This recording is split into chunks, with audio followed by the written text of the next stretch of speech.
their food, especially in leaves. You want to fold in your edges. It's very simple. You can also do this in other shapes if you like, into cigars or triangles. Get a little bit of olive oil on the back side so that it stays nice and sealed. And I'm ready to make my next one. Some scholars believe that phyllo was actually invented by the Ottoman Turks coming down from the Mongolian steppe. Certainly the Ottomans spread the art of phyllo dough through their empire. Something to remember, real Greek feta is a sheep's milk cheese or partly sheep and goat, depending on the time of year that it's made.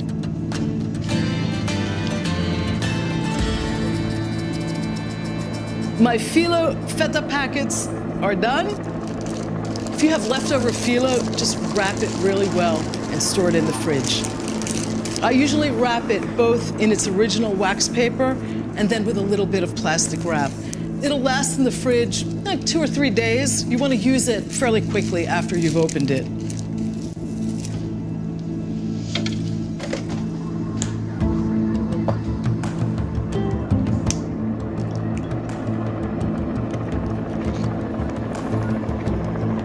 Just a light whisk on that.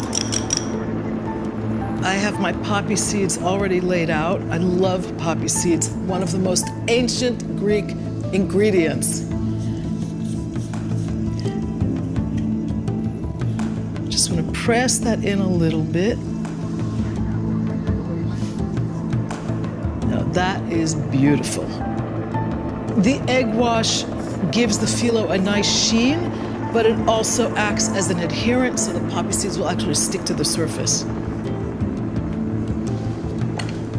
The great thing about these phyllo pies is that you can make them in advance, freeze them, and then bake them off right before you're ready to serve them. These are going into the oven for about 20 minutes at 350. They'll be beautiful, golden and crisp, and ready to eat. Now for my honey drizzle. And I like to use it raw because it retains all its nutrients that way. Little bit of lemon juice, just a drop, and a very new world ingredient, hot pepper flakes. Just gonna whisk that together. Oh, that looks great, and it's gonna be really luscious over those phyllo packets. Let me get them out of the oven. Oh, they smell great.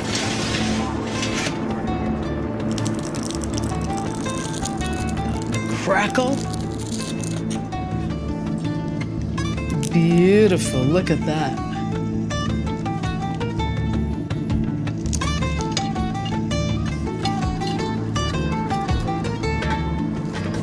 Now for my honey drizzling. This is something I love and I can't wait to taste it.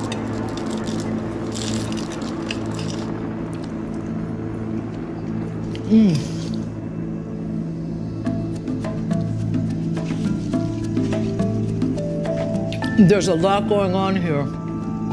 It's very complex, even for something that has so few ingredients.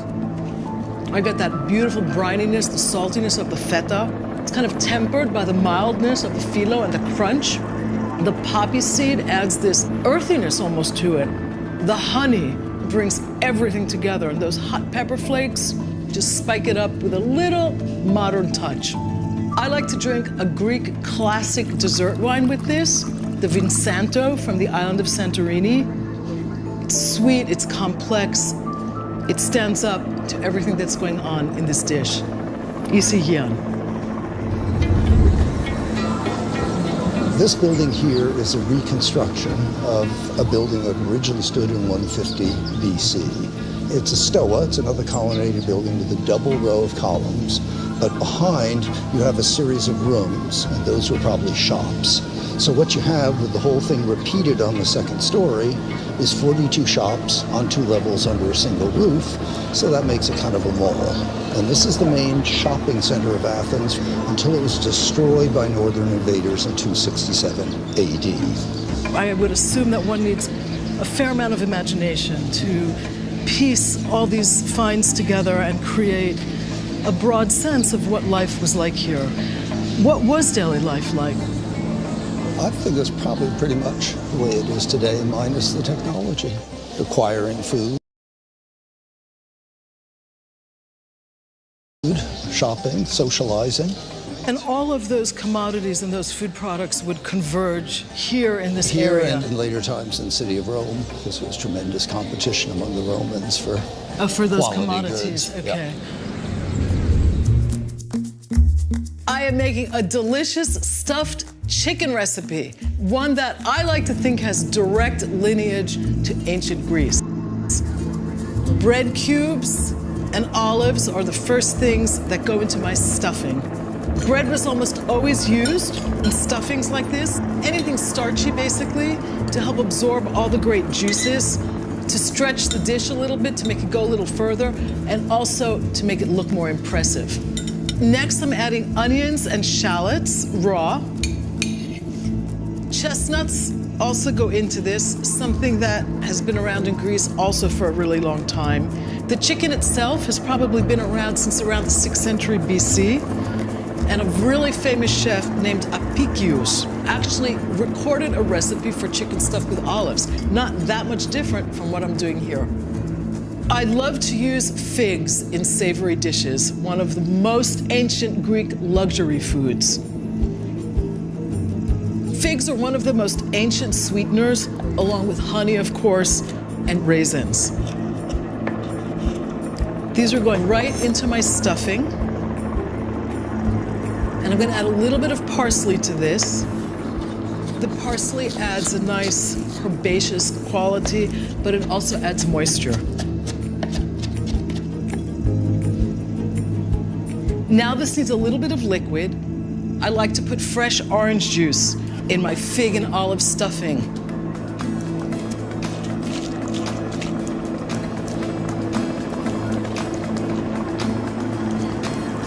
If you get a few seeds in here, not to worry, just pluck them out with a fork. Next in, a little bit of melted butter to make it nice and succulent. A little bit of chicken broth. One of my favorite Greek liqueurs, masticha, smells almost like incense. It's very unique, very enticing. And of course, Greek salt. This is a great stuffing for other things. You don't have to stuff only a chicken with this. It would be great inside turkey. I could see it inside a double-cut pork chop. I'm just gonna set my stuffing aside and get started on the basting liquid, the marinade. I like to make a basting liquid for the chicken because it makes it more flavorful. It adds a nice crispy finish to it, and you get that really subtle, almost that caramelized orange flavor, which is really delicious. A little bit of that masticha liqueur. Some salt and pepper. And I'm gonna whisk in my olive oil.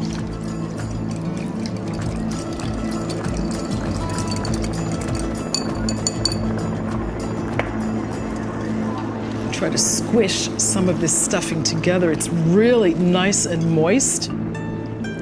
Gets a little bit messy, not to worry. I'm gonna stuff it in as far as it will go.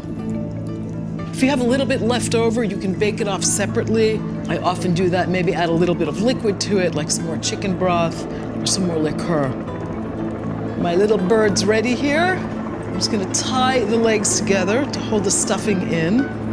And I'm not doing a full truss, just a really simple little bow. I'm basting this generously with my orange olive oil masticha marinade. I'm gonna season it up with salt and pepper. Get it in the oven at 350 for about an hour and a quarter, and baste it about every 15 minutes as it roasts.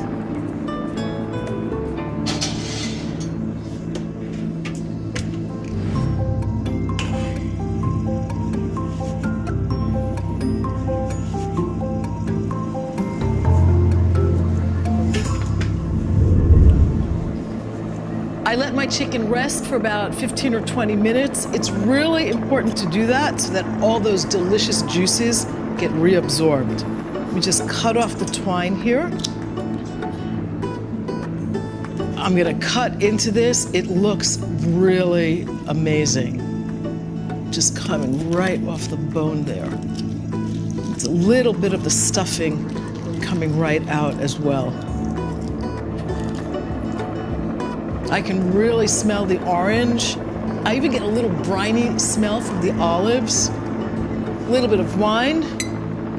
I'm drinking what I like to call an homage to ancient and modern Greek cuisine, a red wine from the area of Nemea in the Peloponnesos that is partly made with an ancient Greek varietal called Agorgitiko and a more international varietal, Cabernet Sauvignon. Isigian. Time to taste my ancient Greek stuffed chicken.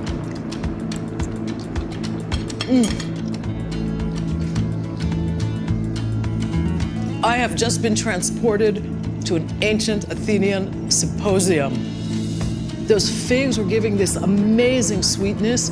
The chestnuts just ground the whole thing with this beautiful earthiness, and everything goes beautifully with the mild flavor of the chicken. This is the taste of history. Where are we, John? Well, this is the upstairs of the museum, and it's all part of the reconstruction. Up here, we have our storerooms. So this is the material that doesn't go on display for the tourists because there's too much of it. How much is too much? 30,000 pieces. Wow. This is the ancient sources about just the Agora. That's all ancient written sources on inscriptions and on texts about what buildings were in the Agora and how they were used. And this is the discussion of the marketplace. So there are references, flour, fish, bread, pretty much everything you expect. Birds, birds, meat, wreaths, flowers, nuts, cheese, fruit, sesame, garlic, onions, cheese, vegetables, and a lot about wine. And what are we looking at here? We're looking at a bunch of classical kitchenware, let's say. So you get a grill here if you wanted to grill a fish. This made out of terracotta. This is clay. That's okay, clay. it's You clay. just put it on the coals. And there you have one with the raised edges, so you could put a souvlaki skewers on them. Oh, I see. This was just a stand. And then you got the handles to move it around. This is a stew pot. You'd fill this with coals. Then you fill this with your lentils, with your stew, whatever. There's still a pot like this in the Aegean called the fufu. How do you tell an ancient from modern one if you don't find it in an ancient context? If you found this at the corner of somebody's courtyard in a village house, you wouldn't think twice about it. I am making a 10,000-year-old lentil dish for you today. That's how long this pulse has been enjoyed in this part of the world. One of the oldest cultivated pulses in the entire Mediterranean. I'm sauteing some leeks, just softening them up a little bit. And I'm about to add a little bit of garlic to this. Actually, quite a bit of garlic. I like that robust flavor. Stirring that around just to soften it.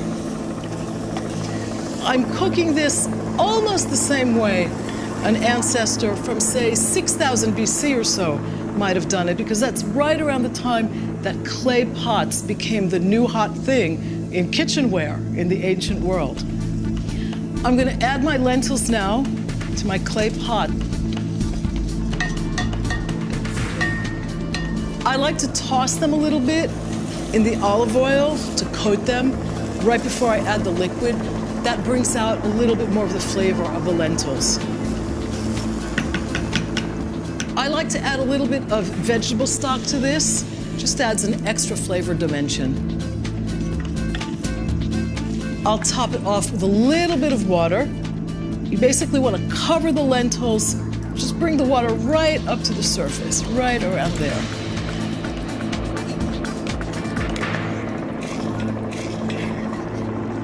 The next thing going into this is a little bit of fresh oregano.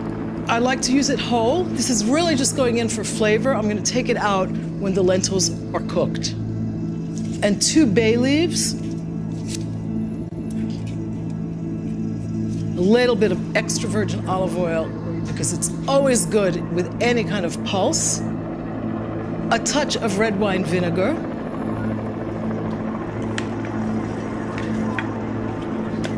I'm just gonna cover this, bring it to a boil, and get started on pounding my spices. Coriander seeds and cumin seeds. The mortar and pestle, of course, is also a very, very old way to crush spices.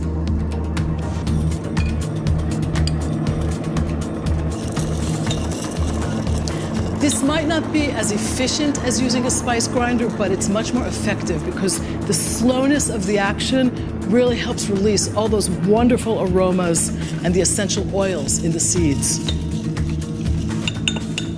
My spices are ground. My lentils should just about be boiling. Indeed they are. And nice and thick. I'm gonna let these simmer for about another half hour, partially cooking them basically, before I add everything else. Oh, they're beautiful. I'm gonna finish them by adding a little bit of salt, my coriander and cumin seeds, a little bit of red wine vinegar, and something that the ancient Greeks loved to pair with vinegar, honey. Those sweet and sour combinations were very, very common in the ancient world, and oftentimes mixed with something else that no longer exists in the Greek kitchen, raro, which was basically a fermented fish sauce, kind of like the Asian fish sauces of today. Just a little bit more olive oil, so you can almost never have too much of that. I'm gonna mix this all together. It's luscious and really thick. I'm gonna finish off the lentils in the oven, which is a gentler heat, so that all these beautiful ingredients have time to meld together slowly. I bake them at 350 for about 45 minutes or an hour until the lentils are really, really tender. The reveal. Oh, that looks really good. Really earthy, like something people would want to be eating for the last 10,000 years, and that's why they have. It smells great. Let me get some in here.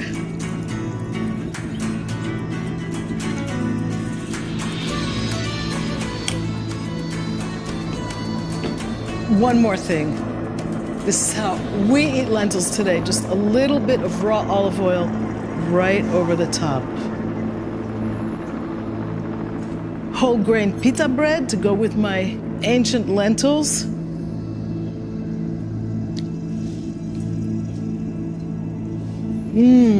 That is so satisfying. I get that beautiful sweetness from the honey, the total earthiness of the lentils, the nice riff on the spices. It's beautiful together. No wonder this has been a staple literally for 10,000 years.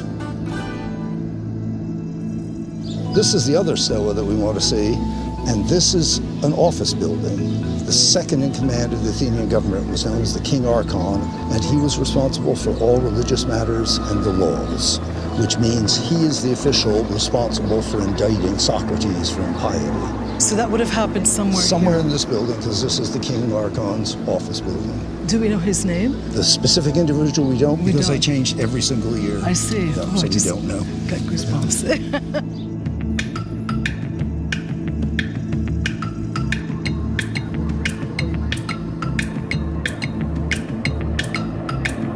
Thick, creamy Greek yogurt is one of the world's most iconic foods. Most people think of it as the ultimate healthy breakfast. Ironically, in Greece, it is also enjoyed as a light evening meal and prized for its versatility. Today, I'll see the whole process of making this iconic Greek food from a local artisanal yogurt producer. The yogurt is going right on top. Back in the kitchen, I'll make lamb baked in Greek yogurt, savory zucchini yogurt pie, and a scrumptious Greek yogurt cheesecake. Join me on my Greek table as I share with you some of the many ways to use Greek yogurt beyond breakfast.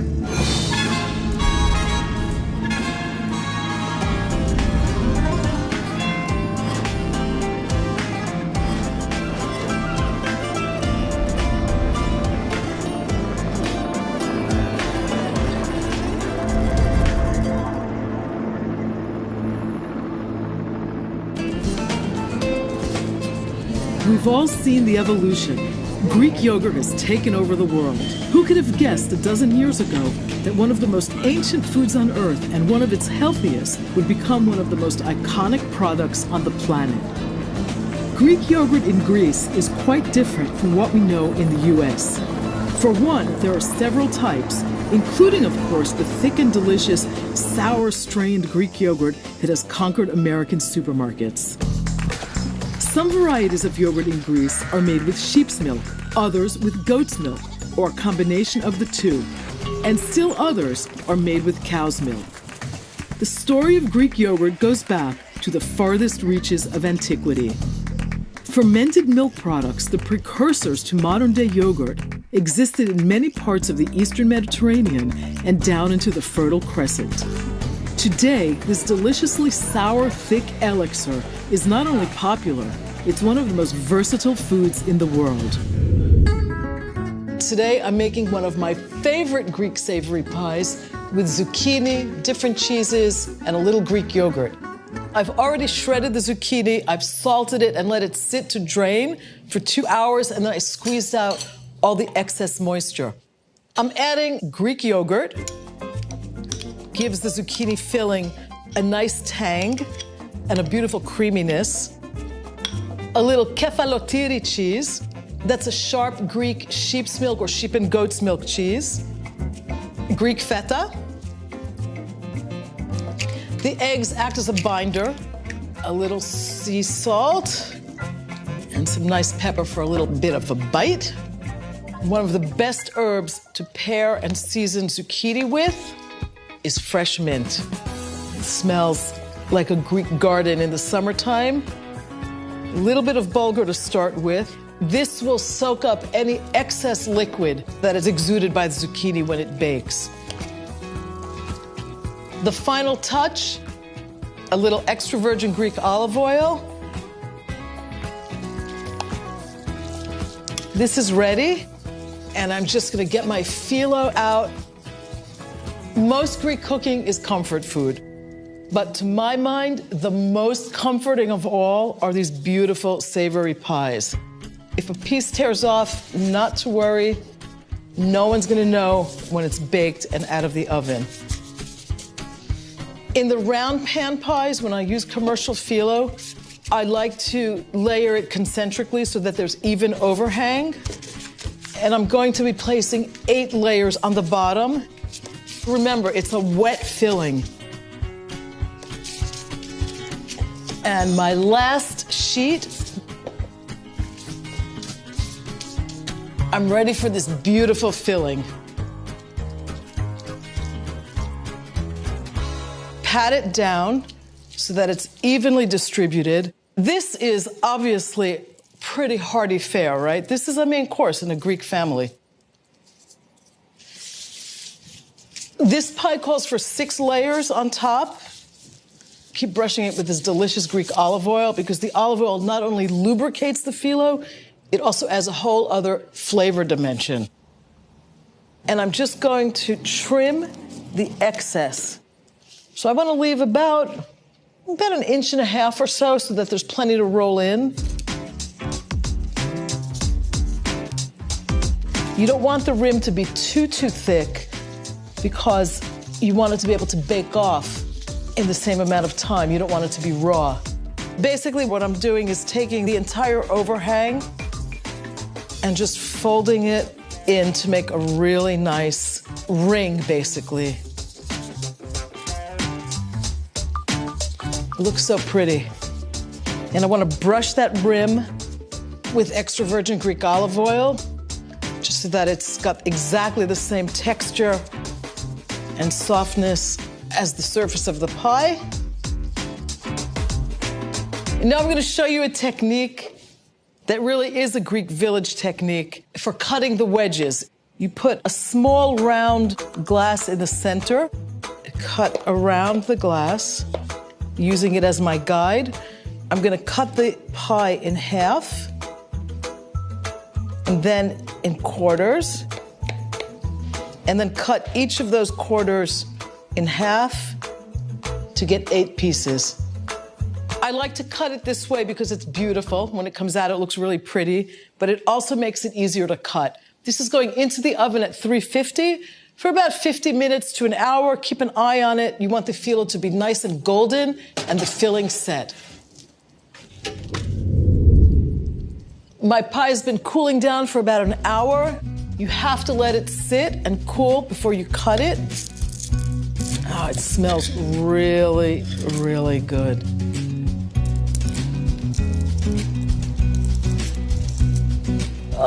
That looks gorgeous. Can't wait to taste it.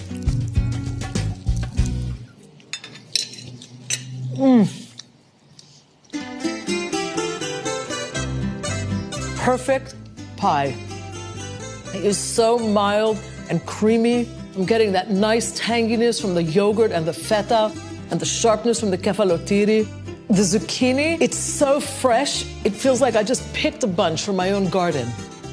The mint just spikes this with flavor. The pastry is perfect. I'm in a mountainous village in Argolida in the Peloponnesos. On my way to taste some of the most amazing artisanal Greek yogurt. My good friend and cheesemaker Theodosi has been making regular and strained Greek yogurt for over 10 years. The milk has arrived, and this is the first step. The milk is delivered from area farms and transferred into these refrigerator tanks for cooling. Όταν έρχεται το γάλα, τι θερμοκρασία έχει? Όταν έρχεται απ' έξω. 20 βαθμούς Κελσίου. In order for the milk to chill, it's actually active in the refrigerator tank, and it goes down to about 2 degrees centigrade. Τι είδος γάλα είναι? Ρόδιο και γυδινό. Εκεί. Πάμε. Οπότε εδώ τώρα είναι η παστερέωση. Ναι. Αναδεύεται κιόλας. Τώρα μπαίνει το γάλα μέσα. Ναι. This is the pasteurization tank, and it's like a double boiler. The milk goes into an interior receptacle, and around it, hot water circulates, and it takes about an hour to bring this milk up to 90 degrees centigrade. The clay containers are used to make what they call in Greek just regular Greek yogurt, which is also very thick and has this beautiful skin on top. It's not the strained yogurt that we know in the States. It's a slightly different product.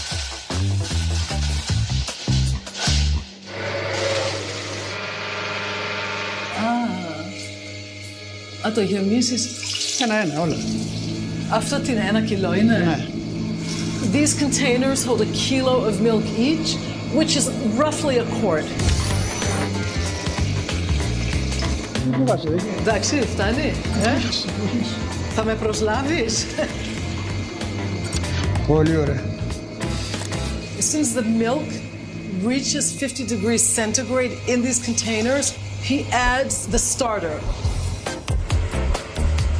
Taking a cup of yogurt, he'll dilute that with a little bit of water. He's going to mix it, strain that. The starter is basically 1% of the volume in yogurt from yesterday's batch. Και γιατί το στραγγίζεις έτσι? Για να σπάσει, να γίνει ομοιόμορφο. Είναι πάλι σαν γάλα τώρα. Σιγά σιγά. Αυτό πράγμα. Αυτό είναι. Αυτό είναι. Κατάλαβα. Δεν θέλει πολύ. So, από εδώ και πέρα κλείνεις το θάλαμο. Κλείνει το θάλαμο 2,5 ώρες. Για 2,5 ώρες και το γιαούρτι είναι έτοιμο. Ναι. Με την πέτσα και όλα από πάνω. Ναι. Τέλειο. He's making the strained yogurt, what we know in the United States as Greek yogurt. He does it in larger quantities. These are going into this heated, controlled temperature room. He's already added the starter. He leaves that to set for about 2.5 hours. Then he transfers that to a refrigerator, chills it for 24 hours, and then strains it.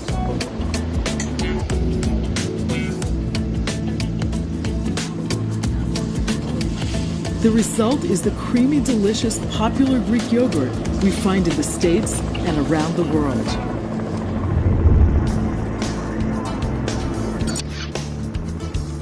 Today I'm making one of the great pastoral meat dishes in the Greek kitchen.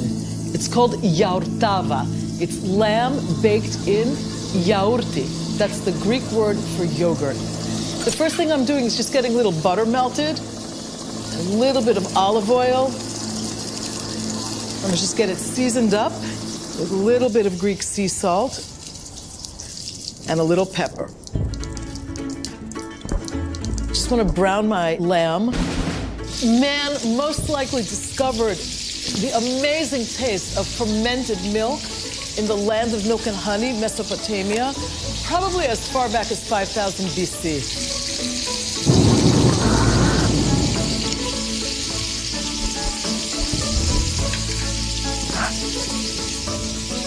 The next thing going into my lamb are a few scallions. You could do onions or leeks instead of scallion. A little bit of garlic. You want to keep an eye on what's going on in the frying pan here. I don't want my scallions to burn. I just want them to soften up the same way as the garlic. Just going to give that a stir. The timing is important in this dish because the meat has to be partially cooked. It's going to take about 45 minutes to an hour for the yogurt to set in the oven. So we want to just be sure that the meat is thoroughly cooked in that amount of time. To make this even more filling, I'm adding a little bit of parboiled rice. This is smelling really good. A little bit more salt and a little black pepper. I like to add a little white wine to this, and I always choose white over red because I don't want the meat to darken. I want the dish to be light colored. And a cup of water.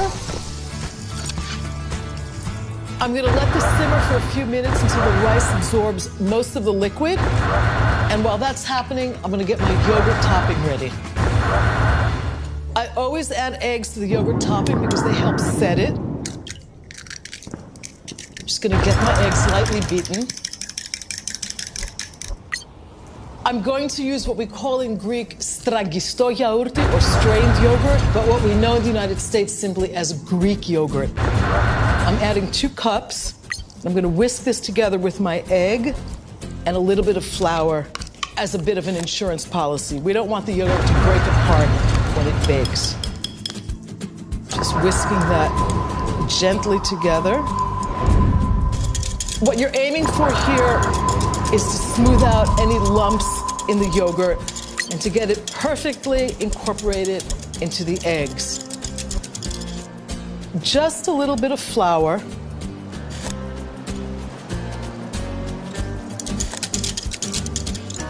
This is smooth and really well blended, and it's exactly what we want.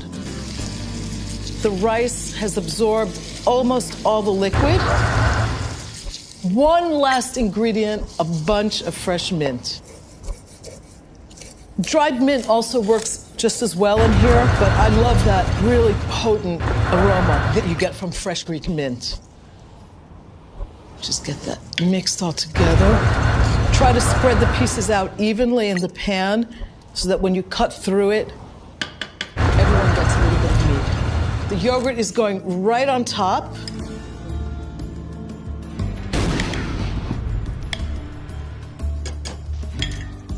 Just want to get this spread over. You don't have to be very meticulous about this. If bits of lamb are popping up, not to worry. The yogurt's going to puff up because of the eggs. That looks beautiful to me. I'm going to sprinkle a little of my favorite cheese, kefalotiri. This is going into the oven for about 45 minutes to an hour at 350.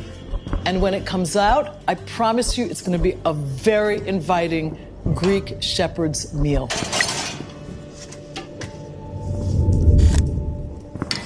My kitchen just filled up with the smells of the Greek mountains. Cut into my succulent lamb baked in yogurt.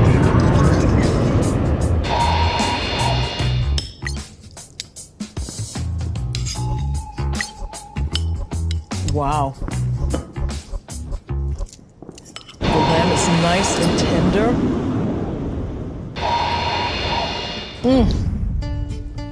It is so rich, but it's also so light because the yogurt, it's just got that refreshing, very slightly sour flavor that's perked up by the freshness of the mint.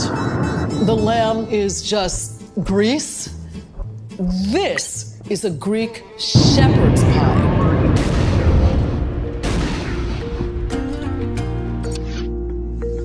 Ο λόγος που το στραγγίζουμε το γιαούρτι, ποιος είναι, δηλαδή, αυτή η παράδοση από πού δηλαδή? Το στραγγιχτό χρησιμοποιείται πιο πολύ, δηλαδή, ναι. γιατί βάζεις το αγγούρι και ντώνει μετά. Ναι, το νερουλώνει κιόλας. Πιο παλιά όμως δεν υπήρχε ρεύμα και τέτοια πράγματα και ψυγεία. Το γιαούρτι του στραγγιχτού κράταγε πιο πολλές μέρες από το κανονικό. Κατάλαβα. Και φτιάχναμε στα σπίτια που είχαμε ο καθένας στα σπίτια του, που δεν ήταν τα τυροκομεία. Και έρχονται και παίρνουν εδώ. Να βάλω μελαγί μέσα. Παραδοσιακό, ωραίο.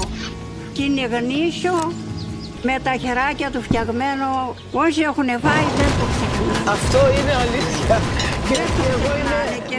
Και θέλει να είναι ευχαριστημένος ο κόσμος που το παίρνει, να τους ευχαριστάει δηλαδή. Είναι, αυτή η ξυνήλα είναι απίστευτη. Παθούμε να είναι ευχαριστημένος ο κόσμος. Και με το μέλι είναι τέλειο. Αυτό είναι το στραγγιστό.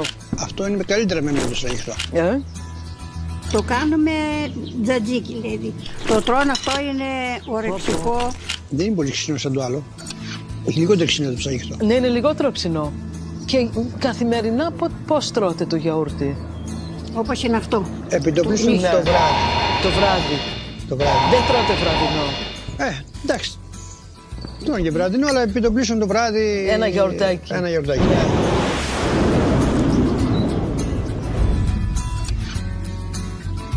Δεν θέλει πολύ φασαρία, δεν θέλει να έχει καλά δόντια. Είναι μαλακό, τρώγεται. Δεν χρειάζεται να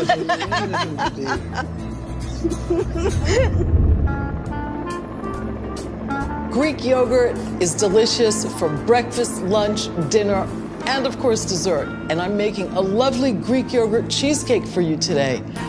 I'm starting with my base. I've got some cinnamon cookies here, just crumbled up. This is the Greek answer to graham crackers.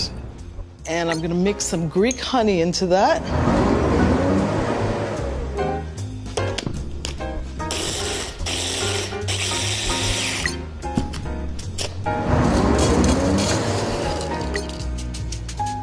Pat that down. I'm gonna get this into the fridge for a half hour, and I'm gonna get started on my filling.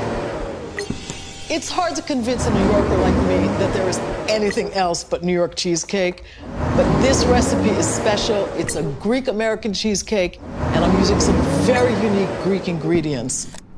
Masticha is one of them. This beautiful crystal resinous spice is arguably one of the most seductive spices in the Mediterranean.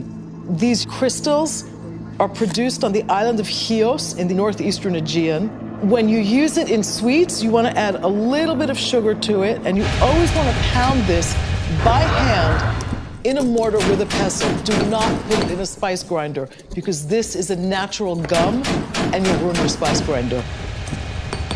The next thing I need to do is whip up my good old American cream cheese.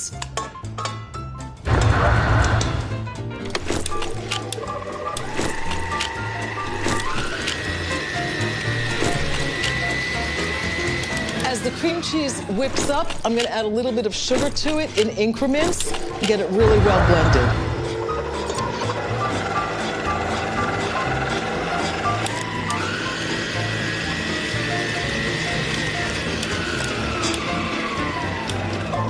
Next, my egg whites. No yolks go into this recipe. This is a baked cheesecake. I'm gonna add my egg whites a few at a time.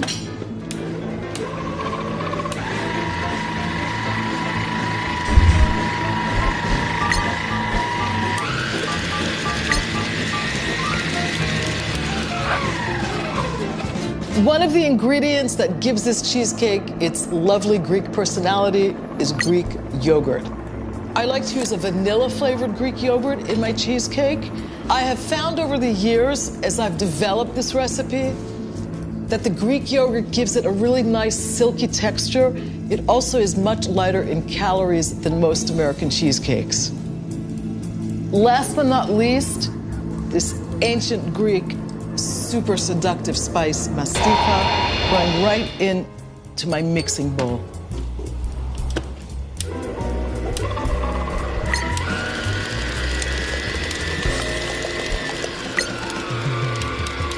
Everything is really nicely combined in here. One of the world's first cheesecakes was made on the island of Samos 4,000 years ago. That looks beautiful. I'm gonna bake at 375 for around 40 to 45 minutes. It's still gonna look soft then, so I turn the oven off, leave the door ajar, and let it set for about an hour.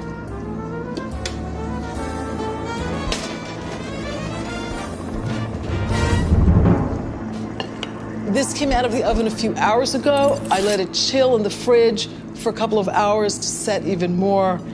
And now we're ready for the moment of truth.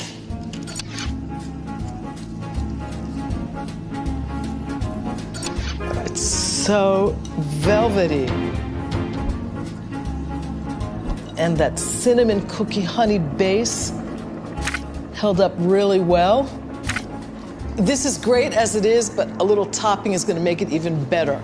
And you can top your Greek yogurt cheesecake with fresh seasonal fruit, like strawberries, with nice Greek honey, or if you want to be a little adventurous, bergamot. If you've ever had Earl Grey tea, this is where that flavor comes from. Or my personal favorite, vicino, sour cherries in this beautiful sour cherry syrup.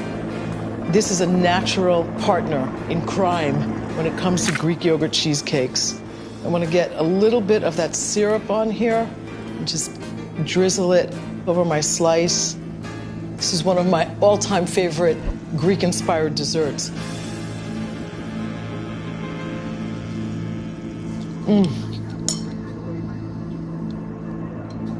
This beats New York cheesecake hands down. What I love about this is it's really light. The sour cherry gives it this kind of like old world Greekness, but what really makes this cheesecake is that Greek yogurt. It's nice and tart, but it gives a really silky finish. It baked beautifully. It's really smooth. This is a dessert that will become a family tradition for you too.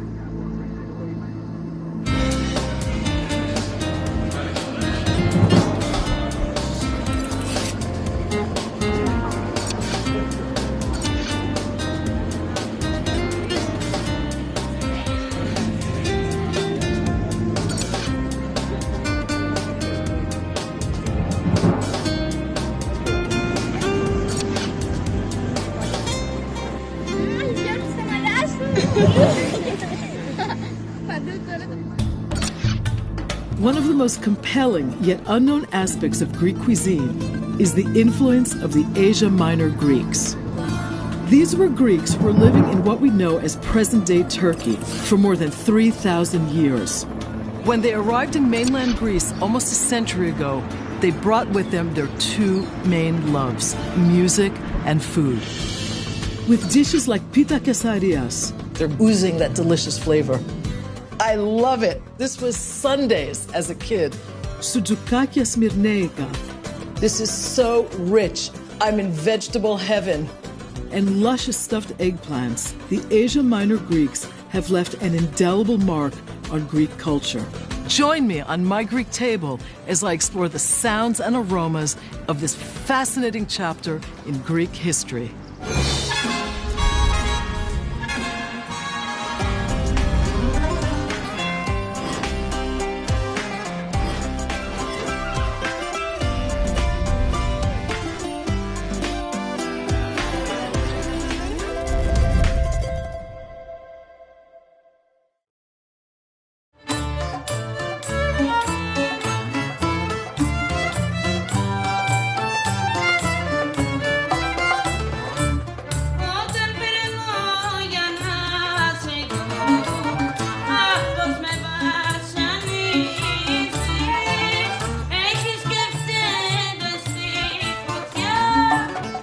For Greece and Greeks, the Asia Minor catastrophe was one of the most momentous historical events of the 20th century. Greeks had lived in Asia Minor since the 9th century BC. But 3 years of fighting for control after World War I brought an end to it. Given control of the port of Smyrna by the French and British in 1919, the Greek army went too far in trying to claim the interior. The Allies withdrew their support, and a new charismatic leader, Mustafa Kemal, defeated them and set fire to the glorious cosmopolitan city. Smyrna burned for 9 days in September 1922, and in the end, around 200,000 Greeks and Armenians were evacuated.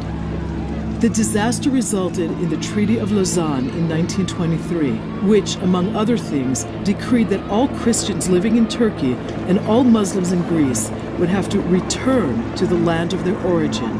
In all, about 1.5 million Christians were deported to Greece, leaving their homelands with little beyond their glorious recipes and soulful music.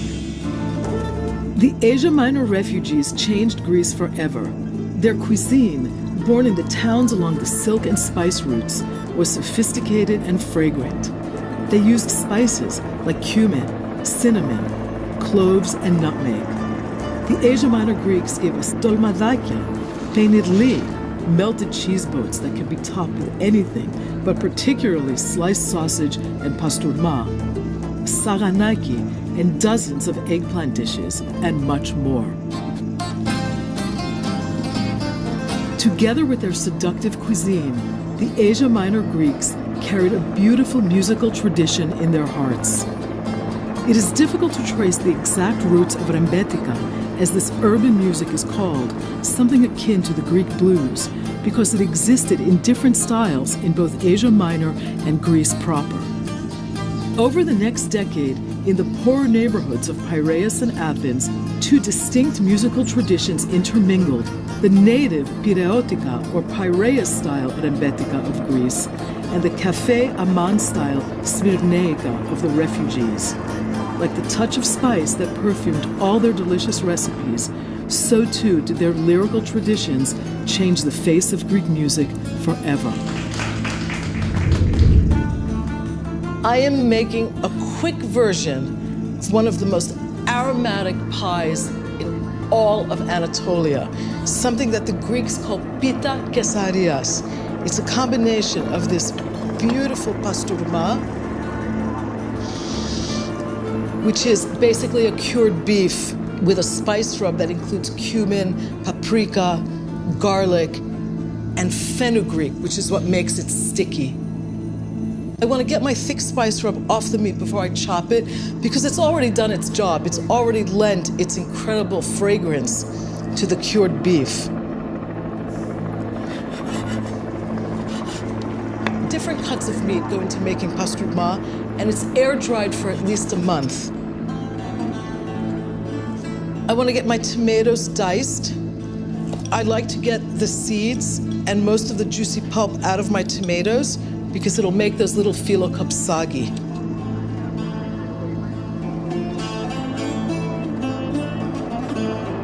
This pie is found all over Greece today. It was brought into the country in 1922 and 23 when the Greeks and the Armenians emigrated as refugees, basically, from Asia Minor to other parts of the world, and many of them settled here. And as we've seen and will continue to see, they really did change the aromas of Greek cuisine.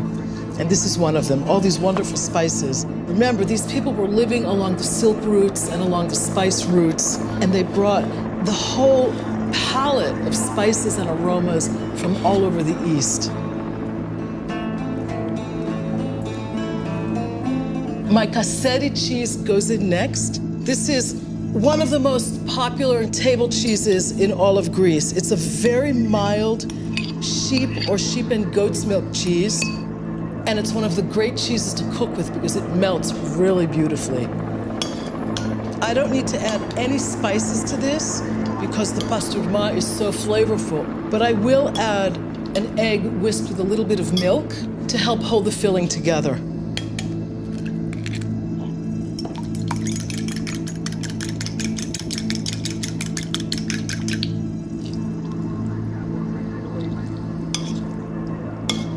filling is nice and moist. Everything's beautifully combined. That's exactly what we're looking for. And getting all those great aromas. I'm ready to fill my mini phyllo shells. And I like to use pre-baked. Just get them buttered all over and on the inside.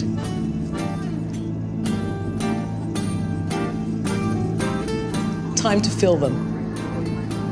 You can do this in a couple of different ways. I like to eyeball it and use my hands, and you basically just want to fill like a 1-inch ball of filling.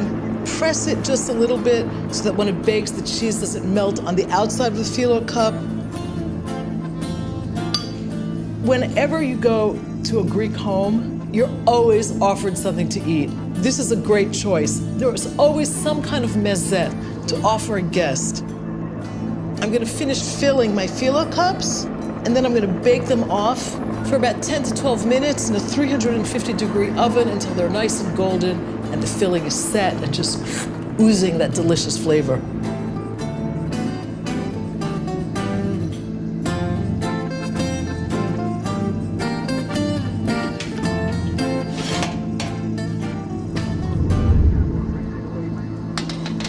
It smells amazing. My whole kitchen smells like, instead of a view of the Parthenon, I've got a view of the spice roads right out the window.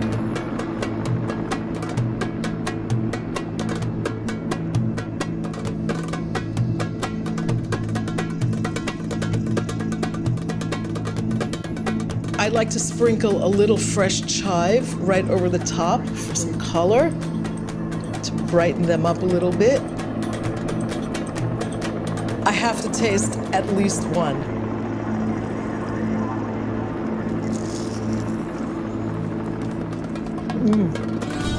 This is so surprising. It's so meaty for something so delicate and small. The phyllo pastry is perfect. It's so crisp and buttery. I'm getting all those wonderful spices from the East in the pastourma. There really is a whole world of flavors just in these little phyllo cups. They're great. Finish the rest of it.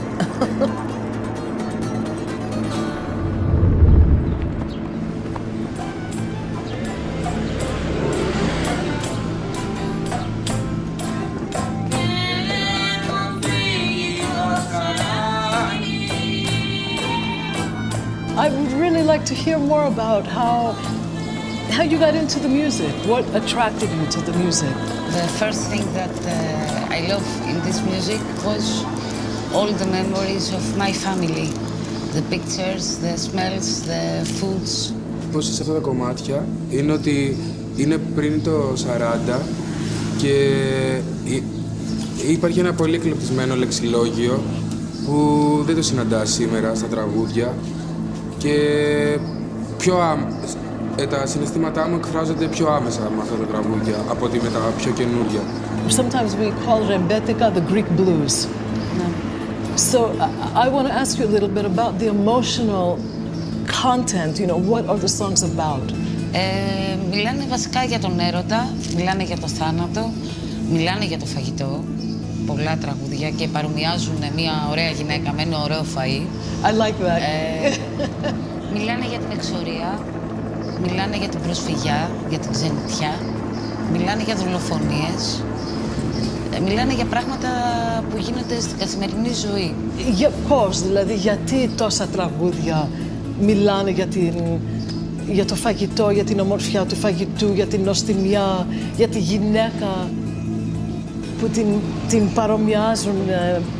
Η διαδικασία του στρώνω ένα τραπέζι για να φάω δεν ήταν μηχανικό στρώνω να φάω και να φύγω. Είχαν ιεροτελεστία πάνω σε αυτό. Δηλαδή το φαΐ και το ότι στρώνουμε το τραπέζι ήταν φοβερά ευγνώμων όλοι τους ότι είχαν τη δυνατότητα να κάτσουν οικογενειακά και να έχουν ένα τραπέζι με 1002 καλούδια. Τους ήταν αδιανόητο ότι το κολατσό τους θα ήταν ψωμί με τυρί. Αν σε προσκαλούσα σπίτι μου για να σου κάνω το τραπέζι, θα ήταν προσβολή να σου βγάλω ένα φαγητό. Σημαίνει ότι δεν έχω κάνει κάτι για σένα, για να σου δείξω την αγάπη μου. Και γι' αυτό υπήρχαν πάντα ποικιλίες πολλές στα τραπέζια τους, ακόμα και τώρα. Of all the great dishes that made their way into the mainland Greek kitchen, the arrival of the Asia Minor Greeks, for me, none is more emblematic than soutoukakia smirneica. Little meatball sausages from Smyrna, flavored with cumin, allspice, nutmeg, a little bit of cinnamon. It's one of my favorite Greek dishes. Every single one of my friends whose ancestry is from that part of the world has a story about their grandmother making the absolute best soutoukakia smirneica. I just want to warm a little olive oil to make the tomato sauce that goes with the soutoukakia. Chop up a little garlic. I'm going to use 1 clove in my tomato sauce and 1 clove in the meatball mixture. My garlic is chopped. That's going in with the onions to soften up. And I'm just about ready to add my tomatoes. I like to use Santorini tomatoes, but you can use any good plum tomato. I just want to stir this up. You can break them up a little bit with the back of a spoon. I like to leave them a little bit chunky because I like the way that looks in the final dish. As soon as the sauce starts to simmer, add the red wine. And as soon as that comes to a boil, I'm going to add the rest of my ingredients, lower the heat. All the grandmothers I know who talk about this dish always tell me you add a little bit of sugar to the tomato sauce. It doesn't make the sauce sweet, it just balances out the acid in the tomatoes. Some salt and pepper. I like to add a pinch of what we call in Greek bukovo, dried hot pepper flakes. I also add a little bit of cumin, which is the telltale characteristic flavor in the soutoukakia smirneica. I'm going to let this simmer for a few minutes while I get started on my meatball sausages. The first thing that goes into my meatball mixture is chopped onion. The garlic goes in next. I always add an egg to my soutoukakia and all these wonderful spices. Cumin and a lot of it. This is the signature. A little bit of cinnamon, nutmeg, allspice, and paprika. A little bit of salt, generous pinch of black pepper. I like to add a little bit of white wine. You want the meatballs to be firm to hold their shape, but also to be tender and juicy. I always use a little bit of breadcrumb, but I'm eyeballing it here. I'm just gonna heat my olive oil. I want it to be nice and hot when I add the soutoukakia to brown them. Basically, you want to make kind of plump ovals. I always lightly dredge the meatballs in a little bit of flour, give them a nice crust to seal in all those juices.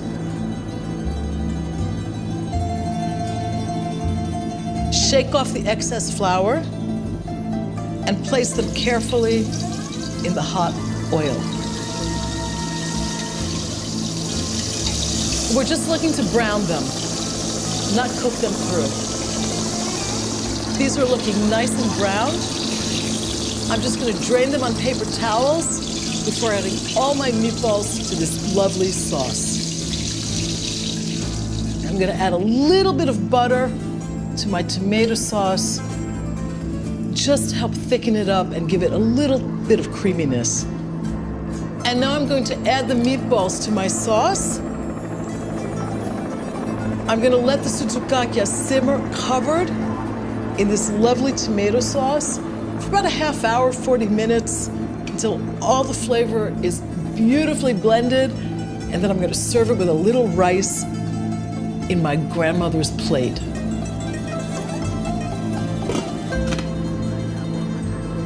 And of course, I'm serving the rice exactly as she would have done it. in a retro rice mold. I love it. I have such memories of this. This was Sundays as a kid. The sucukaki are ready, and they're looking really good.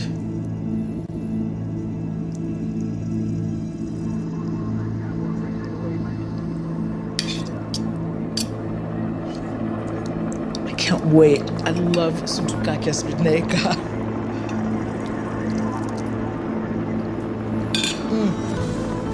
Τέλειο. That's Greek for perfect. It is so delicious. The flavors of the East, the way that this dish took root here, it's out of this world. I like to drink a little wine with it. This is an Agorgitiko from Nemea. It's just a really nice, easy wine to drink, soft tannins. It really works nicely with all the spices in this luscious meatball dish. Isigian.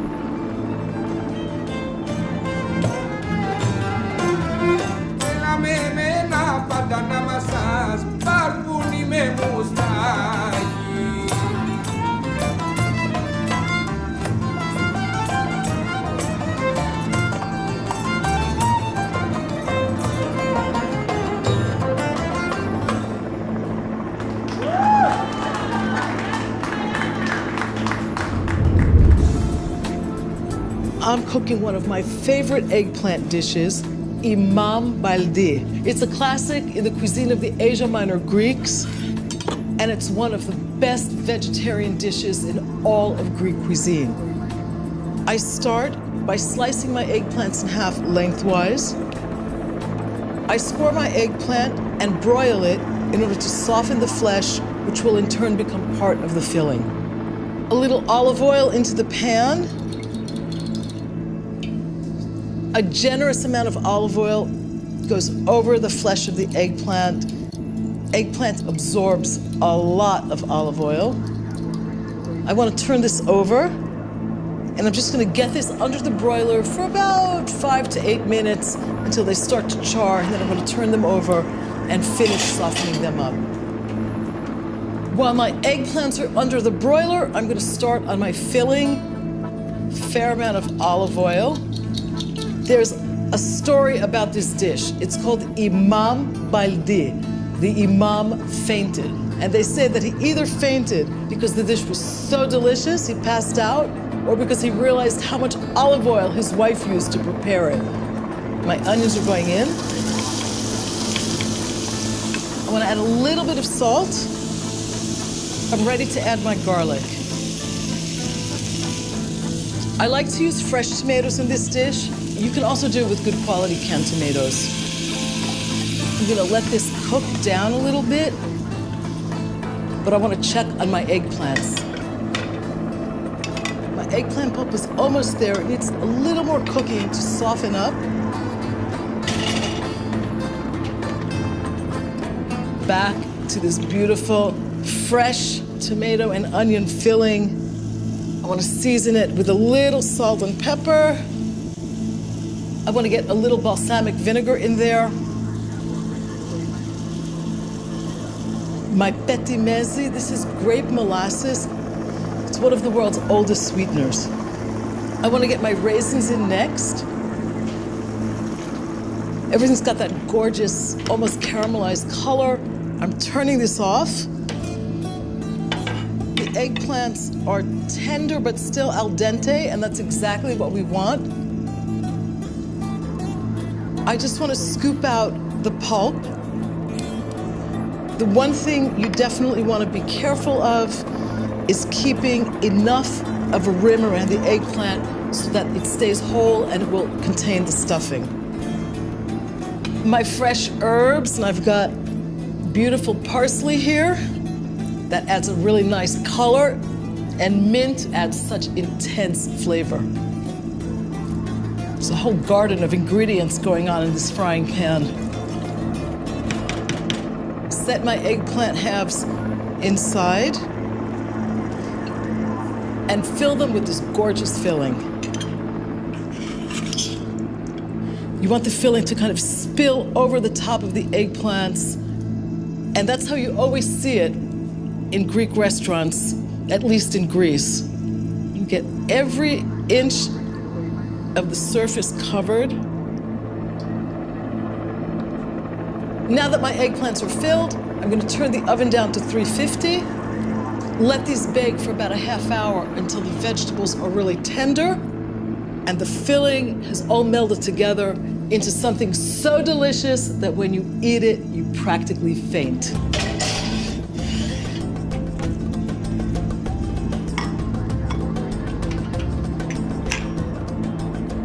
This smells great.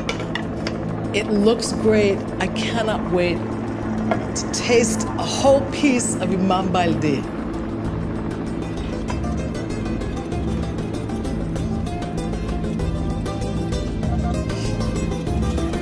I like to garnish my imam baldi with a little fresh mint that plays off the mint that's already been cooking in this wonderful filling. I like to serve my imam baldi with a little Greek yogurt.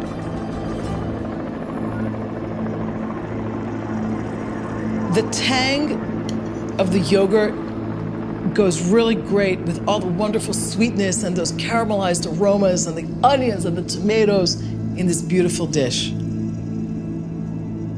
And last but not least, because in addition to being one of the great vegetable dishes of Greece, this is also considered one of the great lavera, olive oil-based dishes. Remember, the imam fainted because of all the olive oil his wife put in this.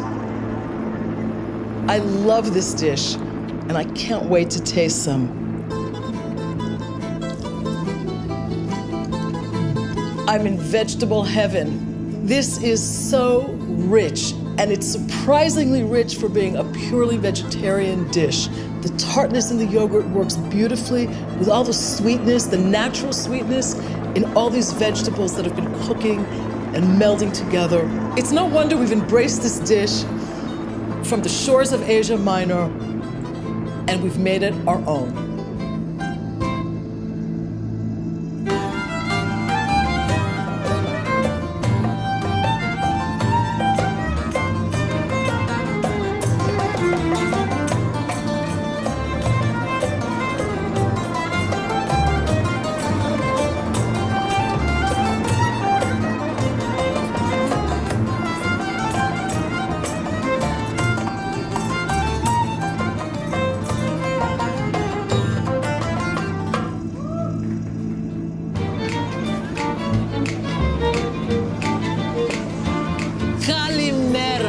Mornings in Greece are a feast for the senses. The variety of Greek breakfast and brunch options is mind-boggling. That's a beautiful sight. Today in the kitchen, I'll create some of those sweet and savory options. Fruttalia with potatoes and sausages, Greek yogurt pancakes with currants and honey, and sweet milk pie with phyllo. Join me on my Greek table as I awaken your senses with the oldest traditions of the sea. My ride is Dimitris Veletaukos, who runs his parents' taverna, but to the chagrin of the boss, his dad, Yannis, he likes to keep his feet planted on the ground. Well, almost, on two fast wheels, which he's used to see the whole world. His father, Yannis, is a traditional Greek fisherman who, at the age of 81, still goes out in his small fishing boat to bring in the day's catch. And his mother, Despina, cooks it all up, making some of the most authentic traditional Greek seafood recipes anywhere to be found near Athens. Once in a while, Dad lends a hand too.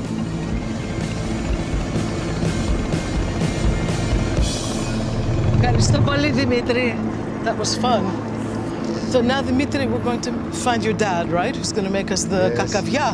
Kakavia, traditional kakavia, the traditional way. With all the fish that he caught in the morning. With the first sun.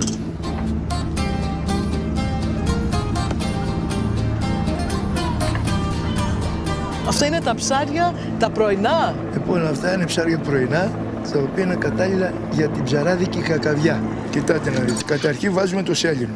Α, οκ. Ολόκληρο. Κομμάτια, αυτό θα λιώσει. Βάζουμε τα κρεμμύδια.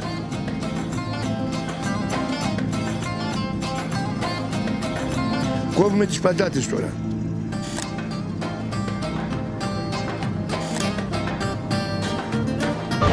καροτάκι.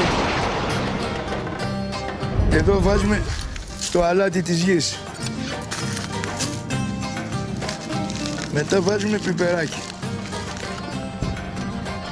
Και το βάζουμε το λάδι. Α, υπάρχει αυτό, βέβαια. Τώρα μπαίνει το νερό και μπαίνει...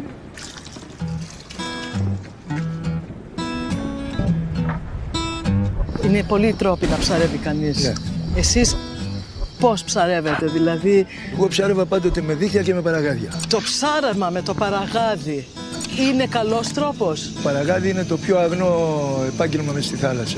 It's long, right? It's what, Yes, about 250 hooks. And that goes for how many kilometers? About 3 kilometers. But the hooks float, so they're not... You're not picking things off the bottom of the sea. Hooks, you can imagine about 250, maybe you catch 4 fish, 3 fish. Πόσες μέρες της ζωής σας έχετε περάσει στη θάλασσα? Από το 1960 μέχρι και σήμερα είχα δεύτερο επάγγελμα. Δηλαδή δούλευα στα μεταλλεία και το μεσημέρι έπαιρνα το σκάφος και πήγαινα και δούλευα στη θάλασσα. Εγώ είμαι από νησί και οι μισοί άντρες ήταν και ακόμα, είναι ναυτικοί. Και όλοι λένε ότι η θάλασσα είναι έρωτας, δηλαδή... Αυτό να το έχετε υπόψη σας. Η θάλασσα τι είναι, η ελευθερία, είναι αυτή η αίσθηση. Κοιτάτε, για μένα, αν μου λέγανε διάλεξε 2 πράγματα στη ζωή σου. Τη θάλασσα ή τη γυναίκα σου, θα έλεγα τη θάλασσα. Το σβήστο μην το δει, μαμά, γιατί την έβαλε το βράδυ. The fish with the firmest flesh goes in first.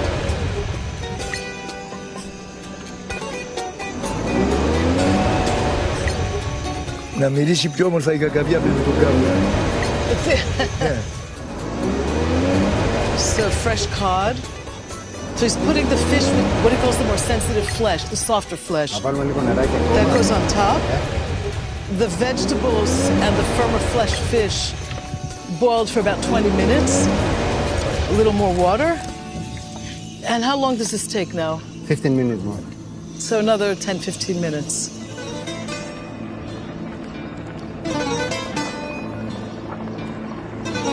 Ότι το πιο αγαθό έχει δώσει ο Θεός στον άνθρωπο είναι η θάλασσα.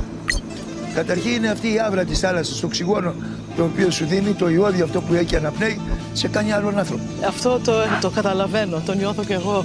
Είναι 60 χρόνια στη θάλασσα τώρα, είναι τρόπο ζωής αυτό πια.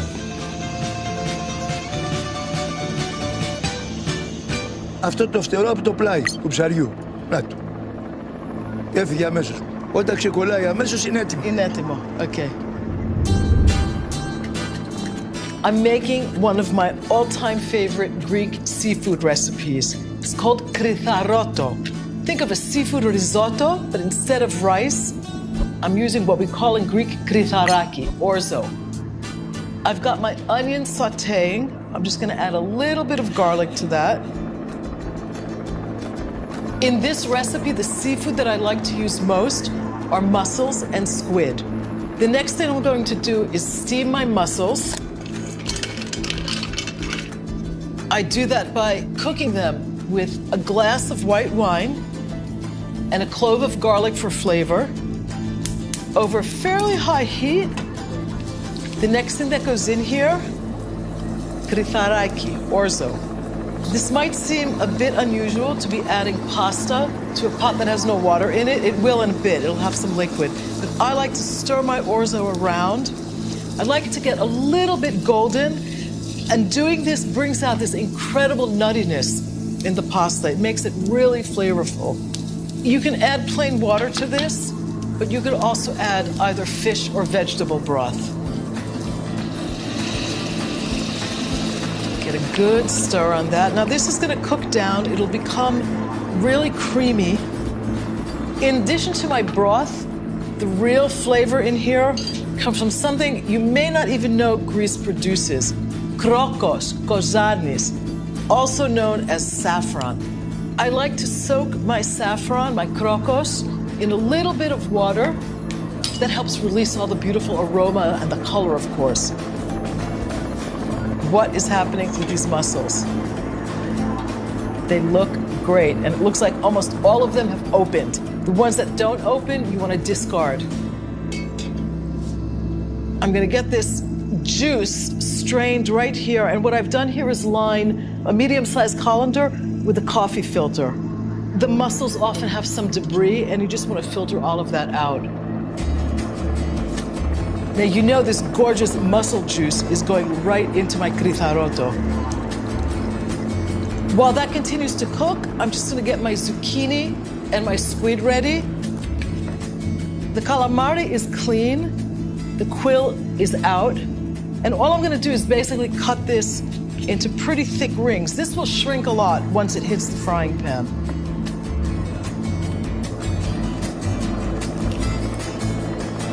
A little bit of extra virgin Greek olive oil right into my pan. I like to cook these first before adding them to the orzo. I want them to retain a little bit of their crunchiness, and cooking them in the olive oil brings out all those beautiful herbaceous flavors in the zucchini. The squid goes in next.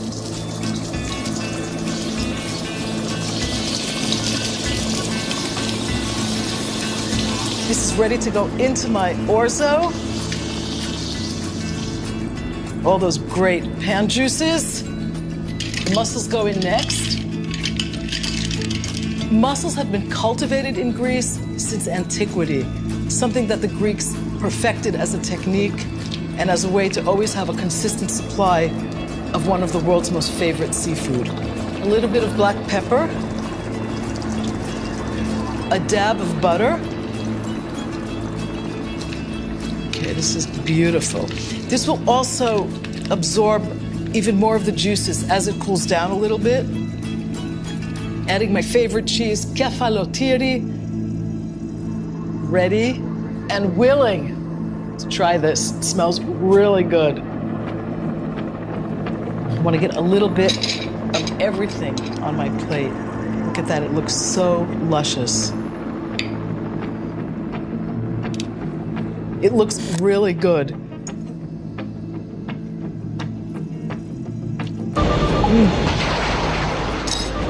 I'm getting all that beautiful, like inky earthiness from the squid, that wonderful sea flavor that mussels have. It's literally like chewing the sea.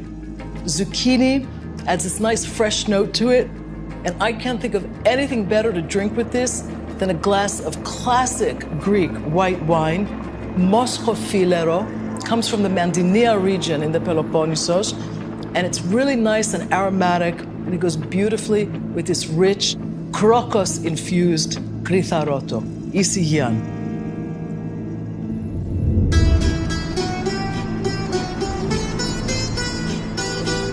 The kakavia is ready to serve. The first thing Captain Yanis does is pour off the fish broth, which is infused with all the great flavor of so many different fish. The fish is always served separately, and so are the vegetables. A typical kakavia is really 3 courses in one pot. Olive oil gives the boiled fish a softer, more palatable texture. The broth is so rich and complex. I can really smell its intense aroma, so full of the sea. Πάρε και πατατούλα πρώτα να δοκιμάσεις, να δεις. Κάτσε να τη φάω έτσι. Όλη την οστιμιά από το ψάρι την παίρνει η πατάτα.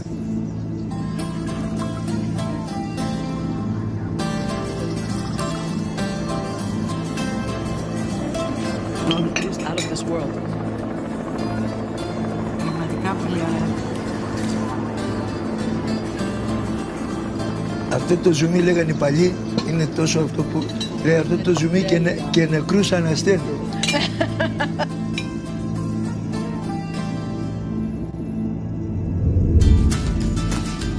I'm making tarmosalata today. That is one of the classic Greek dips. It's made with fish roe, which is called tarama, and always calls for a starchy base, either bread or potato. I prefer potato, it makes it a lot more fluffy.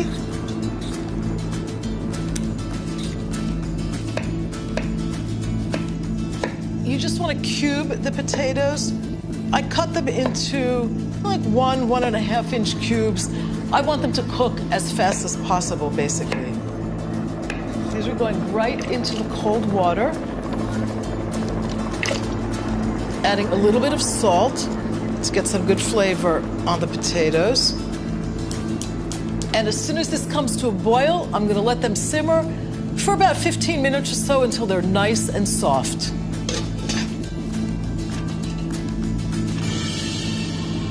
The potatoes are cooked, and you want to get them nice and hot right into the bowl of the mixer. A few at a time.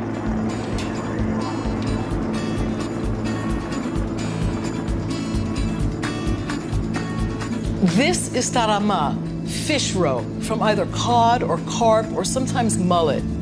You want to add this right into your potatoes. I'm going to pulse these together just to mix them and then start adding my olive oil and lemon juice. The reason I pulse instead of let it work continuously is because I don't want my potatoes to become too gummy. Now it's time to start adding the olive oil and lemon juice. The whole secret to this dish is that it's an emulsion. We're marrying fat and acid. That's the basis of any emulsion. I'm going to pulse as I do that. Right after the olive oil, a little bit of lemon juice goes in here.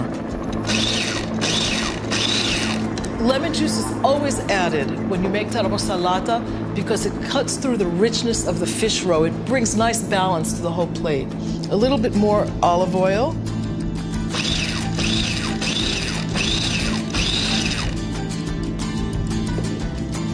A little more lemon juice. And a little bit of that nice starchy potato water.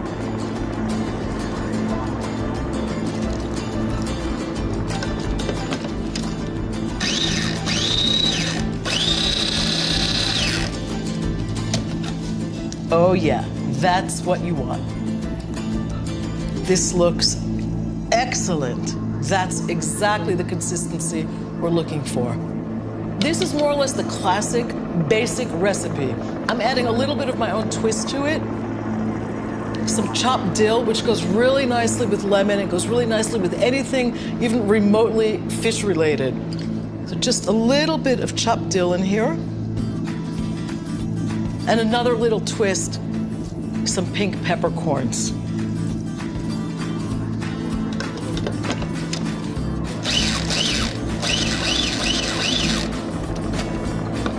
Looks perfect. Ready to serve. Taramo salata is one of the 3 classic Greek dips you find in every Greek restaurant. Taramo salata, tzatziki, and that roasted eggplant dip. Get a little Kalamata olive on here, just for garnish. And for a little more color, just a couple of these beautiful pink peppercorns. Time to taste this classic Greek dip.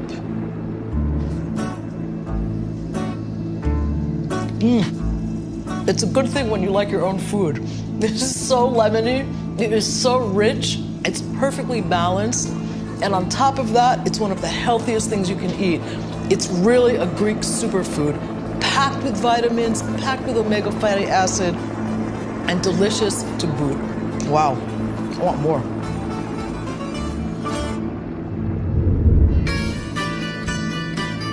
I'm making one of the absolute classic Greek fish dishes. It's also one of the easiest. It's called psari, fish, alla speziota, named after the island of Spetses, just about an hour and a half south of Athens in the Saronic Gulf. And this dish comes from that island. The first thing I'm going to do is make my topping. I have diced fresh tomato that I've actually peeled and seeded. A fair amount of garlic, parsley, a little bit of sea salt. Even though Spetses is an island, it's actually quite different from most other Greek islands. For one, there are no cars. It's also a really cosmopolitan place. Spetses these days is an island that attracts the yachting set.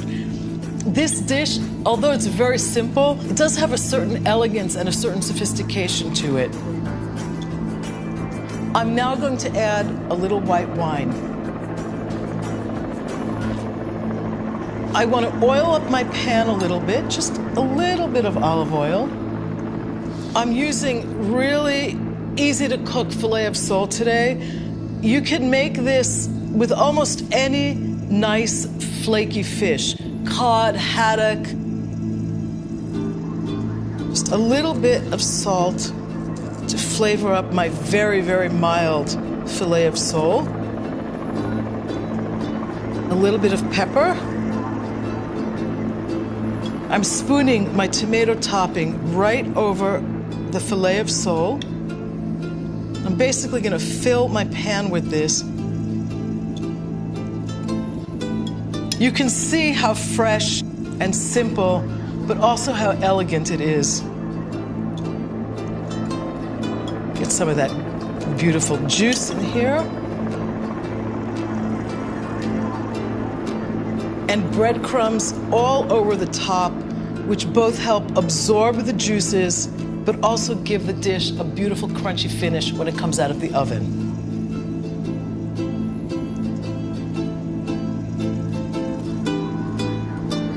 Just a little bit of olive oil right over the top. This is ready to bake. I'm going to put it in the oven at 350 for around 10 to 12 minutes.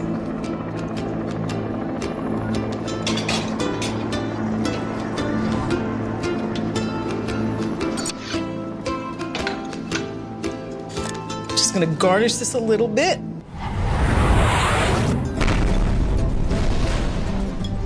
I'm really looking forward to tasting one of the true classics in Greek fish cuisine. I'm going to cut through this carefully. The fish is really delicate.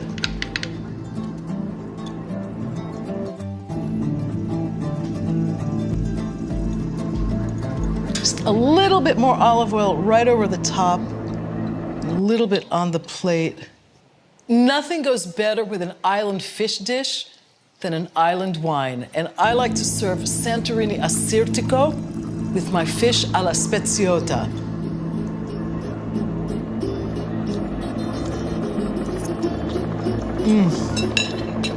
That is so fresh and simple. It's so elegant. This dish, the alla speziota, to me just personifies really what fish cooking in Greece is all about.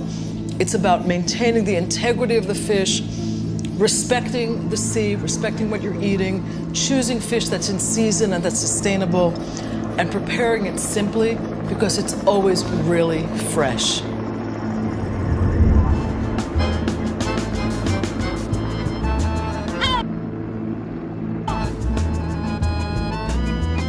Ποιο ψαράκι? Το ψαράκι, λοιπόν.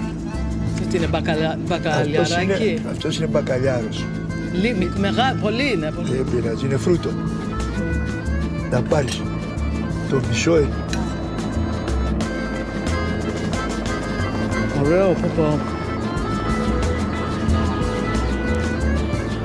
We are enjoying more than a simple, delicious meal at a small family taverna in yet another port town of Greece. I am literally tasting tradition, not only in the food, but in the way of life that's in evidence here. And of course, in the endurance against the odds of a profession that is the essence of Greece. Παιδιά, ησυχία. Ο Θεός το καλό. Ευχαριστούμε πάρα πολύ.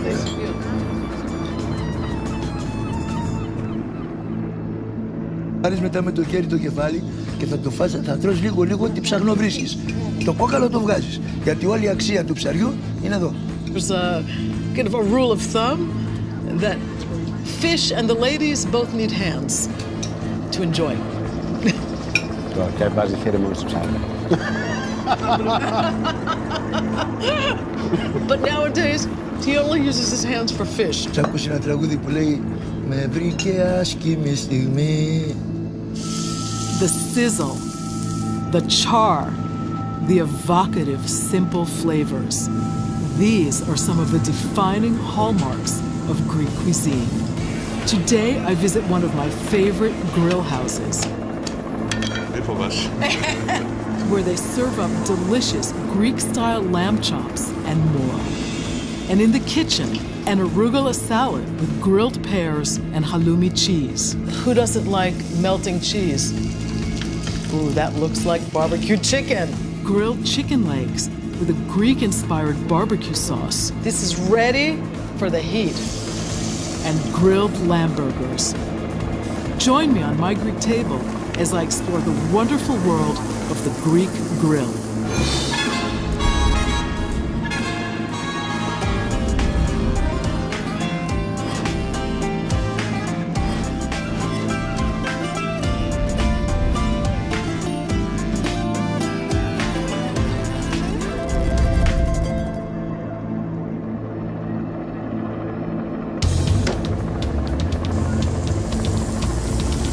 In Greece, they say one can learn to cook, but is born to grill. From the vendors who hawk grilled corn and chestnuts on city streets, to the charred, crunchy tentacles of grilled octopus, flaky whole grilled fish, and classic spit-roasted paschal lamb, there is much to savor when it comes to the Greek grill. Grilling is one of the world's oldest cooking techniques. It stands to reason that one of the planet's oldest culinary cultures has its fair share of specialties infused with the smoky primal flavors of the grill. In modern Greece, whole grilled lamb or goat is eaten on the mainland on Easter Sunday. Whole spit-roasted pork is a specialty of certain areas of the Peloponnese, and at least one region-specific type of grilling is found in the upright circular grills of Crete called antikristo. Grilling holds a special place in Greek cuisine, but it's not an activity most Greeks do at home. For the most part, people go out to specialty grill restaurants and tavernas. One of the best-known grill houses in the greater Athens area is to Trigono, the triangle. Chef owner Andreas Kolias uses fire, flesh, salt, and oregano to form the foundation of some of the most succulent and delicious meals around. He's going to show me a few tricks of the trade and how to grill the perfect Greek-style lamb chops. Το παϊδάκι θέλει μικρά αρνάκια. Ναι. Και θέλει παϊδάκι πολύ ψηλό, έτσι ώστε να ξεροψηθεί στο ψήσιμό του. Πέστε μου λίγο για το μέγεθος, δηλαδή αυτό είναι γάλακτος. Αυτό το αρνάκι είναι αρνάκι γάλακτος. Λέγεται γάλακτος γιατί έχει τραφεί μόνο με γάλα. Δηλαδή μηνών είναι. 30 ημερών. 30-35 ημερών, δηλαδή μέσα στο μήνα. Ξεκινάμε. Μη φοβάσαι. Μόνο μπορεί να λερωθείτε λίγο. Δεν πειράζει. Να πεταχτεί. So he's cutting them very thinly. He knows that his customers and Greeks in general like their lamb chops really well done and very crispy. That's why he cuts them so thin. Για μένα, ναι, όλη η νοστιμιά είναι το κομμάτι αυτό εδώ πέρα που έχει το λιπάκι. Α, ναι. Τώρα θα στρώσουμε τα παϊδάκια στη σκάρα μας. Και να χωρέσουν και για να μην φύγουν στο γύρισμα. Α, οκ. Το καρύκευμα σε όλα τα κρέατα είναι πάντα αλάτι και ρίγανη. Είναι το αλάτι και η ρίγανη.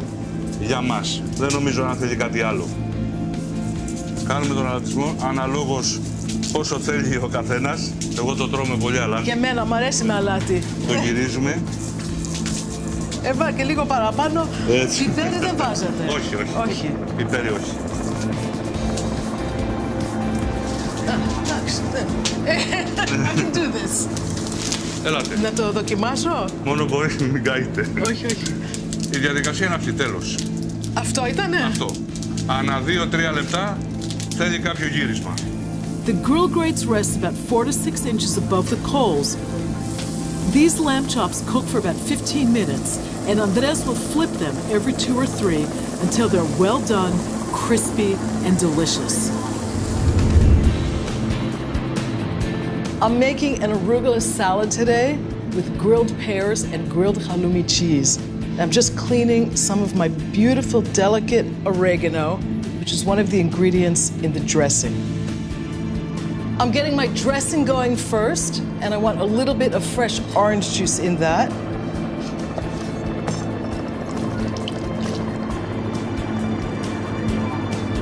A little bit of Greek balsamic vinegar. My Greek honey, Icarian honey, it's so thick. A couple of spoonfuls. I add a little bit of extra virgin olive oil and salt to my dressing. I like to whisk in the olive oil last because that helps emulsify the dressing a little bit better.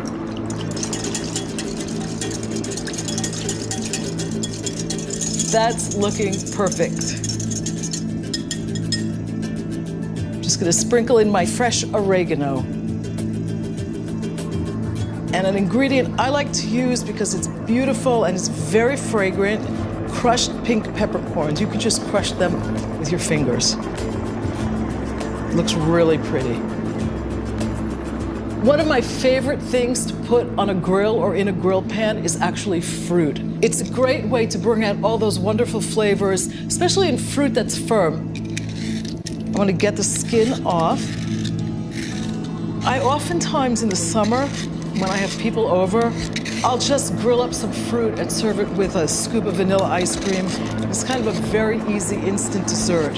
So it works just as well in salads. I'm gonna cut the pear in half lengthwise. You wanna get out the seed bed. You do that with a sharp paring knife and just scoop that right out. There's a really nice sweetness in pears. Some of the other fruit that I like to add to salads on the grill, grape clusters are great, and especially when they start to burst. Peaches in the summertime when they're ripe. So these are all things that you can actually use interchangeably. A little bit of olive oil in my grill pan, and you want the grill pan to be hot. And you want to get the pears cut side down so that the pears cook up without getting too soft. You really just want those grill marks on there. That's the whole idea. You're not thoroughly cooking through the fruit. Oh, that is exactly what we want, a beautiful grilled pear. I'm gonna get it browning on the other side.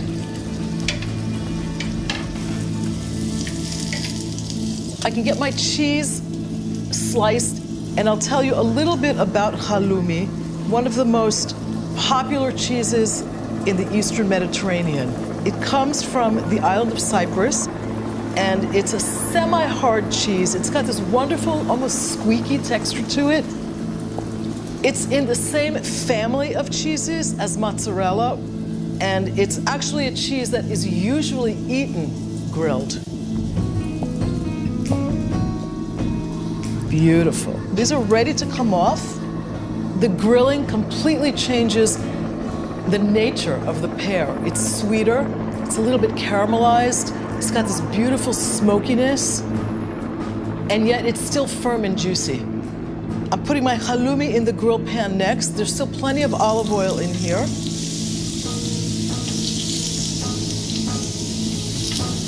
This really just takes a few seconds. Oh, that's gorgeous. The last thing I need to do is toast my Greek pistachios. These are literally going to take just a minute or so. You always want to toast your nuts in a dry skillet. Top my salad with that wonderful halloumi. I mean, who doesn't like melting cheese?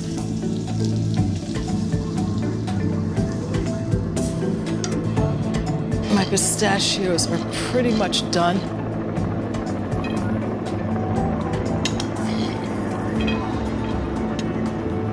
And last but not least, my honey orange dressing.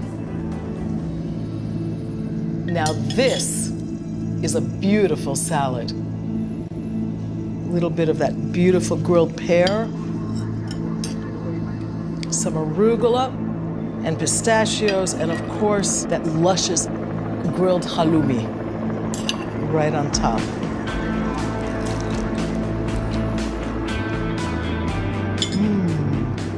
This is packed with flavor.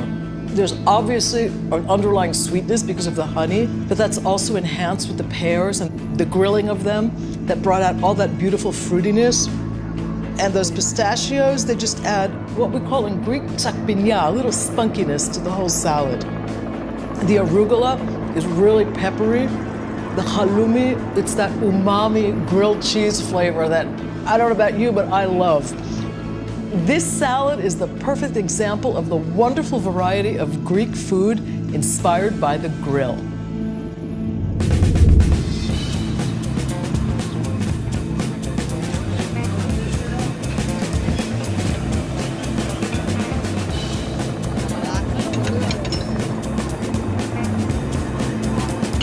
Καλώς ορίσατε. Ευχαριστώ πολύ.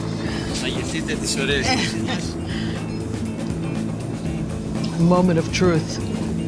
They smell great.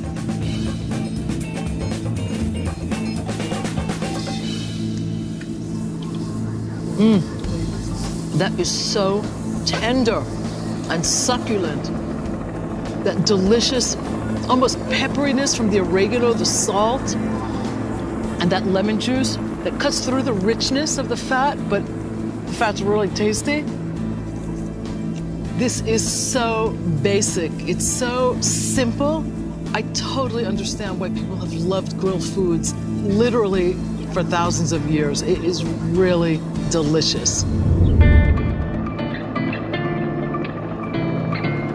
I'm making my barbecue sauce for my chicken, sauteing some onions, and just about to add a little garlic.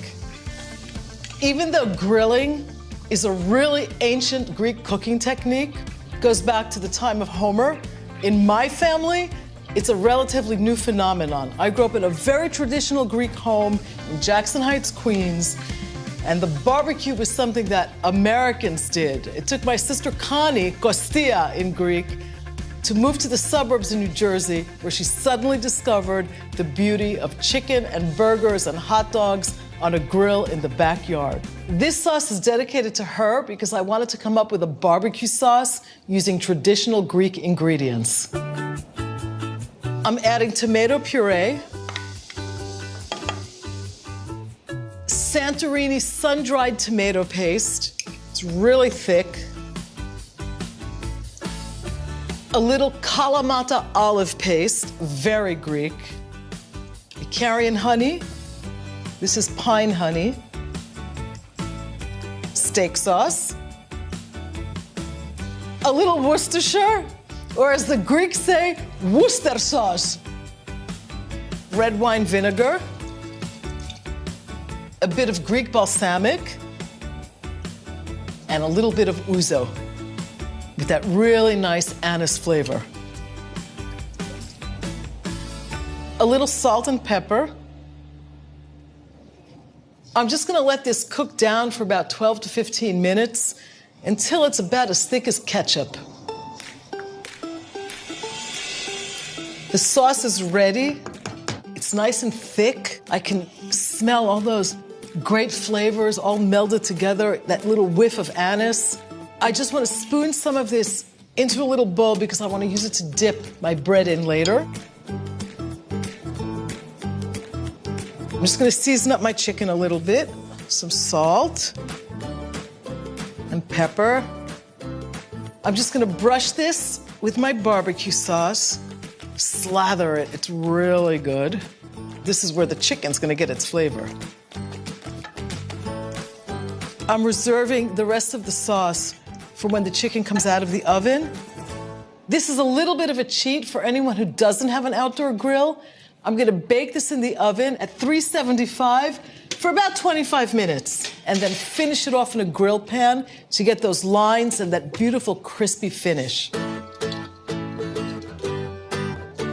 Greeks eat everything with a little bread, including barbecue. So I'm just gonna heat up some beautiful pita folds, get some grill marks on them too.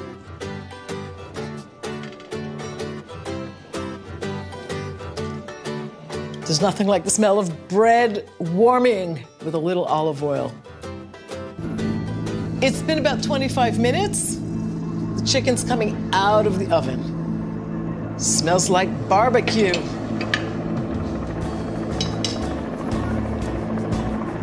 I'm gonna baste the chicken one last time, and then I'm gonna get it into my hot grill pan, and that's really gonna give it that beautiful caramelized finish.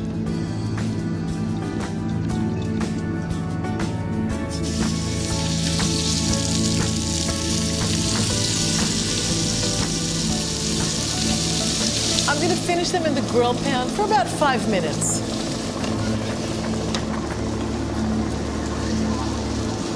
Moment of truth here. Ooh, that looks like barbecue chicken. Looks great. Wow. I think my sister in New Jersey will approve of this.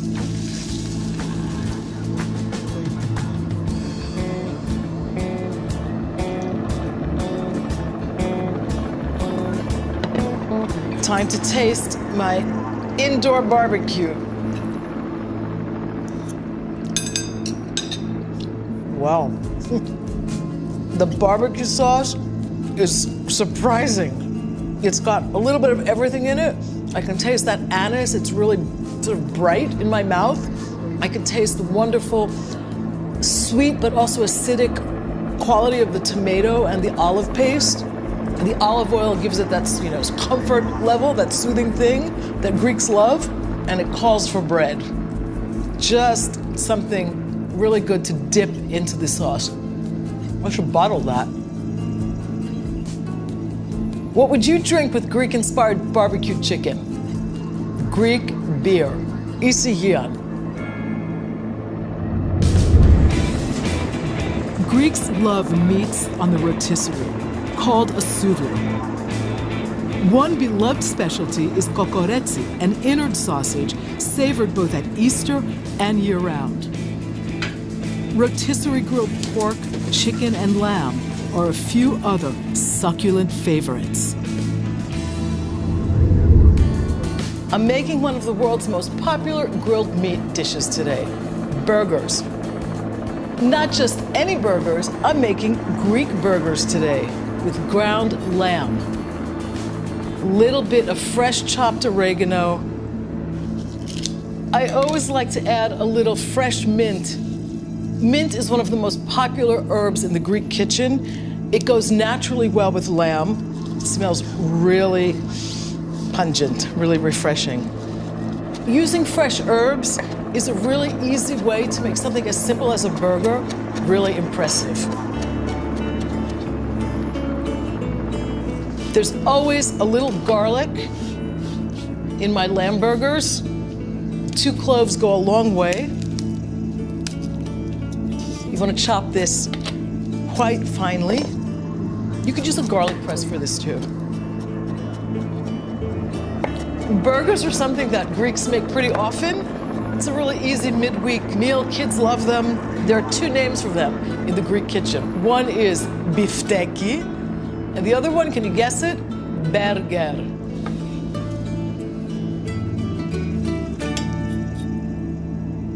To make your burgers a little bit fluffier and also to hold them together while they're on a hot grill, you want to add an egg. Slightly beaten. Right into the meat mixture. I always add a little bit of breadcrumb. It gives the final texture of the burgers a nice light fluffiness. About a heaping tablespoon to start with. A fair amount of salt. Don't be afraid to season your meat. Salt is your friend, especially when you're making burgers. A little pepper. And then I'm going to give this a nice mix. I always use my hands to do this. If it's a little bit dry, I know to add some liquid. If it's a little bit wet, I know to add some breadcrumb. The one thing I always add, though, is a little bit of extra virgin Greek olive oil, because in a good burger, you need to have pretty high fat content, and why not add a little good fat to make that happen? I'm just gonna go wash my hands, get these covered and put them in the fridge for about a half hour. That helps firm up the mixture a little bit so that it holds together beautifully on the grill. And then I'm gonna make my special feta stuffing for my Greek burgers.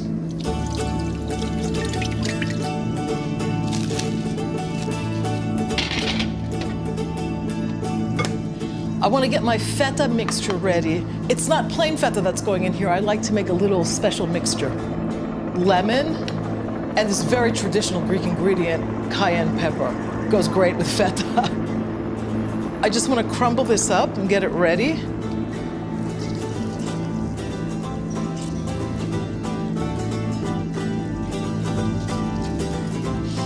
Greeks love lemon, and it goes really great with a little bit of feta cheese. My cayenne, you can do this to taste. I like it hot. And you basically just want to mash this with your fork. If it seems a little bit dry, don't be afraid to reach for a little olive oil. I'm going to set this aside, get my tomatoes ready because this is the garnish for my Greek biftekia.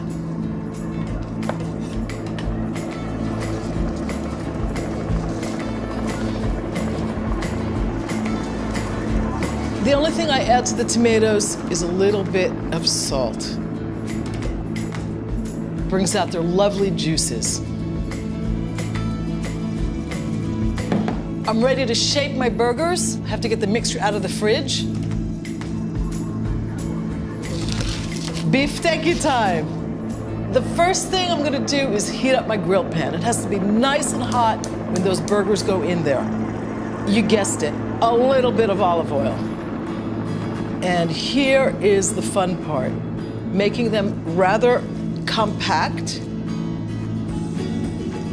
Make a little indentation right in the middle, gather up a little bit of your spicy feta filling, stuff that in there, close it up again, and kind of reshape it.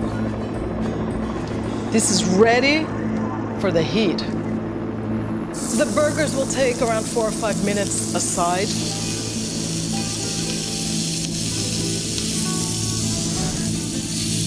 These are ready to flip.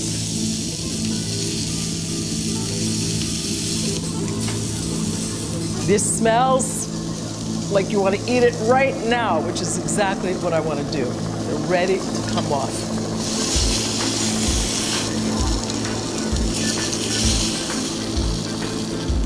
They're really juicy. Just want to get my bread cut open to make a nice deep pocket for the burgers.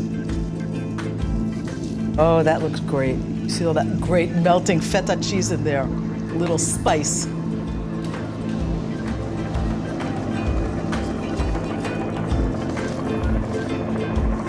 Getting that stuffed with delicious tomatoes.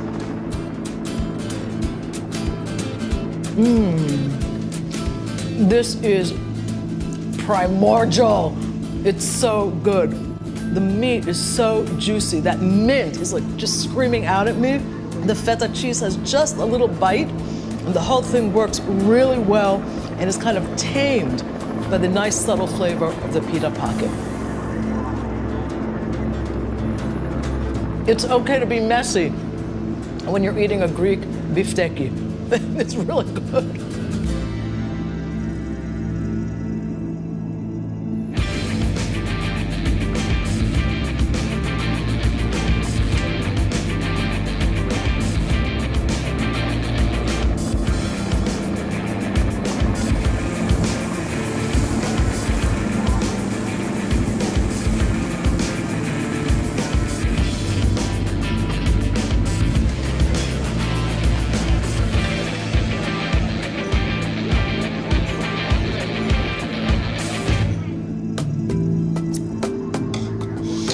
Greek food is inherently comforting.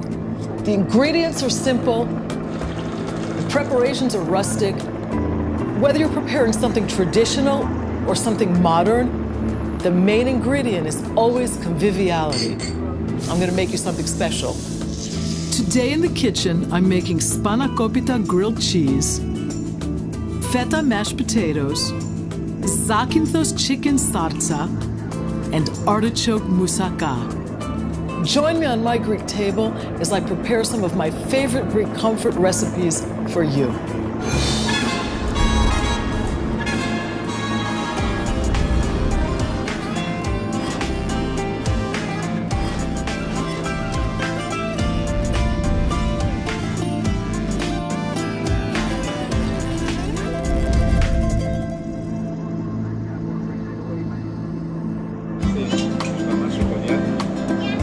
If the definition of comfort food is something edible and tasty, but also imbued with sentimental value, you know the Greeks have a word for it.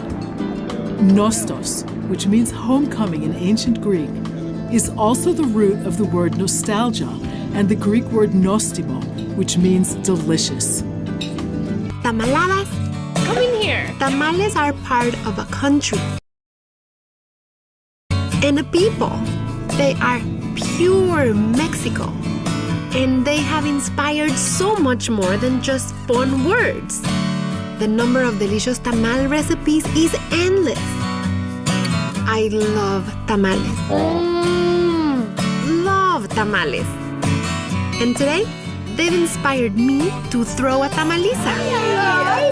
Hello. It smells good. Tamales are a social food, and I've invited a few of my closest friends over to help assemble enough tamales for a fun tamal feast by the fire.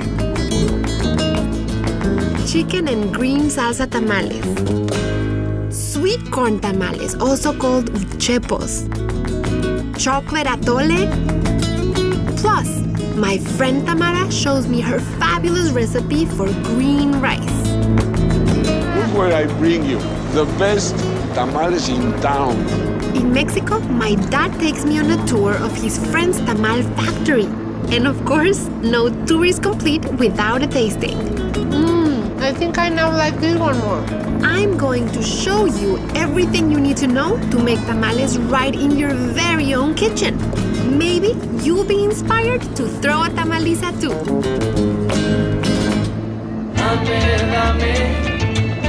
Dame tu chocolate, dame tu piloncillo, dame café caliente, dame tu corazón.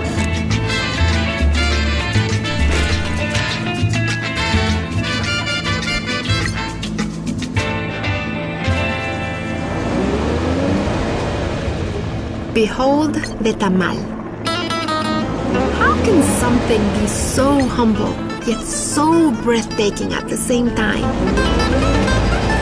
For Mexicans, tamales are the stars of celebration, the main event of many a fiesta, or a simple snack found in most street corners.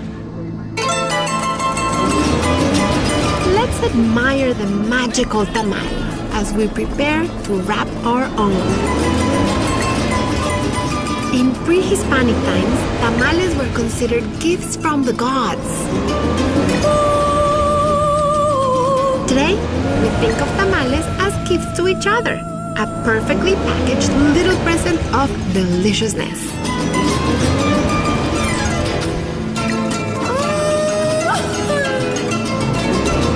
Are you excited to make tamales? I'm excited to make tamales. People are always telling me they're very intimidated to make tamales at home, but they are super easy and super fun to make in your own kitchen, and I'm going to show you how.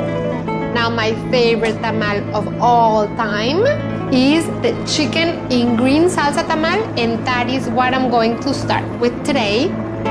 It's easy to make the masa. You know why? Because you don't have to make your masa from scratch. You can use the corn flour masa that you buy in the stores. So all you need to do is mix it up with 3/4 cups of fresh lard. Now I'm going to beat the lard until it is fluffy and puffy. If you don't want to use lard, you can use vegetable shortening. And if you don't want to use lard or vegetable shortening, you can use any kind of flavored oil. And once it's really fluffy, add a teaspoon of salt, a teaspoon of cold water, which is going to help beat that fat, a teaspoon of baking powder. Now I'm going to take turns with my corn masa flour and chicken broth. I'm going to reduce the speed. And really the secret for having really great fluffy masa for tamales is to beat for a long time have to have patience and to do it slow, because the more that you beat, the more that everything gets incorporated.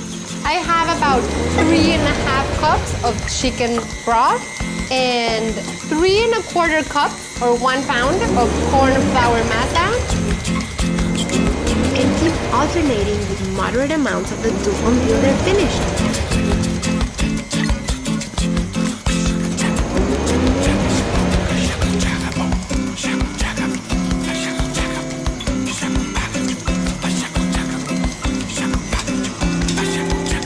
This is how fluffy you want your masa. And you can tell if your masa is ready if you grab about 1/2 teaspoon of the masa and drop it into a cup of really cold water. And if it floats, yay, you should be really happy and proud because you have made your very first amazing batch of fresh masa. I've prepared a basic salsa verde. And now I'm going to mix about 2 cups of it with my 2 cups of shredded chicken. And this is gonna be my filling for the tamales. You want the filling to be saucy, almost wet, because as the tamales cook, they're going to absorb some of the sauce, and you don't wanna bite into something hard and stiff. You wanna bite into something moist and juicy. You can find tamales with all kinds of fillings: chicken, seafood, cheese, beans, grains. They're savory, they're sweet. These ones that we're making today, they're very common in the area where I grew up in the state of Mexico, in Mexico City. So now we have the dried corn husks that I soaked in a little bit of water so they will be nice and pliable, because you don't want them to break as you fold your tamales. And then you put the tapered end towards you. Add about 2 tablespoons of fresh masa. Spread it. Make a little bit of a dent in the center, because that's where your filling is going to go. No matter what you do in here, they're gonna come out beautiful, because you wrap them up, fold it up, go to one side, and then you fold the bottom towards the top, and you go like that, and you have your perfectly shaped tamal. And as you make them, place them as vertically as you can in a pot or a container. It is a great idea to have people over. You make a few of the fillings, and then you have a tamal making party. Tamales are meant to be gifts that you then open up and eat up. And since tamales are gifts, you have to make those tamales chubby and generous. Add a lot of chicken, add a lot of sauce.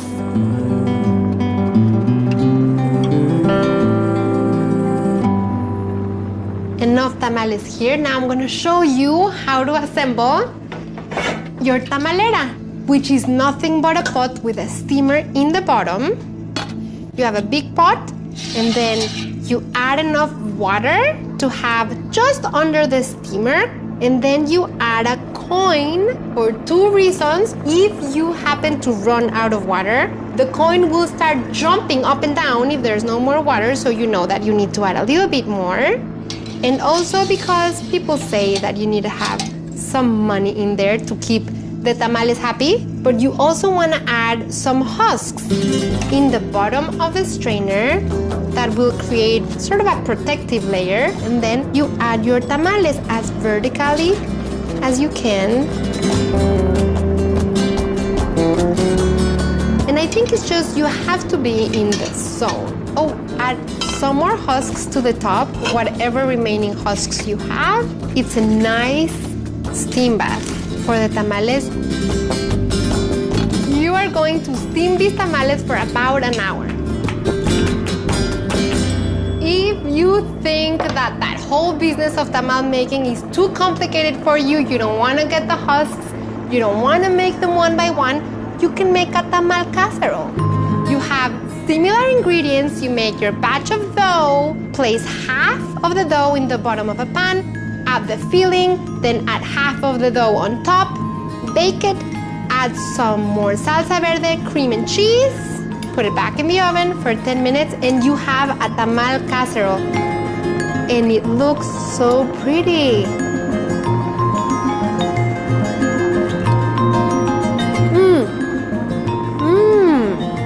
Fabulous. Tamale options are endless, but they are all incredibly tasty. My girlfriends are coming soon, and I want to treat them to another tamaliza tradition, a drink called champurrado. And it's a great word to teach your kids how to say the ch in Spanish and the r, champurrado. It's a great word. And all it means is it's a chocolate atole or a chocolate drink that has corn masa as a base. I have 1 cup of corn masa flour, and I'm going to mix it with 4 cups of water. Atole is a dearly loved drink. It's great for cold nights when you're looking for something to soothe you, and it's also great for a really early breakfast. Now I'm going to strain it into the pot that I already have at medium heat. There is fruit-based atoles, there's chocolate, which we're gonna make, coffee, I mean, there's all sorts of flavors, cinnamon. There it goes. It looks like an oatmeal drink, almost. Very nutritious, 0 fat here. You add 4 cups of milk, and it's just gonna make it silky and creamy. And then I'm adding the flavorings. Canela, also known as true cinnamon. It's very fragrant and warm. Adding it in here. Piloncillo, I need about 1/4 of a cup, and you can grate it, or you can also use brown sugar. And then I'm going to add typical Mexican chocolate. I have a bar here. You can find these at the stores these days very easily. You don't have to shop at the Latino market for these. See how it's grainy? Very coarse. I love eating this chocolate.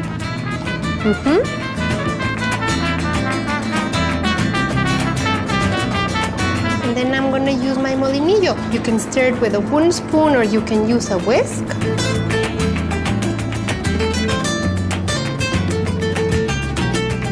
And super delicious. I'm gonna let it simmer for 5 more minutes. I want it to thicken a little bit more, and then I'm just gonna keep it hot for when my friends show up.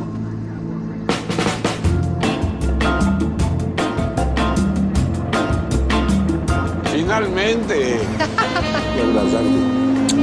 Welcome, mami. Hola, papito. Mira, qué gusto. This is my dad. Ay, tamales. Tamales.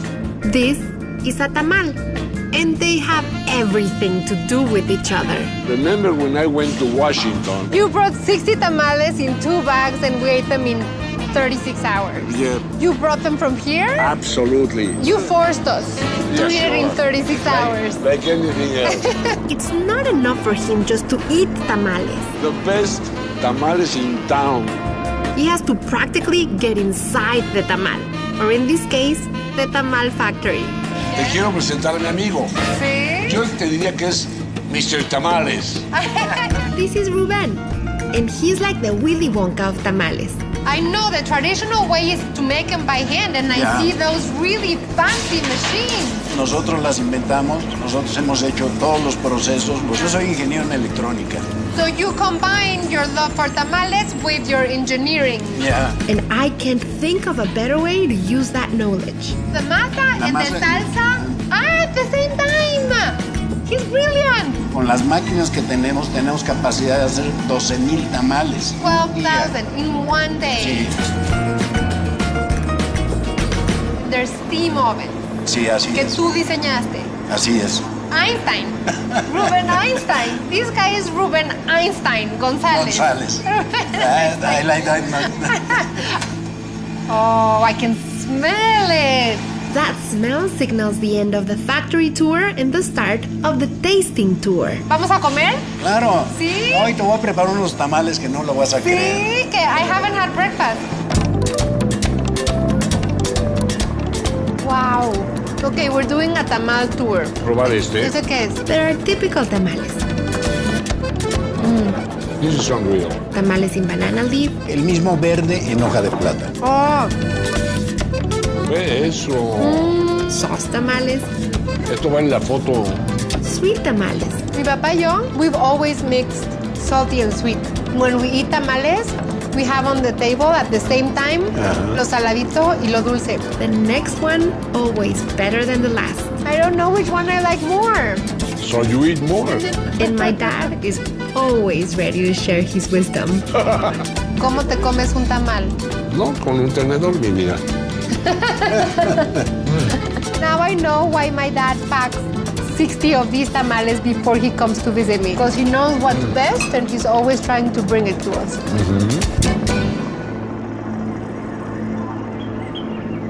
Hola, Pati! You always come with gifts. You always come with plants. I wanted to bring you plants, so next time you make this dish that I'm going to teach you today, you have them ready in your kitchen. I love these. My good friend Tamara came a little early to show me her recipe for green rice, the perfect addition to our tamalisa. Let's chop an onion. Okay. And how much onion do we need? Half an onion, but just coarsely chopped because it will go in here. I will do the garlic. So, onion, garlic. And then we need 3 cups water, which is right here. And I love salt, so I put a lot of salt in mine. Ah, you también. Okay.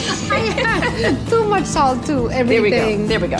Okay, Perfect. so puree until completely smooth? Yes. Okay. Because this is the water that the rice is going to cook in, so we don't want it chunky. We want to make it all super smooth. Right. Okay. Before we add the water, we have to put in about a 1/4 cup of oil. And this is olive oil, but it can be vegetable oil, it doesn't matter. We have to heat it up a bit. And then I like toasting the rice kernels a little bit so they get softer, they kind of get infused with the oil. So. And we have the heat at like medium? Medium, and that's a good question because if you put it on too hot, these rice kernels start popping and getting brown, and we don't want that. We just want them to become translucent. Yeah, I do the same thing. Fry my rice first. So do you use a lot of... You go. So, I don't know this is for a fact, but I think that when I pre-fry my rice like this, it becomes more flavorful. Totally. Is that true? It adds a layer of like toasty, nutty flavor. Okay, put it in our water. Add 1 serrano chili whole. Cover this now, put it on low for 20 minutes. And then now we're just doing the green sauce. Put a little bit of water in the saucepan, and then we're gonna put in 3 cups of spinach. So then we cover the spinach for 2 minutes, or just see how it is right now, it's all fluffy. When it all gets kind of to the bottom and it becomes bright green. We don't want it to get that like super deep cool. green. Yeah, okay. Put this on high. This is our moment to add heat. So I would probably use, in my family, a half of this jalapeno, but we can use more for girls' night. Yeah. Today we'll use both basil and cilantro, but sometimes I just do cilantro, sometimes I just do basil. Since it's special night, we can do both. Yeah. 1 to 3 garlics. Salt. Add the spinach and the spinach water. Puree until smooth? Yes, puree until smooth. Now. Okay, see, and with the water, how it gets creamy, you need it creamy because it has to mix. Oh, that's gonna taste so good. So good. Oh. Isn't that gorgeous? So what's nice is that the rice already has a nice flavor because we made that water at the beginning, but this is just gonna add and so delicious. It smells. And it's such a nice color, isn't it? When do you get rice this color? It is. Okay, I need to have a taste. It smells so good.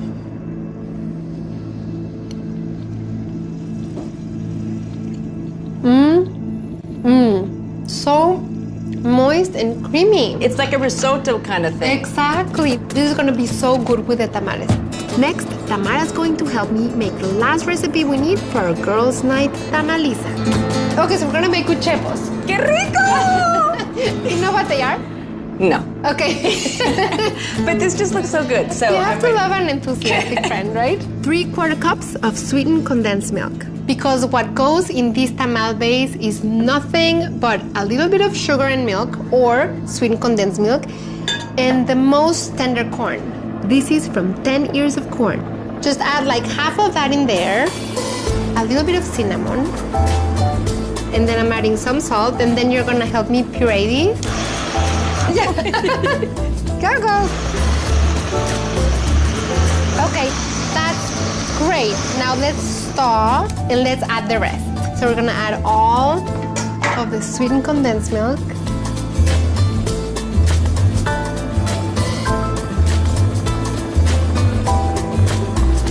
And then puree that until completely smooth.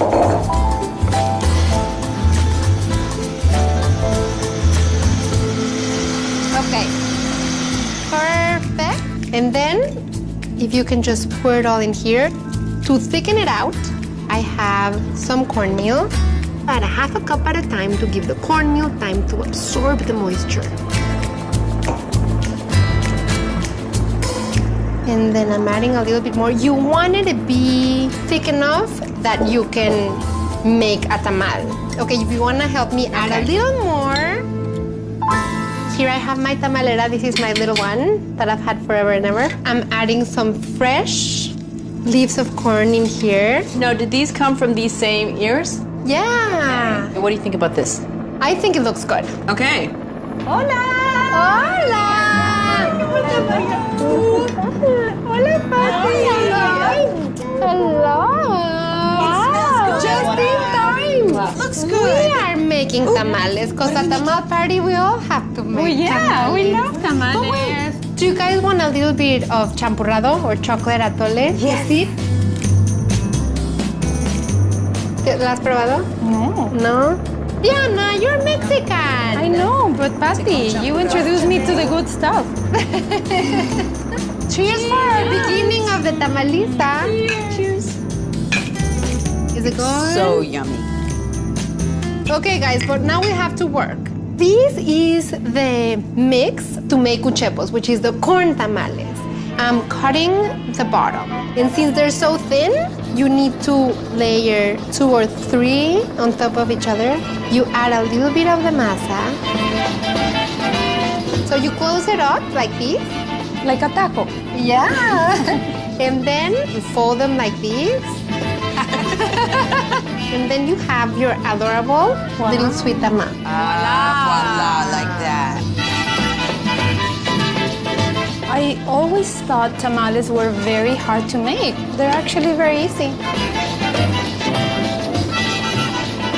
Okay, guys. The uchepos steam on medium heat for an hour, and the tamales that I made earlier are ready.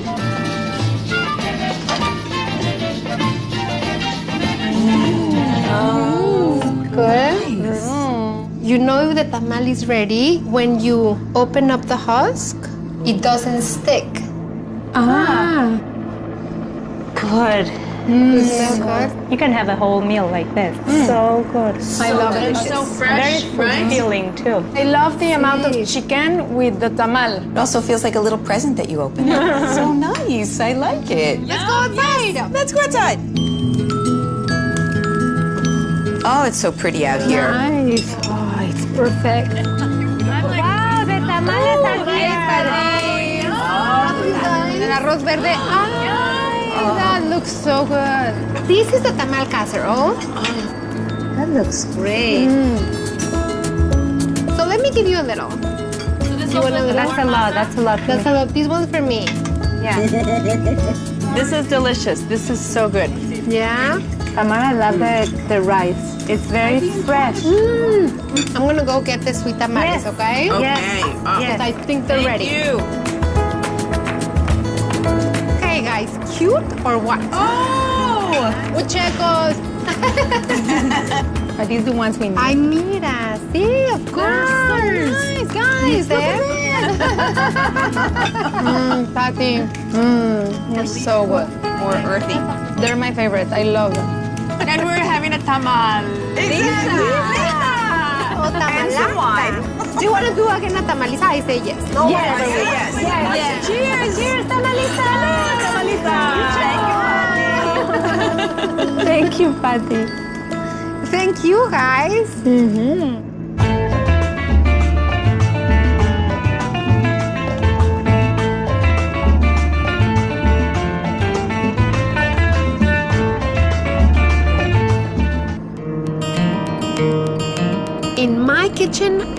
constantly playing with recipes, always trying to tickle my taste buds, combining and blending flavors in new, creative ways. Wow. Smells really good. So gorgeous. Many things that come out of my kitchen are the product of two cultures colliding, Mexican and American. This collision of cultures is so important to me that I have a name for it, Mex-Americana. Today, I'm going to be exploring that theme through new, delicious recipes. First, I'll take one of our finest local ingredients, fresh crab meat, and give it a Mexican twist. Crab cakes with jalapeno aioli. Then, my 3 Mex-Americana boys are joining me in the kitchen to help make our 2 favorite kinds of Mexican pizza. Poblano, corn and zucchini, and carne asada with cebollitas. Later, I'm heading to Mission Restaurant in downtown DC, where Mexican-born chef Rodrigo Albarrán Torres is living the American dream through his passion for food. My mom used to say, it tastes really good because we made it with love. On this episode of Patty's Mexican Table. Dame tu chocolate,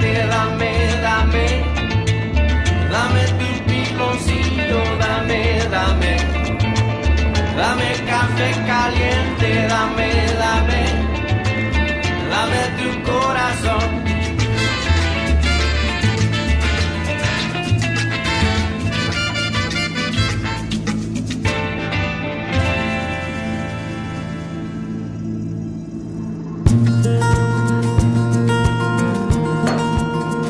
What is Mex-Americana?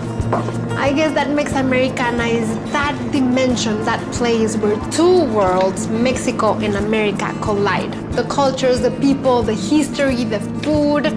The best way for me to express what Mex-Americana is to share some of this Mex-Americana food.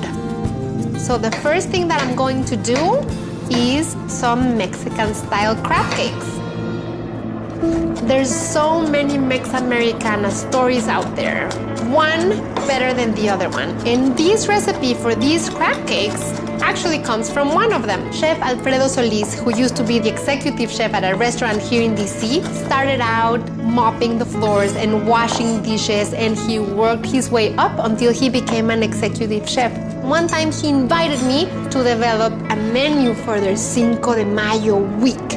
And at lunchtime, he shared this crab cake recipe with me, and I like it so much that I'm sharing it with you. So I have a jalapeno pepper, and then I'm gonna add some cilantro.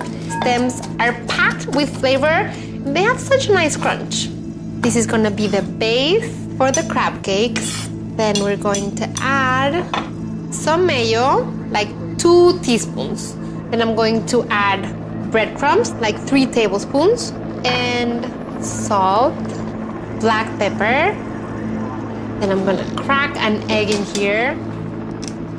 I'm gonna start mixing these up. Very simple but tasty base.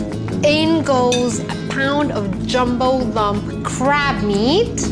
So crab is not something that you think of when you think about Mexican food, but I happen to live in Maryland, where crab is big. So this is really a Mex-Americana dish to me. Oh, and I forgot lime juice. Like a tablespoon or so. Lime juice. So mix it all. So the next thing I'm gonna do is add some butter. A little bit more butter. This is really cute. You make tiny little crab cakes and serve them for a nice fancy dinner. People will be really impressed. You can pass them around. You can put them in a little piece of toast or like tiny sliders.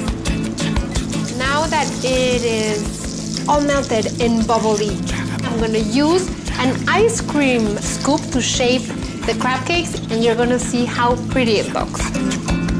You don't wanna crowd the pan. You wanna add enough so that they will have room to brown. And now I'm gonna make a jalapeno aioli to eat along with the crab cake. We're starting with 1 cup of mayo, more lime juice, about 1 tablespoon. Then I'm going to add a serrano in the aioli. It's a little bit more spicy, a little bit more grassy. Then the jalapeno pepper, cilantro. I'm gonna add a little bit of salt and a little bit of pepper.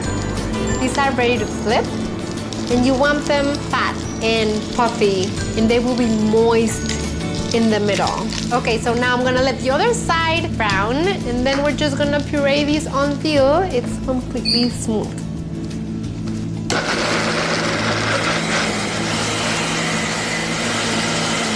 It's ready, and my crab cakes are ready too, and I'm hungry.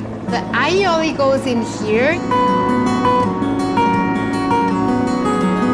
My kitchen is a Mex-Americana kitchen. When you think about it, I make dishes that I grew up eating and that I want my kids to taste, but I've adapted them to our American schedule and life.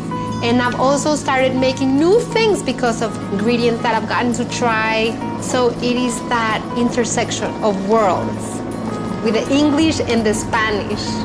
I'm trying to choose which is the nicest looking one so that I can eat it first. Now, if my boys were here, I would give them the nicest ones. And that is an international thing. Mothers just do that, right? I have some watercress here. Just break them up.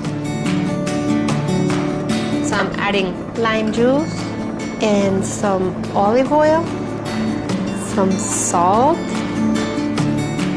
Just making it pretty for you because I would have already finished it. Mexican crab cake.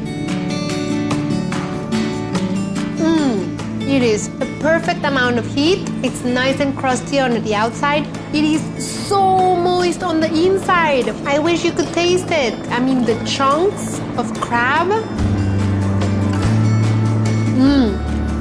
Such a great example of how harmonious American and Mexican can be on a plate.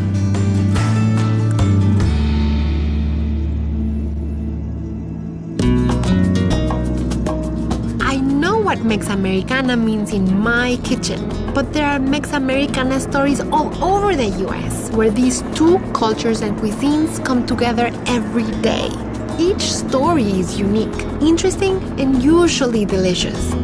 Chef Rodrigo Albarrán Torres is one of those stories. R&R Taqueria is great, authentic Mexican cuisine inside a gas station. About 20 minutes south of Baltimore, R&R Taqueria serves up some of the most mouth-watering Mexican roadside food in America. To me, Mexican cuisine is an art, and it's also a story behind every single dish. It's funny where life takes us sometimes. Chef Rodrigo grew up in Mexico City and moved to America when his dad got a job cooking in a chain restaurant. I actually went to my high school at 59 months to get permission to work together with my dad. Working in the kitchen helped Chef Rodrigo pay for school and pursue his dream of becoming a pilot. But when he was furloughed a few years ago, he had an opportunity to open a restaurant at this gas station. And the rest is history. A couple came in and told me they drove 25 miles to eat here. And I was like, well, thank you very much. That is so nice of you. How did you find out about us? And he said, we saw you on the Wall Street Journal. After being named one of the top 5 roadside Mexican restaurants in 2011, the reviews and acclaim have been rolling in ever since. I love what I do. It's bringing the best out of me.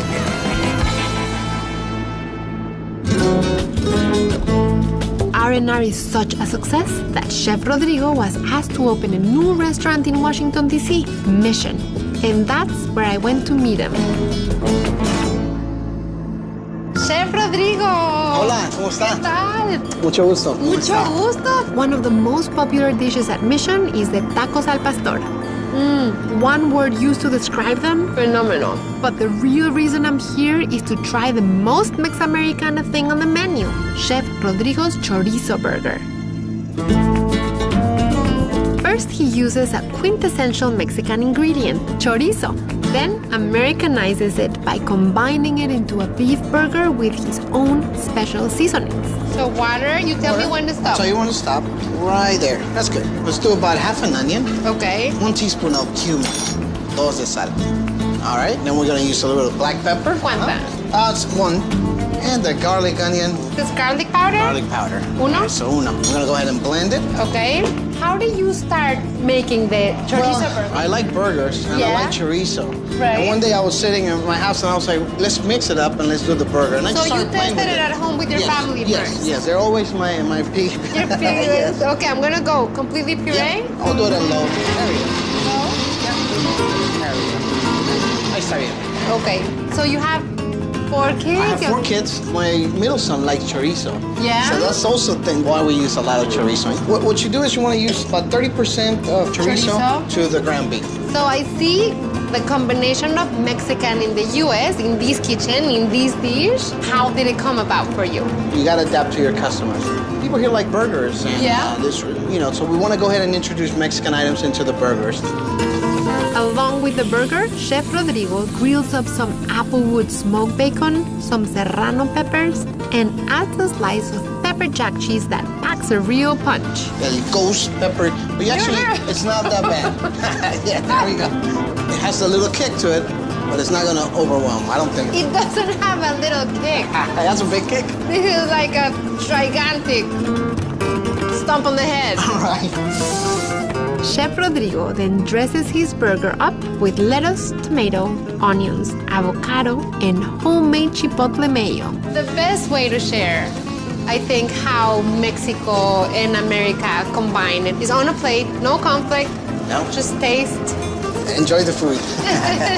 A thing of beauty. Yes, it is. Okay, here we go. Nice and juicy.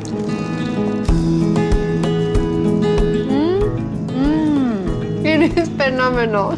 Yes. You feel burger, and then you feel backdrop the chorizo, and then the kick of the pepper. And the super smooth layer of the avocado. Yes. A lot of combination. There's so much in there. That's right. I think it's not a coincidence, but it's practically a fact because you hear it more and more of these success stories in America of people that succeed in the field of food. This is the land of opportunities. My mom used to say, it tastes really good because we made it with love. Con amor lo hice. I think when you're cooking, you're really doing it because you love it. And also showing what Mexicans can bring to the table. That's right, and how we eat, and it's delicious, and to share it so those people can do it with us. And what we bring to the table is actually delicious. Yes, it's very, very, very good. Very good. Qué rico, Chef Rodrigo. Muchas gracias.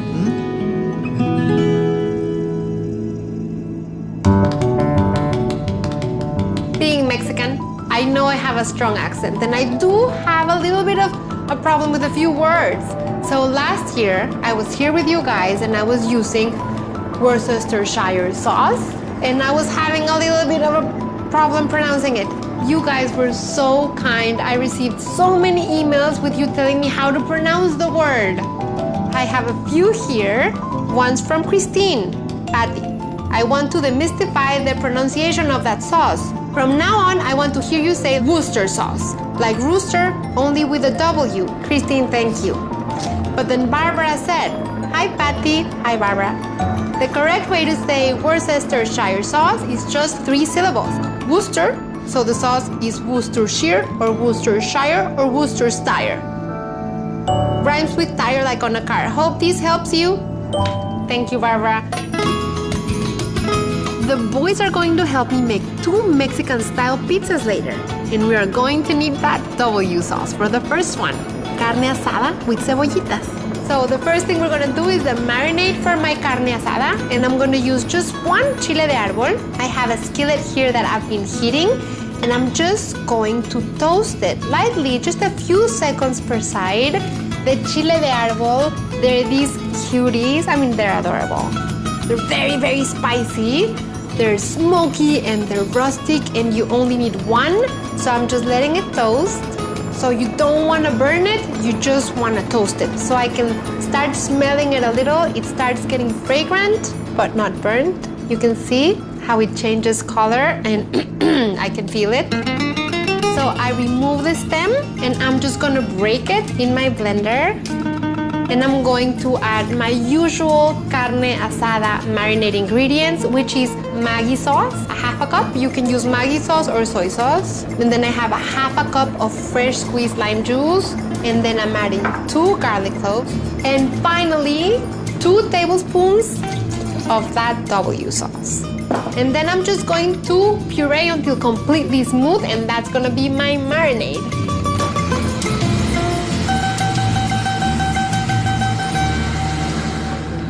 Smells like carne asada already, so I'm going to use some of this marinade to marinate my skirt steak. You can marinate the meat for 10 minutes or 15 minutes. If you give it more time, better, a half an hour or overnight. So I'm just gonna let it sit while I get my pizza dough ready. It's gonna go here. So now I'm going to use the rest of my marinade for my cebollitas or scallions. I'm gonna remove the tops and the bottoms, and I'm going to cut the rest into about 1.5 to 2-inch pieces. And I'm gonna pour the rest of my marinade, which is like a half a cup, right over the scallions or cebollitas. It's gonna make for a great marinade. They're gonna soak up all those flavors. Mexicans love pizza, and we have turned pizza in one of our favorite street foods and fast foods. Of course, we have different kinds of dough. I have a thin crust that I like to make. I have a teaspoon of dry active yeast, and I'm going to add a tablespoon of olive oil. The yeast is very persnickety. I'm going to mix it with 1 cup of lukewarm water. And if you add cold water or hot water, it will just do nothing. And then you won't have any puff, which you want in your dough. So I'm adding like a half a teaspoon of sugar because yeast thrives on sugar. And here I have 2 2/3 cup of flour. I'm gonna start making a well. And I'm going to add 2 teaspoons of salt, kosher or sea salt, and I'm going to mix it with my hands. There are so many words in Spanish that I can't find how they would translate into English, and so many of them have to do with experiencing food. So for example, in Spanish we have a word that is sabroso. Sabroso is the act of enjoying something delicious. Mexican pizzas are sabrosas. So this one would need to sit anywhere from 10 to 15 minutes just for the flour to absorb the moisture in there. Not that you want it to rise, but I have one that has been sitting back here. You can see how pretty it gets with a little rest. And I'm just going to add some flour to my counter, into my hands.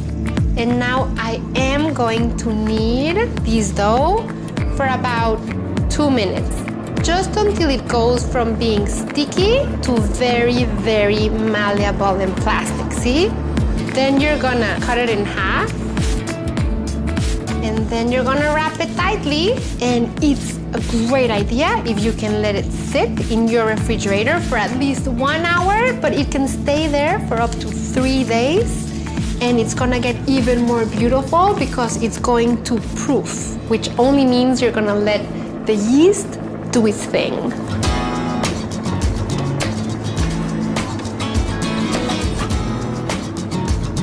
I'm going to make a super speedy pizza sauce that you can use for pizza sauce or for many other things. And what I'm going to do is I have a medium saucepan over medium-high heat, 3 tablespoons of olive oil, and once it's hot, I'm going to add 1/3 cup of white chopped onion. And then I'm going to add 2 garlic cloves.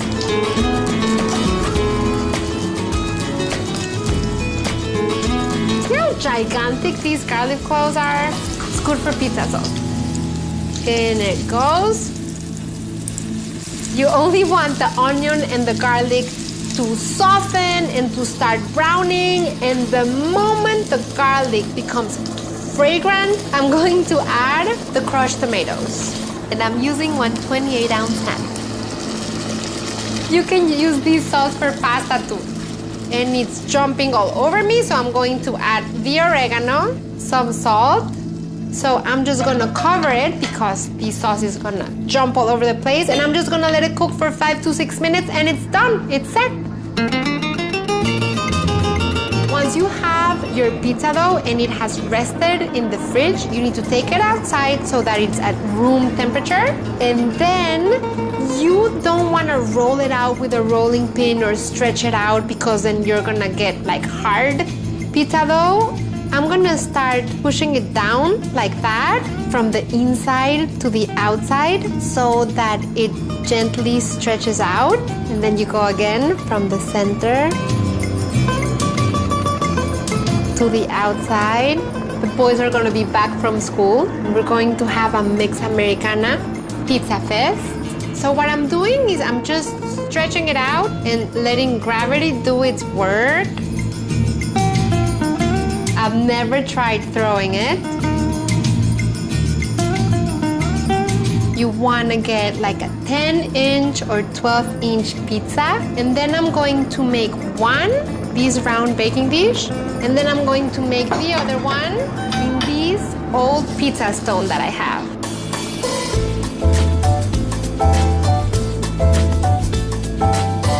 My oven is already preheated at 450, and I'm just gonna pre-bake the dough for about 5 minutes, just until it hardens a little, so it won't get soggy when I put the sauce and the toppings. While the dough is in the oven, making a nice crust, I'm going to broil this meat that has been marinating. Now, I don't want to cook it entirely. I just want to broil it for about 2 to 3 minutes per side. Make sure to flip your meat after a few minutes.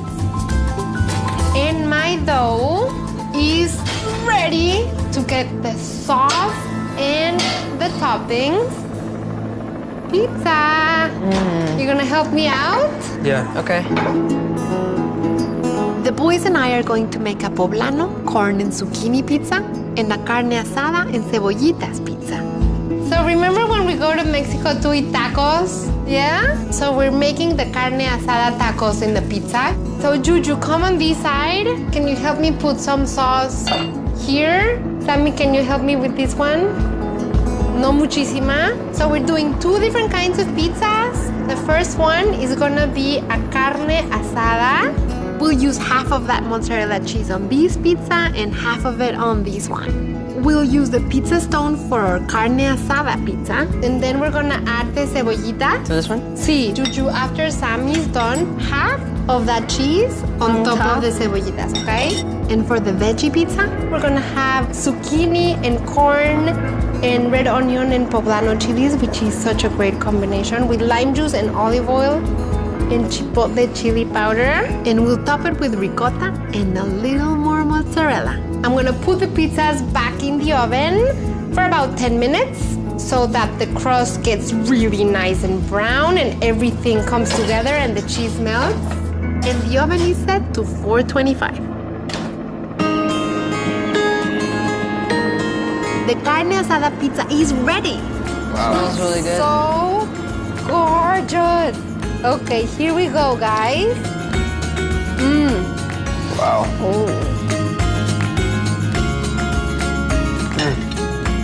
A little Mexican avocado is a perfect complement to the carne asada and cebollitas. I love it. Delicious. Okay, let me take the other pizza out. Oh my gosh, look at these. With the ricotta cheese.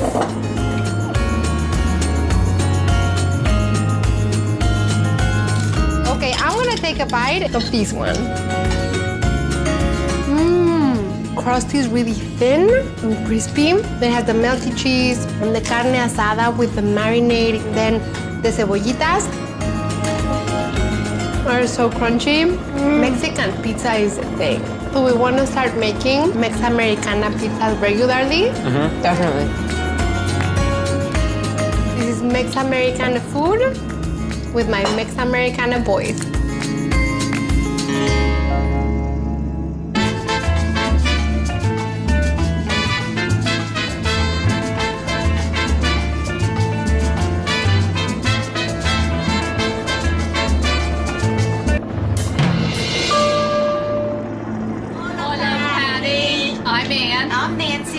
We got inspired to do our cooking day today because of your show with all your girlfriends.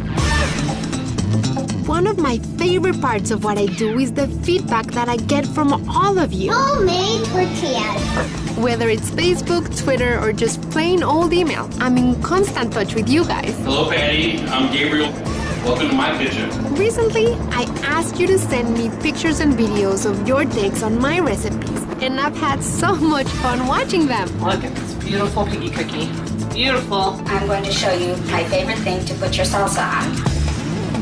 Today, we're dedicating the whole show to you. Throughout the show, we'll be playing the videos and showing all of the great pictures that you've sent us. And as for me, I'll be cooking up my top 3 recipes as voted on by all of you. These are the most asked about, most liked, most requested recipes. Guacamole pico, always a classic. Chipotle chicken pasta casserole, so simple, so delicious. And a decadent tres leches cake with whipped cream and grated chocolate. But the best part? I'm actually going to surprise one lucky fan by showing up to her house without any warning to help her cook dinner for her family in her own kitchen. I'm using all your tools here. Yeah. It's going to be so much fun. Delicious. Yeah. Dame tu chocolate, dame tu piloncillo, dame café caliente, dame tu corazón.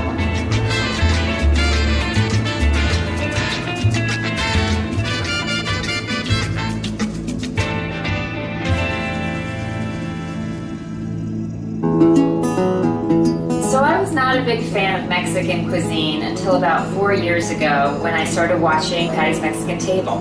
One of the simple joys of cooking is the connection that you have with the people that eat your food. I have made real, true friends with so many of you who share the same passions that I have for Mexican cooking. But when I asked you for pictures and videos of your takes on my recipes, I was overwhelmed with their response. Like Gabriel from Michigan. His mac and cheese Mexicano sounds delicious. We're going to be putting in bacon because bacon is one of my favorite things. And after all of your great feedback, oh my God, that rice smells amazing. I decided to dedicate all of today's recipes to you.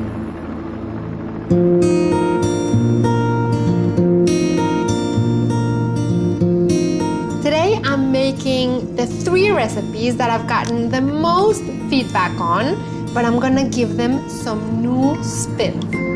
And I think the tres leches cake is one of those recipes that unites all Latins in the US. Here I have my 9 whites and my 9 yolks, and I'm going to mix them separately because I want to create a really, really fluffy batter. So I'm going to beat my egg white.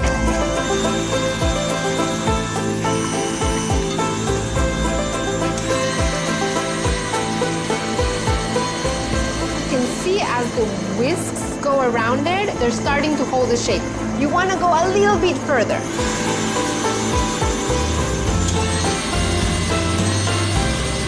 Okay? So when they can hold like that is when you want to add the sugar. So I'm going to add a cup full of sugar, a little at a time.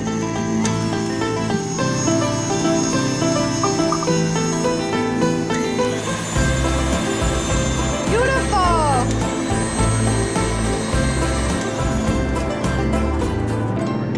This is exactly what you want. This is a stiff peak. See how we can hold the wave? Tastes delicious already, a little bit like a meringue. And now I'm going to beat the egg yolks separately, and I'm going to add a tablespoon of vanilla. It's just fascinating to see how the ingredients transform as you're trying to achieve something. We're trying to get a really fluffy cake here that will also be very sturdy to withhold the sauce, because the tres leches cake is a very, very wet cake.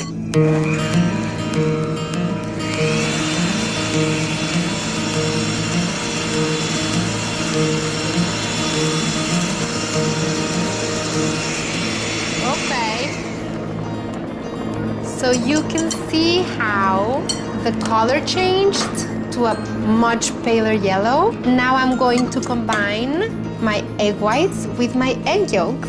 I'm going to slowly fold the beaten egg yolks and vanilla with the whites and the sugar.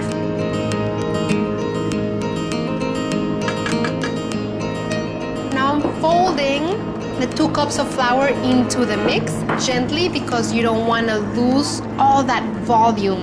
And then I'm gonna make half of this batter super chocolatey. Here I have 1/3 of a cup of cocoa powder, and I'm going to add 1/2 of a cup of hot water.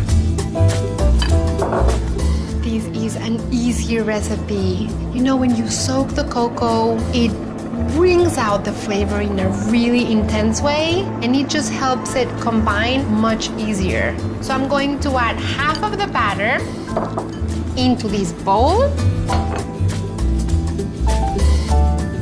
And now we're gonna make it chocolatey.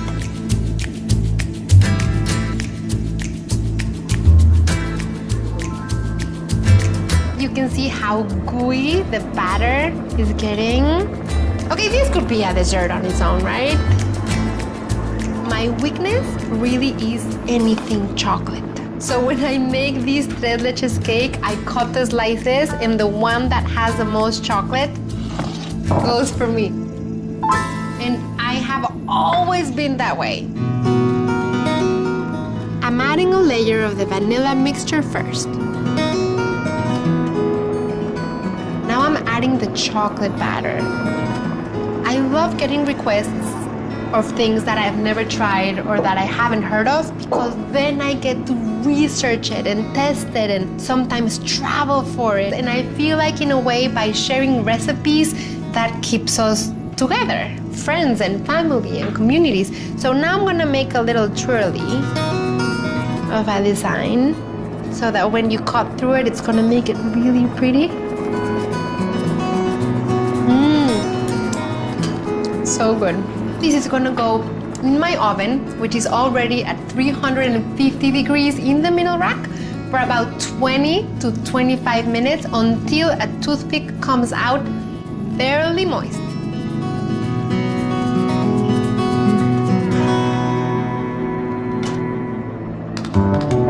Carrie says her piggy cookies are the best, and she has proof.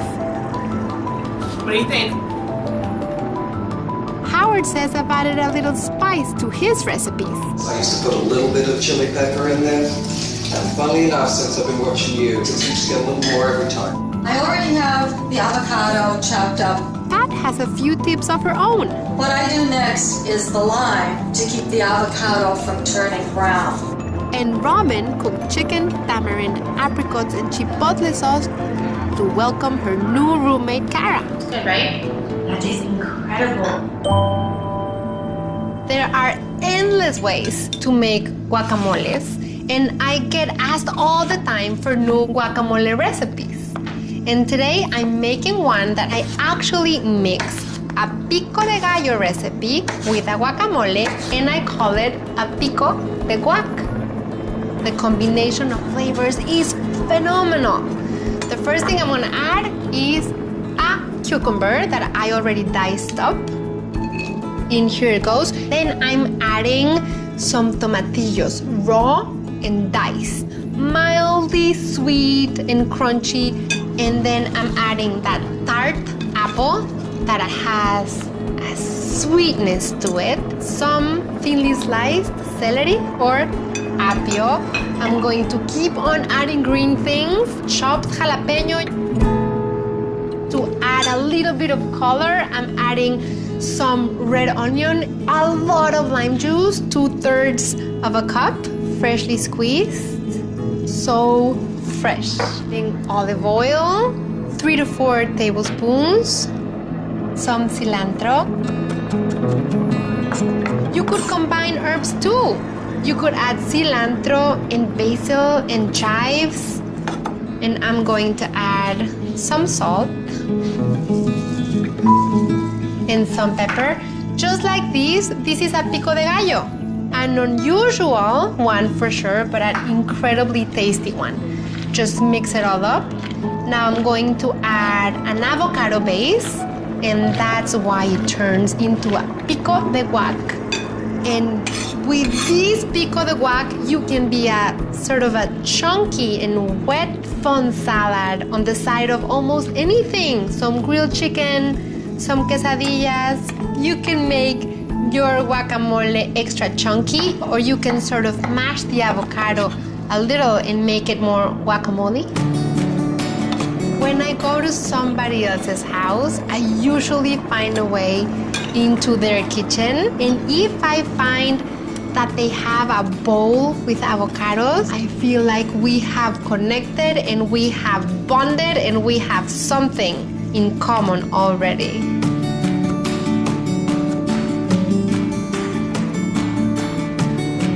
This is looking so irresistible. I mean, come here and look, because you have all these different kinds of green, but they're different tastes of green. The tart apple, the sweet cucumber, the super punchy tomatillo, and the jalapeno, and the cilantro, and just that little bit of red onion.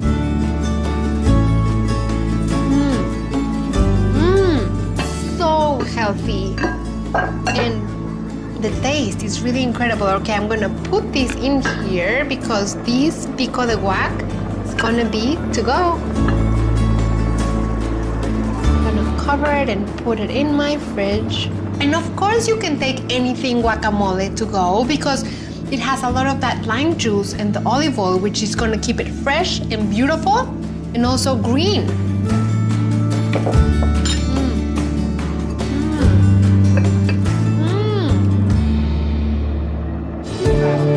Michaeline and her Aunt Kim made a ham sandwich out of my piggy cookies with ice cream in the middle. I have to try that. Really good. Hi, Patty. This is Mr. O'Mara. Field Social Studies class got a lesson out of my salsa recipe. The kids used traditional Mexican ingredients and combined them with ingredients from other cultures to show the importance of diversity in our country. Now that's a creative teacher. Sarah's little helper in the kitchen isn't quite ready for school. We absolutely love your tortilla soup recipe. But you're never too young to start cooking lessons, right? In order to make the tres leches sauce, you need tres leches. I'm adding a cup of whole milk, 12 ounces of evaporated milk, and 14 ounces of sweetened condensed milk. And I'm flavoring the sauce a little bit more with a tablespoon of vanilla. As you know, I have Mexican vanilla from Papantla. Just mixing these up. And then I'm gonna bring my cake. Scoop a little, and I'm gonna poke it all over the place so that the sauce can go all the way in. So chocolatey. And you want to make the cake in a deep baking dish like this so that it can hold the sauce.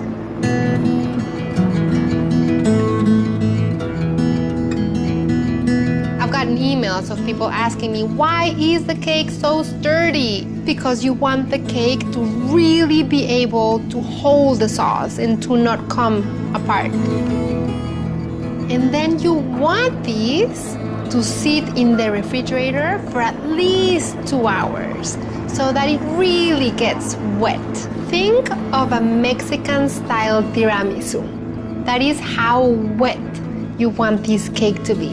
The last thing is we're going to add some whipped cream and some shaved Mexican-style chocolate on top, but we're gonna do that a little bit later.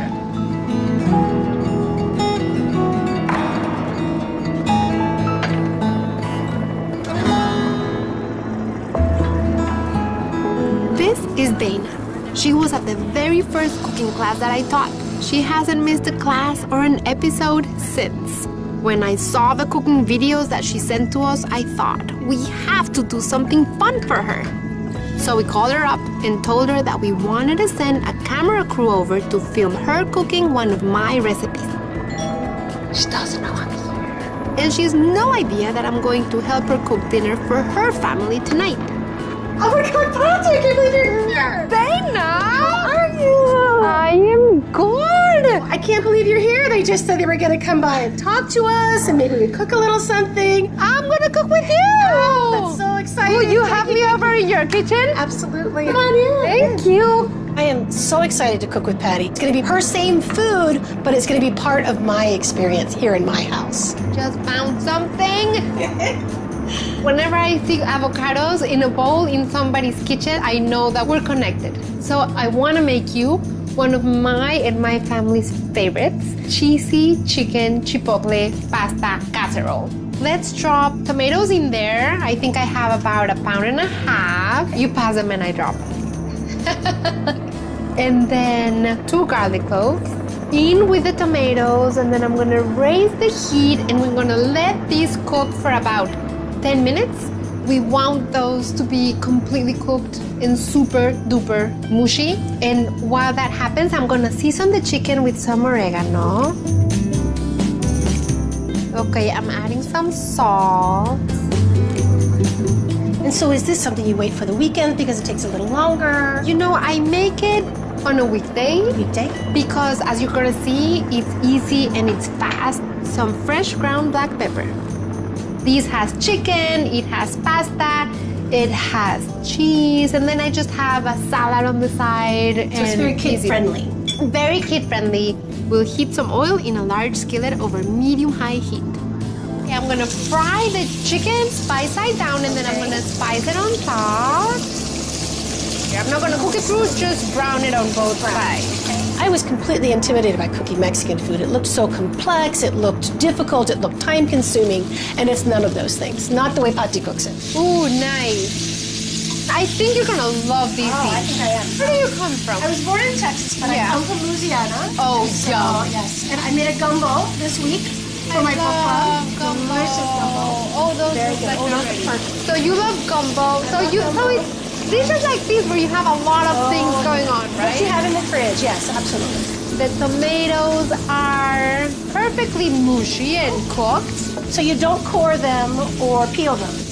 Nothing. Don't peel, don't core, don't dice and remove the seeds. No, we want it all. All's good in here. And Reina, can you give me a slice of that white onion? Just one slice. Like this?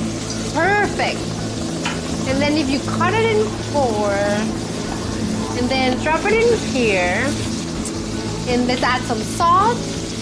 So Patty, is this a family recipe? Where did you get this recipe? No, actually this is a recipe that I sort of came up with because I made a Mexican mac and cheese last year on the show with poblano chilies, and it was a big hit. So playing with the kids, I thought, another take on the pasta casserole, but with tomatoes and chipotle. So if you like the heat, I'll go ahead and add a whole chipotle. Yeah? Absolutely. Yay, because I love it too. 2 chipotle chilies. Okay. So I'm making the tomato sauce. Okay. That's gonna... So we'll go on the chicken and the pasta? That's where the pasta's gonna cook. Okay. I'll show you. So I'm gonna add a little bit more oil. If you can pass the pasta. So this is something that happens in Mexican kitchens. Like instead of boiling the pasta I noticed that. Okay. in water, we fry it in a little bit of oil. Wow, why do you put it in raw? It is going to brown the pasta and it's going to toast it. I'm using all your tools here. Yes, they're at your May disposal. I? Yes, of course. So it's gonna give it a toasty flavor, and we have to puree these. Will you help me? Yes. Let's puree these until completely smooth. Pretty smooth. Smells so good. Take it a 10. Yeah. Perfect. Okay, now we're gonna pour all that sauce in here. So we have a lot of flavors going on here. We have the oils with the chicken and the oregano, the salt, the pepper, and here we have the tomatoes, and which are already cooked. Let me smell. The chipotle, right? Okay, now just pour it in here. It's gonna jump a little, doesn't matter. Yeah. It's a good idea to wait just a little for that tomato sauce to set and deepen and thicken. You do it on lower heat. Yeah, you just don't want it to jump all over your really clean kitchen. I'll clean after I'm done. But see how it's starting to look beautiful? So we add the chicken broth. I'm using 3 cups. And then we're going to nest this chicken on top of the pasta. So, Patti, when did you start cooking? Were you a little girl? I was a big eater always. That's how it starts. Yeah. I started cooking when I married Danny and we actually moved to Texas. No. I was a terrible cook. The things that my husband has eaten, Dana. Okay, so look at these. Beautiful. Yes. Now we're going to cover these and let simmer for about 15 minutes on medium-low heat. What I like about Patti's food, it's very doable. You're not confounded and scared to make her recipes. They invite you to cook them. Let me see. Are you having fun? Absolutely. Okay, so now bubbling, you see how the sauce reduced and the pasta is completely cooked. And then help me add all of this cheese on top. You can use 2 cups of Oaxaca, mozzarella, or Monterey Jack. So now as a last step, we're gonna put it in the oven, which we have at 400.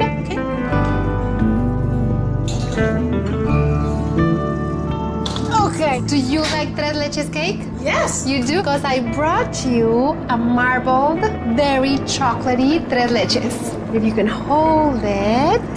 That's beautiful. And I have some whipped cream. Let's spread these, make some nice wavy shapes. Okay. This is gorgeous. What a beautiful finish. And I'm going to garnish it with more Mexican chocolate on top. You can never have too much chocolate or too much cream or too much cheese. True. Or too much chipotle in adobo. No. Right? No. Okay.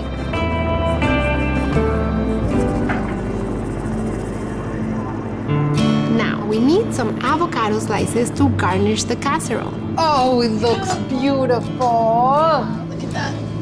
Isn't that nice? Mmm. That is beautiful. I'm gonna put some avocado slices. Absolutely. Okay. Presentation complete. It's like a chipotle chicken cheesy pasta cake. Beautiful. I am so hungry. Are you hungry? Yeah. Yeah? Do you want to get your kids? Yes, absolutely. Are they home? Yes, they're upstairs. They haven't made a noise. No. It was really fun to be with Patti in my kitchen. It was great to have the smells fill up my whole house. It was fun to have it unfold in real time and be able to see the food emerge from my pots and pans and kitchen. You can hear how juicy it is, no? So good.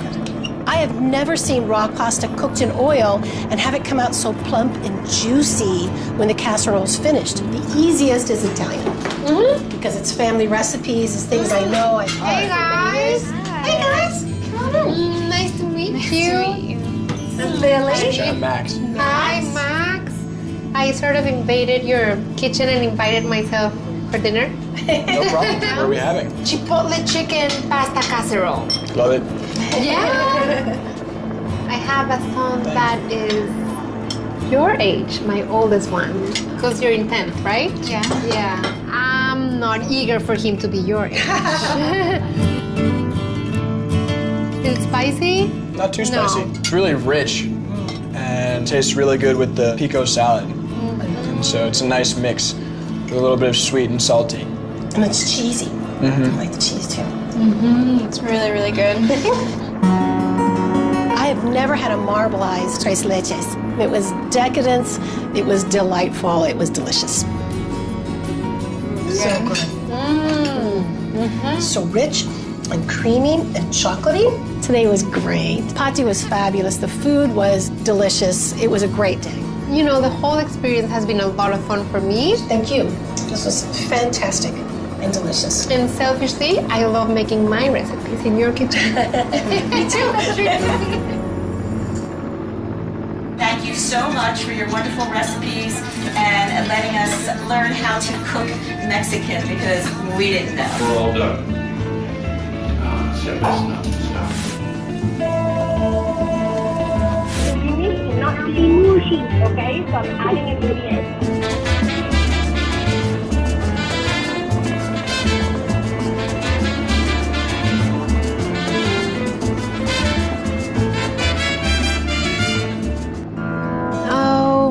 Mexico. You know I love you, right? Of course you do. I love you for your warm people, your beautiful towns full of life, your rich history, your vibrant colors. And I know I've told you this 1,000 times, but I really love you for your food, especially your street food.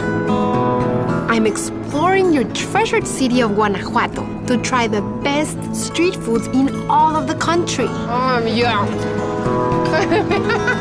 And because street food is really an extension of food that starts in the home kitchen, I'll be cooking my most favorite dishes back in my own home. A staple in Guanajuato for centuries, enchiladas mineras. For anybody out there who says that Mexican food isn't healthy, think twice. Think twice. Super fun and super messy. Esquites are festive and simple. And the chile piquin is making me sweat, but it feels so good because it's so tasty. And Alan joins me in the kitchen to finish it up with something sweet. Churros con cajeta.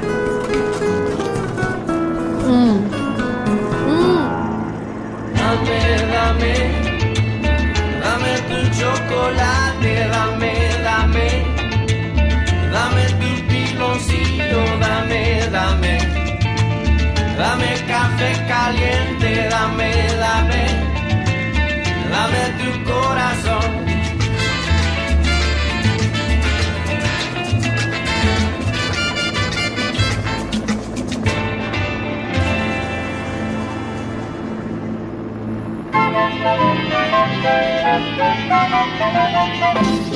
Before we start cooking today, do you mind if I just reminisce a bit?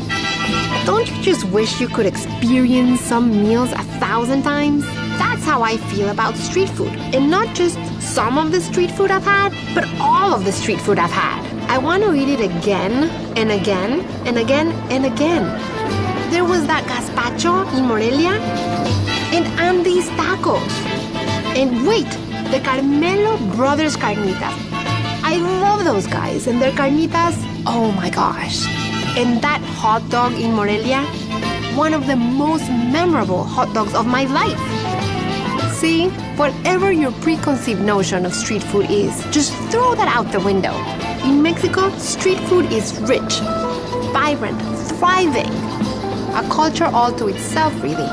Fast and convenient for sure, but food on the streets in Mexico is all homemade, right from scratch. And most food stands are family run, passed down from generation to generation, like the Carmelo Brothers. So street food is an extension of family, and really their kitchen. And when you think about it, that's what all Mexican food is. So let's cook some street food in the kitchen. Amazing. Okay, one more bite.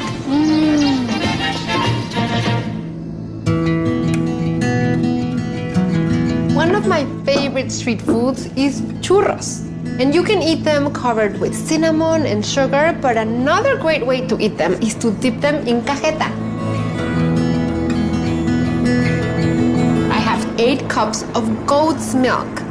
That's what distinguishes cajeta from dulce de leche. The pot was ready for the milk, and my burner is set to medium-high heat. Add a tablespoon of vanilla. It smells incredible. This one is from Papantla, where vanilla originated. We Mexicans are very proud about our cajeta, which is Mexico's version of dulce de leche. And now I'm going to add 2.5 cups of dark brown sugar, or you can also use piloncillo, a little bit of baking soda, because baking soda will help with the brown coloring of the cajeta, and it will also prevent it from having lumps. This pot I got in the town of Celaya. Celaya is known for being the main producers of cajeta in all of Mexico. So now it's coming to a simmer. You can see it starts bubbling. By the time the cajeta is ready, your house will smell like heaven. Now I'm going to set my cajeta in the back. I'm gonna let it simmer for about an hour and a half.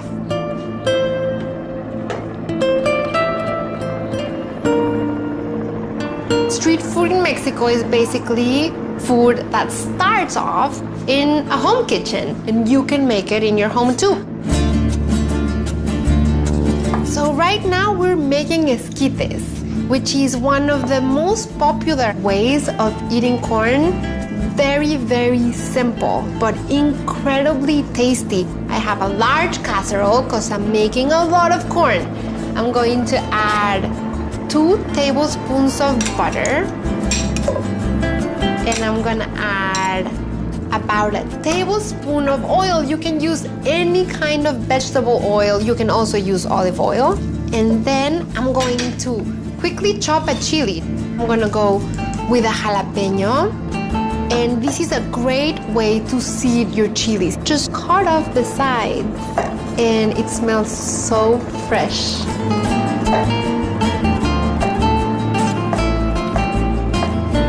It looks like a lot, but it's really not, because look at how much corn I'm going to add. Ah, the smell. And I have the cajeta simmering in the back. And this is like... I just want the chiles to soften a little. Now I'm gonna add the corn. So I have 8 cups of fresh corn. You can also use thawed frozen corn.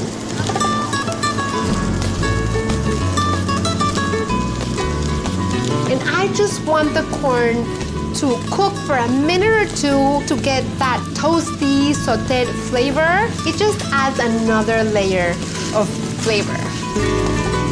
And now I'm going to add 2 cups of water. A little bit of salt. And the last thing that is going to make it so very Mexican is I'm going to add 2 tablespoons of fresh chopped epazote. Epazote is one of the most unique tasting herbs ever. It has a very deep and intense, clean taste, like it just cuts through. So you want to use not that much. Don't go crazy. I'm just adding 2 tablespoons of chopped epazote. I'm just gonna let these cook with the lid on for about 10 to 12 minutes. It's gonna be so tasty.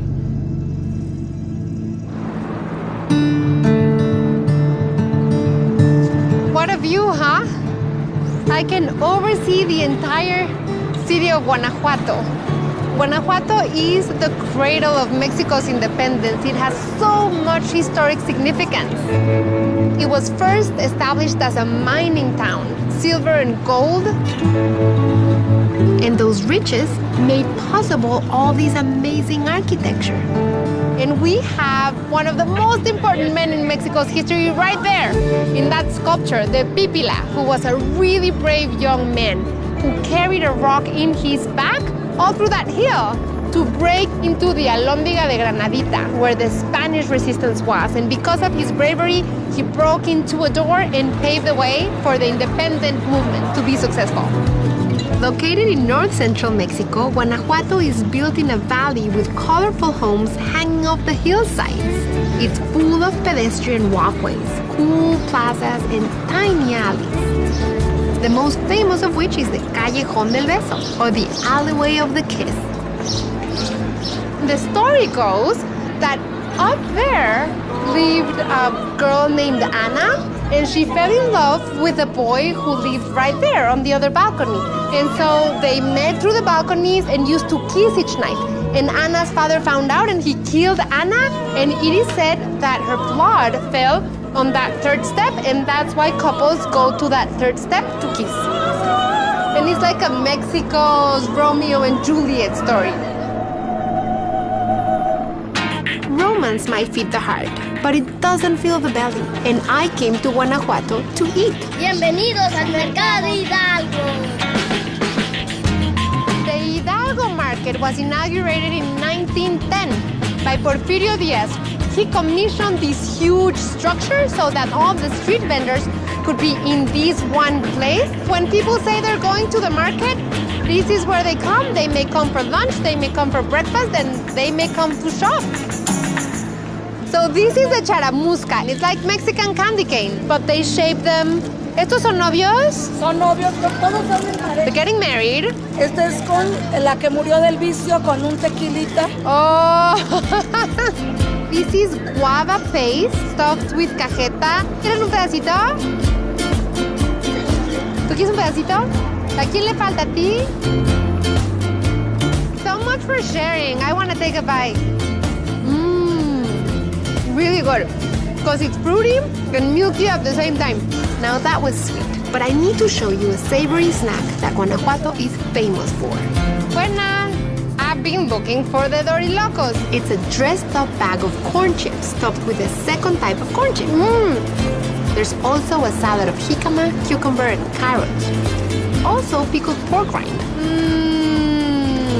2 types of salsa. And finished with lime juice, of course. Uy, qué rico! In Mexico, delicious food is around every corner. Yeah. We are making miner-style enchiladas or enchiladas minera. One of Guanajuato's most popular street foods. So the first thing I'm going to do is to make a guajillo chili sauce, and you know these guys, the cute guajillo chilies. Remove the stems and remove the seeds, and they look like this. Very easy to do. They're very pliable, lovely skin. So I have a hot comal that's set over medium heat, and all you're going to do is to let them toast. 15 seconds per side. The chile reacts, starts to toast on the outside, see? And the skin becomes opaque, and you can start to smell it a little. And then you're gonna let these chilies rehydrate. These chilies have already been rehydrated. I cover the toasted guajillos with hot water and let them simmer on the stove for about 15 minutes. In goes the chilies. Enchilada translates to something dipped in chili. So I have 15 chilies, 1.5 cups of the water, which is full of color and flavor, you can see it. A garlic clove, a teaspoon of Mexican oregano, and some salt. And then I'm gonna puree it until completely smooth. Okay? And then I'm gonna give it another step of seasoning by cooking it down a little. So I'm adding some vegetable oil in here. And once the oil is hot, I'm going to add the salsa.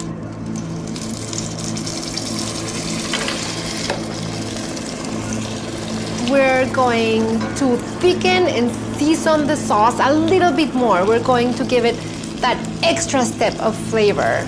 Enchiladas mineras started in the mining town of Guanajuato in Mexico and can be traced to a woman who started selling them on a little street food stand right out of her house, just out from her door, an extension of her own kitchen, into the streets and into the world, because now you're gonna try them. Now I'm going to make the topping of this enchilada. I'm gonna make a light vinaigrette that's gonna coat my vegetables. I have 2 tablespoons olive oil, 2 tablespoons vegetable oil, the white distilled vinegar, adding some salt, pepper, a pinch of sugar just to brighten everything up. I'm gonna whisk that so that it really emulsifies. So now what I'm going to do is I'm going to add some diced up carrots that I cooked for about 3 to 4 minutes in just salted water, just until cooked. Still a little bit crunchy. I did the same thing with the potatoes. We Mexicans like to dress everything up. There has to be a little bit sauce. Everything is sabroso, like saucy lettuce. And I'm going to add some radishes. And I have a thing for radishes. I really love how pungent and intense they are. People don't appreciate radishes, as they should. I think they're a beautiful ingredient. Look at how colorful this is. For anybody out there who says that Mexican food isn't healthy, think twice. Think twice. So I'm making the filling for the enchilada, which is going to be just salty, tangy, crumbly queso fresco with a little bit of chopped onion. Very simple and fresh and creamy mix. There's the filling. And I think the salsa is ready. And wow, is it ready? And it smells deep and earthy, and it's so intense in color. And this is how it goes. You heat the corn tortillas in an already hot comal or skillet and toast a little. They will become very pliable and they will be able to withhold the sauce better.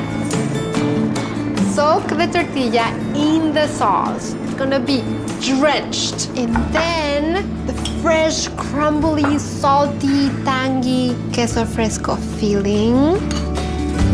Then I'm doing the other one. And the tortilla is loving these. The cheese with that little bit of a crunch from the onion, which is like nice and pungent, and it just makes all that wake up. Then close it. This is an incredible dish. I mean, just think about everything that went in here.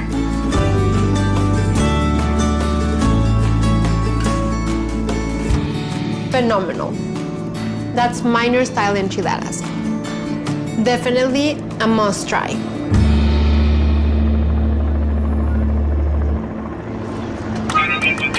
While the food vendors in the Hidalgo market are delicious, to really discover the unique street food of Guanajuato, you've got to hit the street.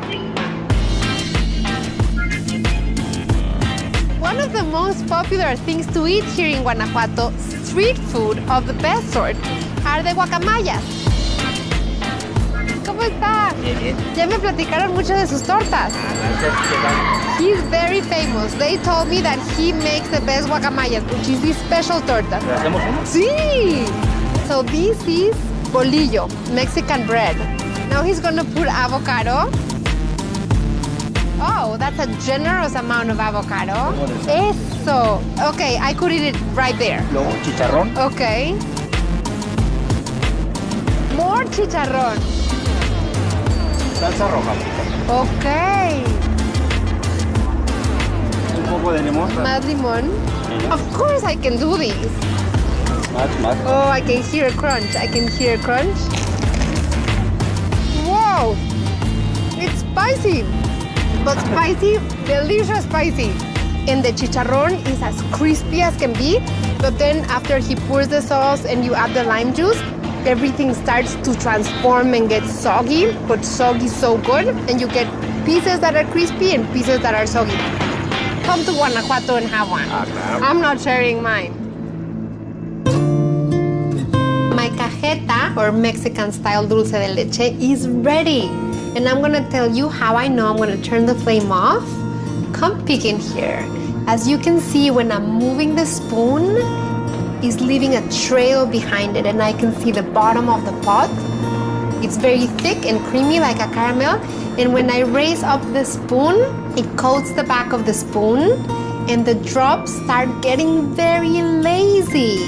I should let it cool, but I'm gonna taste it a little.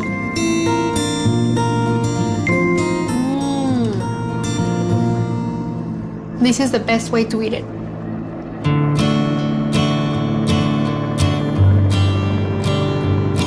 I'm gonna try my esquites because they are ready. So you can see how they've cooked, and they have this light seasoned broth with the epazote and a little bit of butter. And this is how you get them on the streets. And then you have all these garnishes to choose from. You can add a little bit of mayo, and then you can add a little bit of Mexican crema, which of course I'm going to add.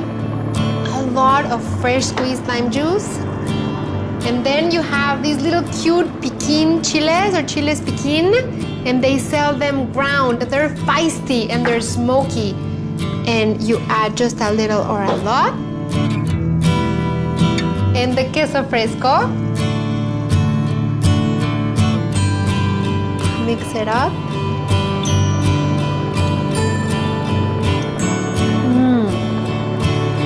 That broth is very lightly buttered, and the epazote gives it such a distinct taste. And then you have the little chunks of the queso fresco, and the chile piquin is making me sweat. But it feels so good because it's so tasty.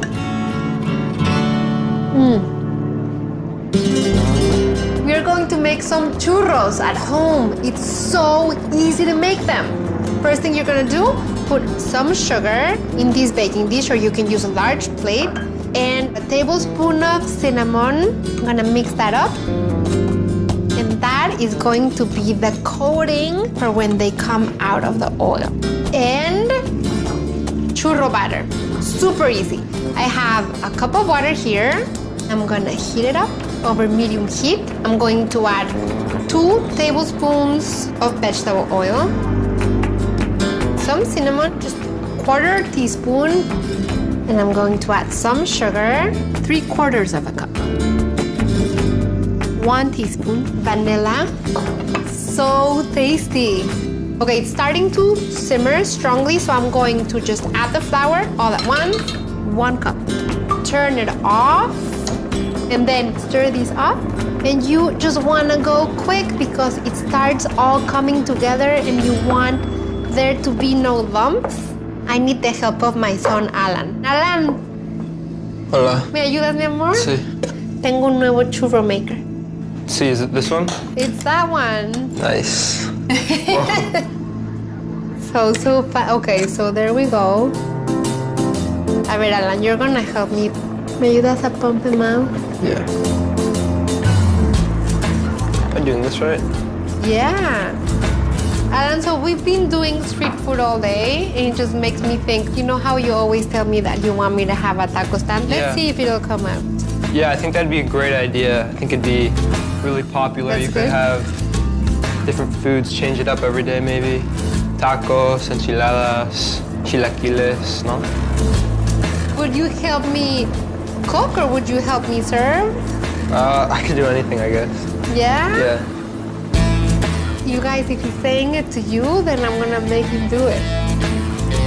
The oil started at 350 degrees, and you wanna make sure you keep it above 325. If we wouldn't have a thermometer, we would tell if the oil was ready by just adding like a little bit of dough. Just drop it in there, and if you see bubbles all over, then that means he's ready.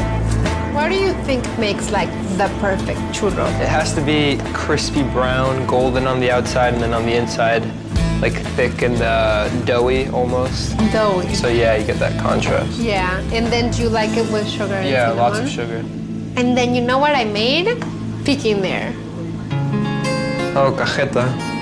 Huh, nice. Let me try this. Oh, it's actually I so said good. you were tasting it. It's good? Yeah, high five. I get high fives when he was little. I get a hug and I get a hug. Okay, let's see these. These ones are ready. So you drain them on a paper towel for a moment, then roll them in cinnamon and sugar. Ooh. You go first. I'm trying so hard to wait. So crunchy. So good because it's kind of salty mixed with the sweet. It's because of the goat milk. Street food is all about the experience. Did we make some good street food? Delicious. I think we should change the idea from a taco stand to a churro stand. Let's do both. No? Let's start with one. Both. Both. Start with both. This doesn't seem so easy to get close to, and I can't imagine. You know, it's hard to kiss somebody from here to here. Maybe, maybe they had to get here. This is really close. This would be really close.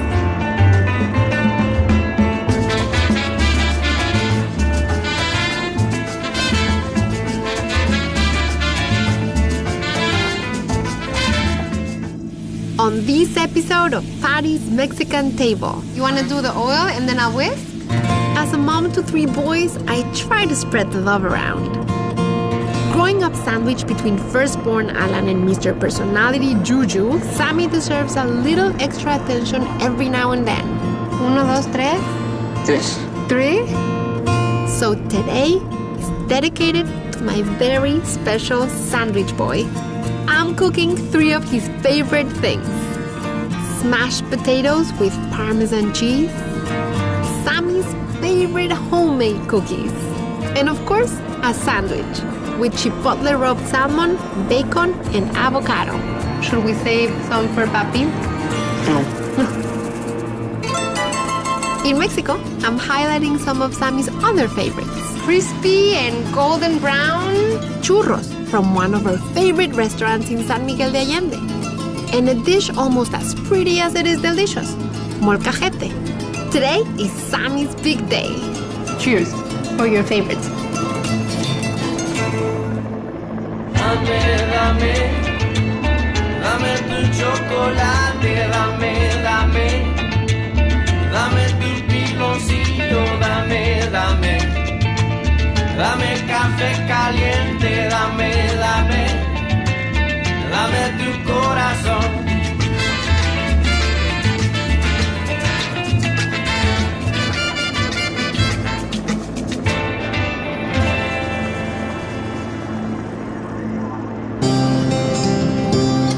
I have 3 boys, Alan, Sammy, and Juju, and they not only mean the world to me, they are the world to me. But I know that it is hard being the middle and being the sandwich. So today, it is all about my sandwich, my middle son, Sammy. So we're going to start with one of his favorite treats. I'm going to put 2 3/4 cup of flour, 1 teaspoon baking soda, 1 teaspoon baking powder, and 1/2 teaspoon of salt. This is a sweet and savory cookie, you're gonna see. These cookies go by many names. I call them nothing like homemade cookies. I call them the drop everything that you have in the pantry cookies, or we call them just the cookies because we make them so much. Very few ingredients go in this cookie, and it uses no eggs. All I have in here is 3.5 sticks of unsalted butter, and I'm going to beat it until it's completely smooth and creamy.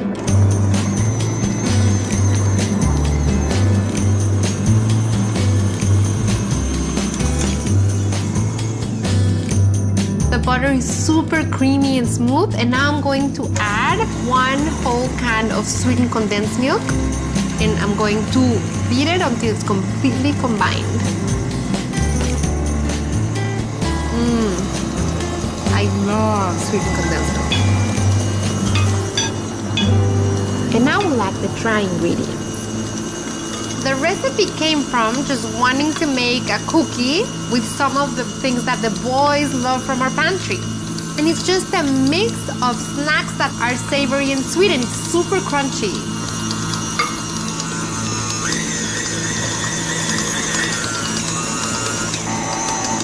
Just mixing it really well so that the batter is really fluffy. Sometimes all it takes is a little extra time to get them just right. If the boys were here, they would have licked these and these. I'm just not licking it because you are watching me. Okay, so now that we have our super fluffy and puffy batter, just look at these. You saw how simple it is, very few ingredients. Then I'm going to add all these crunchy things they like to snack on. So we have the chocolate chips, and the peanut butter chips, and the pretzels, which I broke into pieces. But you know what you could add here? You could add raisins or cranberries or pecans or nuts. Anything that you want to add in here from your pantry, I think would fly. These cookies last all of about 1 hour. after they're done, if everybody's home. Sammy loves them. I think my husband loves them even more. Sammy is just a delightful little boy that's turning into a delightful young man. Sammy is very self-reliant and accommodating. Okay, it really shows Sammy's personality that the 3 recipes that I'm making today are some of the easiest recipes ever. They're surprising, like Sammy, and delightful, like Sammy, and sweet, like Sammy. I like my kids. What can I do? I have 2 trays of cookies, and I have the oven at 350, and these are gonna bake just for 10 to 12 minutes.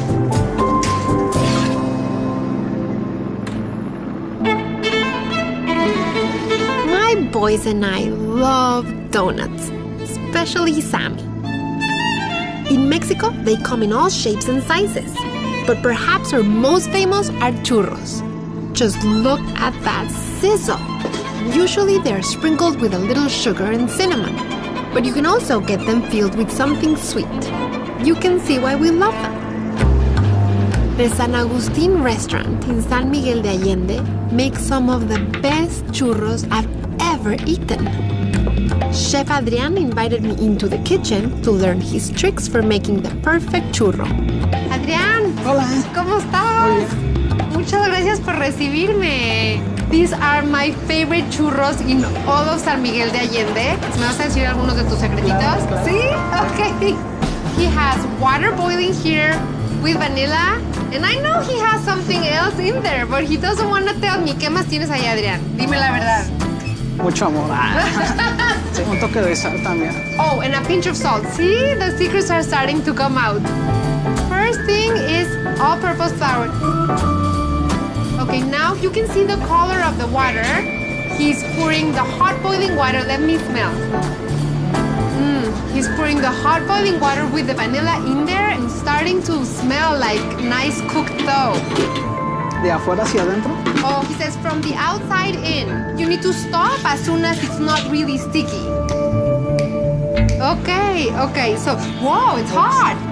Guys, this is hot. Using the wood, he adds a little hot oil. It makes the dough more workable.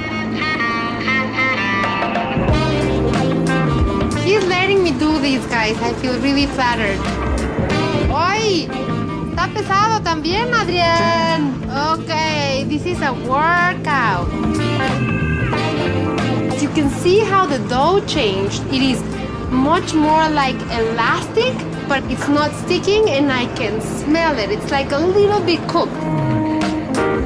When the dough is just right, it goes into a canister and is capped with a traditional star-shaped churro die. ¡Qué bonito, Adrián! Ah, mira! You can see the star shape and you can see the mold for the filling.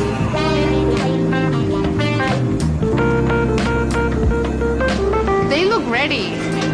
Crispy and golden brown. Those churros are ready to be filled.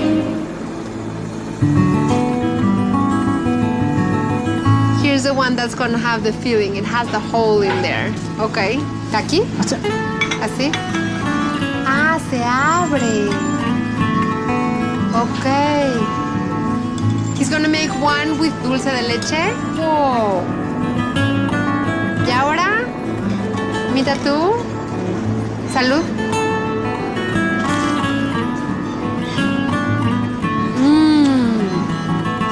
Delicioso. Looking at the delicious cajeta or dulce de leche that I'm gonna eat right now. No sé cuál me gusta más. Of course, in Mexico, churros are not complete without a cup of frothy Mexican hot chocolate. La espuma.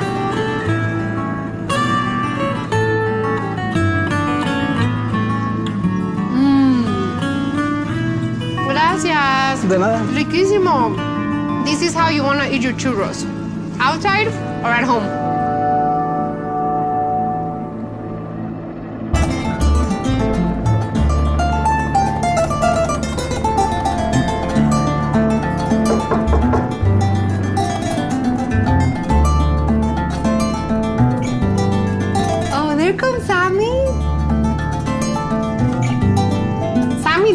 like mashed potatoes, and he's not crazy about French fries, but he loves these smashed potatoes. I know I always say this is incredibly easy and that is incredibly easy, but this is incredibly crazy easy. Okay, so here I have some baby potatoes, and I found the purple, yellow, red. Just find the tiniest ones that you have, the smallest ones that you have, because we're gonna smash them. And they are in here, salted, boiling water. These need just a few more minutes because you want no resistance when you smash them. So while they finish cooking, I'm going to make this olive oil mix. And in here goes about 6 tablespoons of olive oil. I'm going to add like 6 garlic cloves.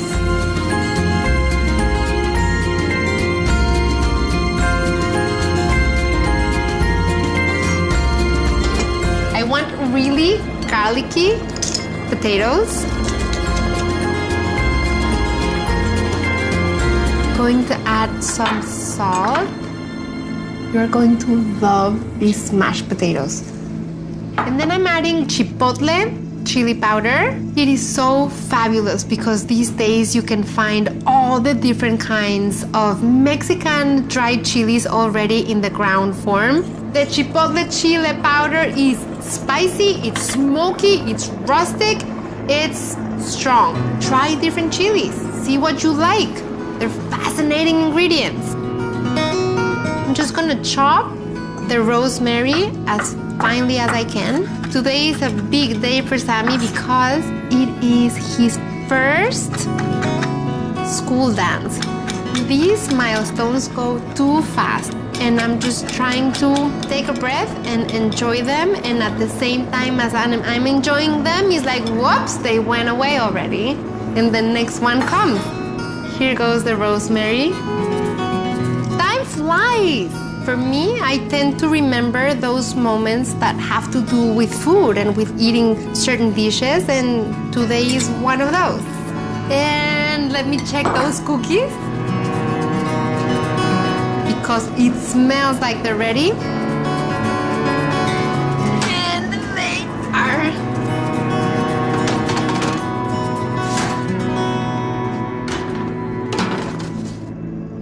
I'm going to add a lot of oil on the pan because you want some oil under and over those potatoes so they really crisp out.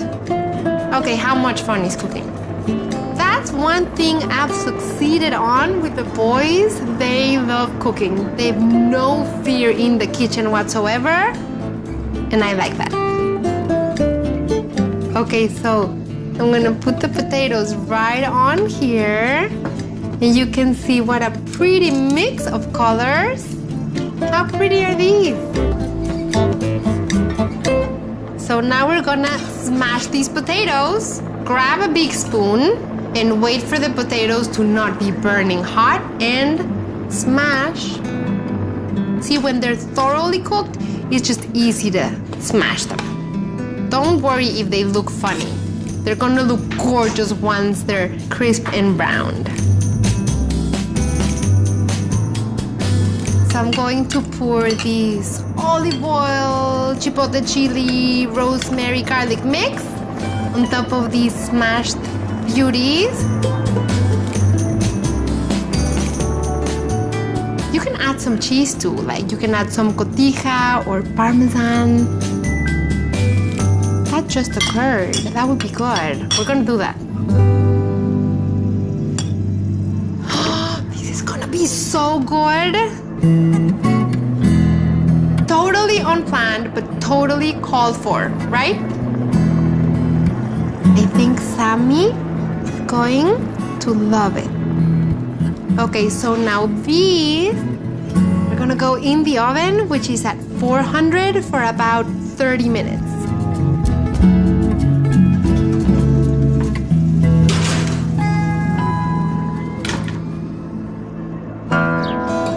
Whenever we travel to Mexico, Sammy has a favorite meal that he always likes to get: molcajete. The recipe is so tasty and so simple, I just had to share it with you. In San Miguel de Allende, there's a restaurant called Los Milagros, known for their spectacular molcajetes. Watch.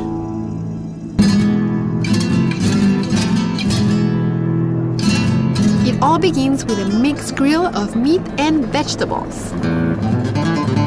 At the same time, the molcajete is heating up.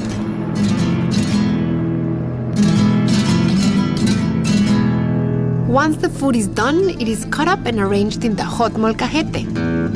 Nopalitos, grilled chicken, carne asada, bell peppers. The chef puts some panela cheese on the griddle and prepares the butterfly shrimp.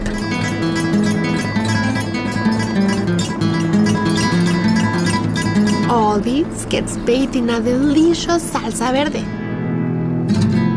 Grilled veggies, meats, and some green salsa.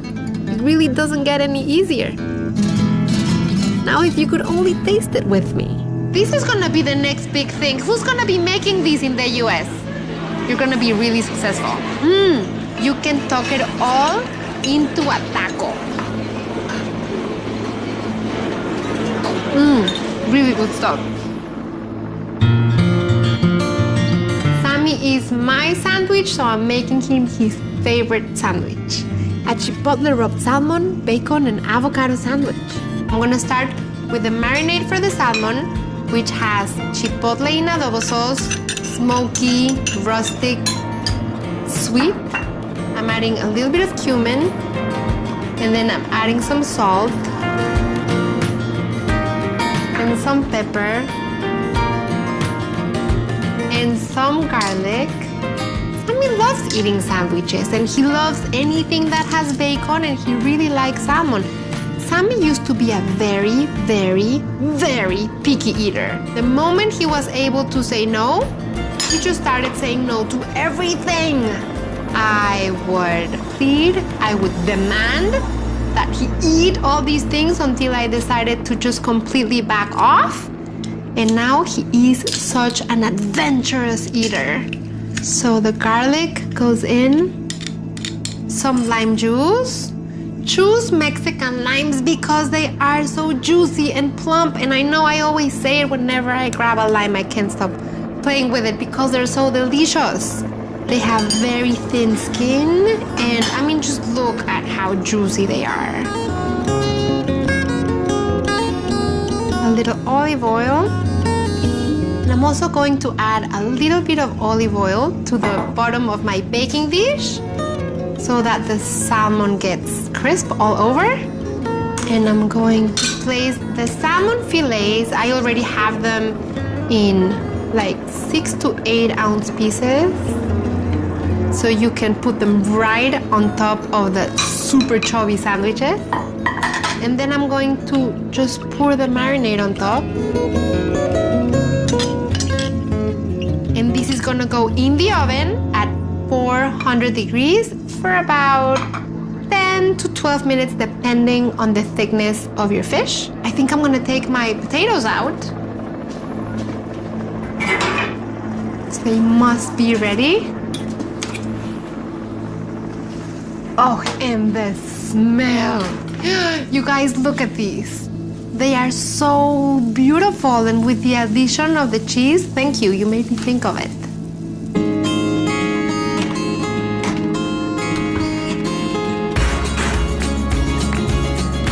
And now I'm gonna make the vinaigrette that's going to completely bathe some greens that are gonna go in the sandwich. And very simple.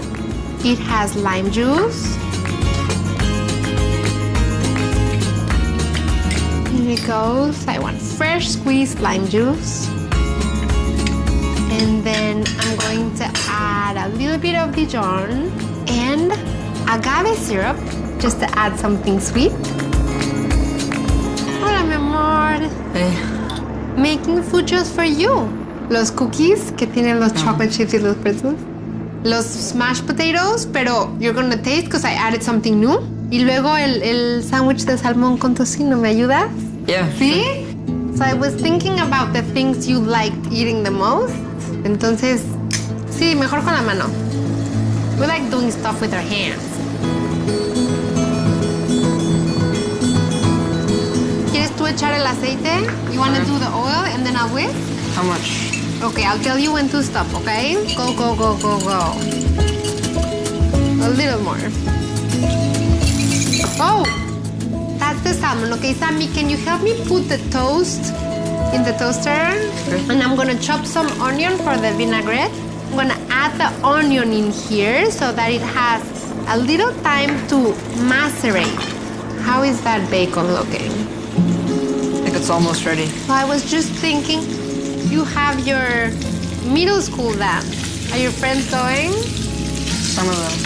Yeah? Yeah. Sammy, remember when you would only eat 3 things? Rice, bread, and pizza? Yeah. For years, it was like rice, bread, and pizza. But now he eats so many things. Ahora comes casi todo, ¿no? Almost. What's things that I insist you don't want to eat that you take away? Like broccoli and asparagus. Wanna take out the bacon? ¿Sabes cómo abrirle? Wanna take out the salmon? I'm taking you to the dance, right? You're driving me there. Can I walk you in? If you want. Could you ever have enough bacon, Tammy?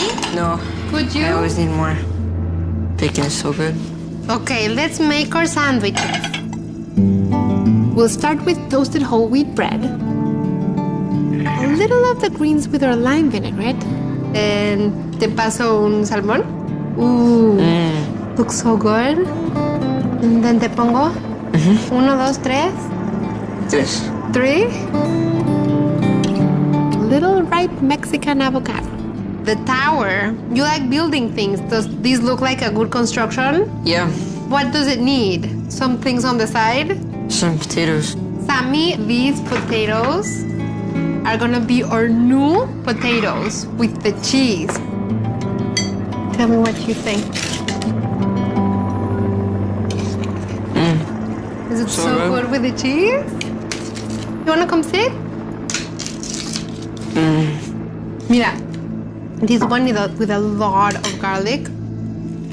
Uy. Do you like messy? It depends how good it is. So if it's really good, you'll take the fine. messy? Yeah.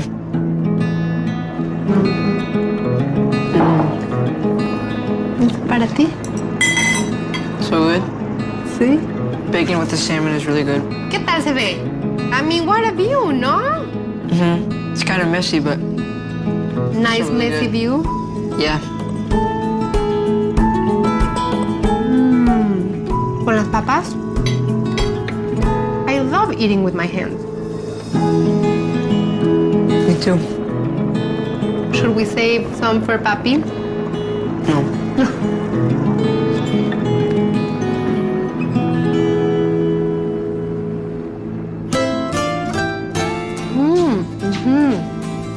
Déjame limpio un poquito.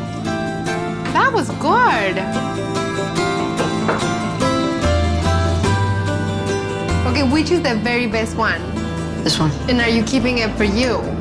I'll keep this half. This is so soft.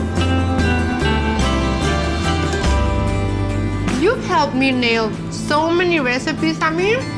And I love eating your favorites with you. I like making my favorites too.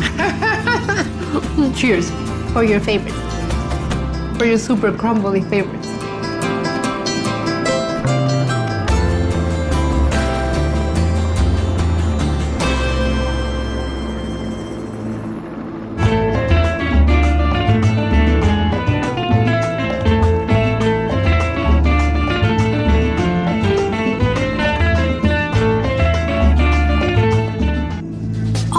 Mexico. In kitchens and restaurants, our cuisine is adapting to the times. Whether it's new equipment or trendy ingredients, modern tastes are having a big influence on the way we Mexicans approach food. And the results are usually delicious.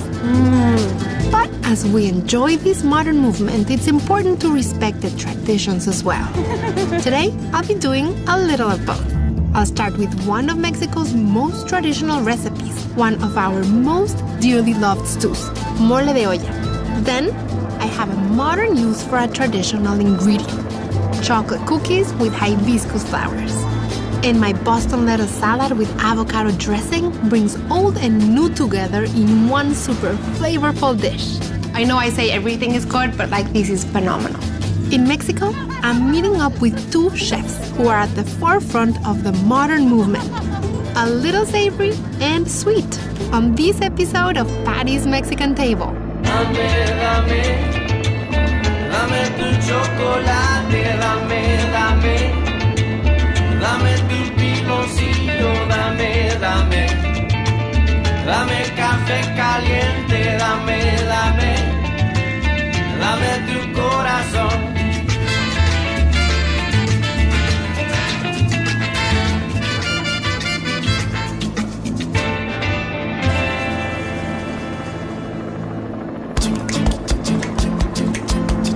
Today I'm making an eclectic mix of modern and traditional recipes, and I'm going to start with one of the most traditional ones. It's called mole de olla.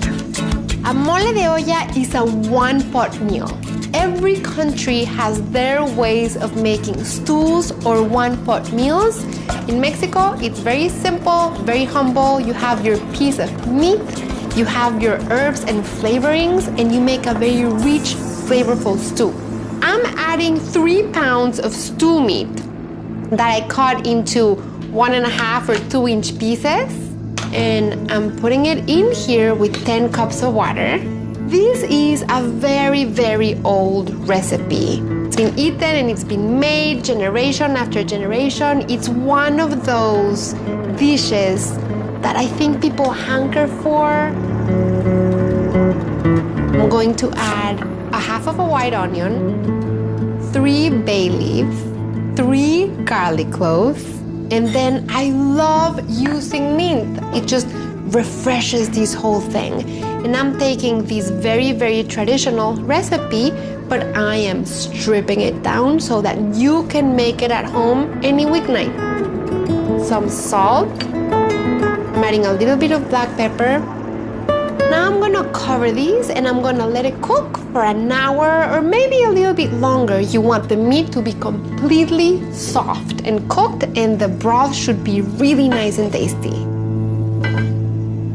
Now I'm gonna make a sauce that is gonna flavor my stew a little bit more. This is a very usual step in Mexican cooking, where you make the broth and once it's ready, you add a seasoning sauce. So what I'm going to use is some tomatoes and tomatillos that I charred. By charring or roasting this ingredient, you go from the very fresh and bright to the deep and rustic and even sweeter side of these ingredients. It is very traditional to use an ingredient that's called choconostle. It is almost impossible to get them here in the US. And I'm using the tomatillos because they have a similar tart, acidic taste. Then I'm going to toast some sesame seeds. They add a little layer of nuttiness and depth to the sauce. You can see how they start changing the color and they're starting to jump in the pan. Come, can you see? And then I have some chilies that I have been soaking here. I have anchos and I have pasillas. They are 2 completely different ingredients. It's like a pineapple and a banana. The ancho is sweet, it tastes a little bit like a prune. The pasilla is very bitter, but bitter in a good way. And neither the pasilla or the ancho are spicy. I'm adding some of the soaking liquid. It has so much flavor and color. Some freshly ground black pepper, a little bit of salt. It's everyday ingredients that are unpretentious, but they give and give and give. They have a lot of flavor.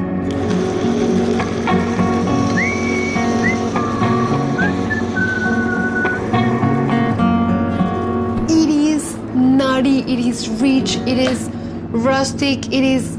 I want to dip a spoon in here.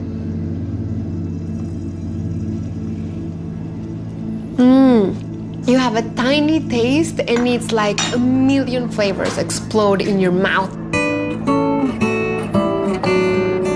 What I'm going to add is a chayote squash. You guys know it. You have to start making things with a chayote. It's like a cross between a pear and a cucumber and zucchini. If you can find chayote squash, you can use different kinds of zucchini. And then I'm going to add my biggest zucchini here. When people think about mole, they usually think about the mole poblano, which is that really dark, thick sauce that has chocolate in it. This is the only mole that I know that's in soup or stew form. And then green beans, and then the corn, which I think is one of the most fun parts of the stew. My meat needs another half hour, and that's when I'm gonna add these into the pot. Because of traditional recipes like mole de olla, recipes with such rich and delicious history, Mexican cuisine was proclaimed an intangible cultural heritage of humanity by UNESCO.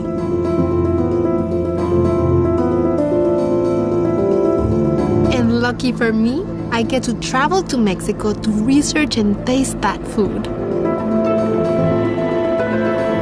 And it was on one of those recent trips that I got the inspiration for my recipe for mole de olla. Ironically, my inspiration came from a visit with a good friend at one of the city's most modern markets, Mercado Roma. I'm here with Saji Tellez, a wonderful Mexican chef, and you're gonna show me how to make your mole de olla. Of course. Saji starts with a beef broth she's made by cooking a beef shank with its bones, a little bit of onion, and some salt.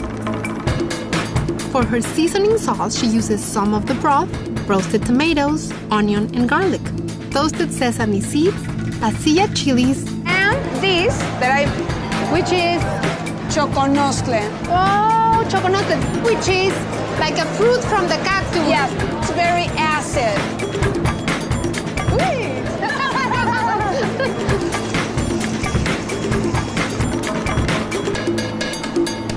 Then the vegetables go in. Corn, carrots, zucchini, and chayote squash. This is ready in about 15-20 minutes. What do you think about the smell? It's so rich. Yes. Saji serves soups and stews at her stand in the heart of this modern market.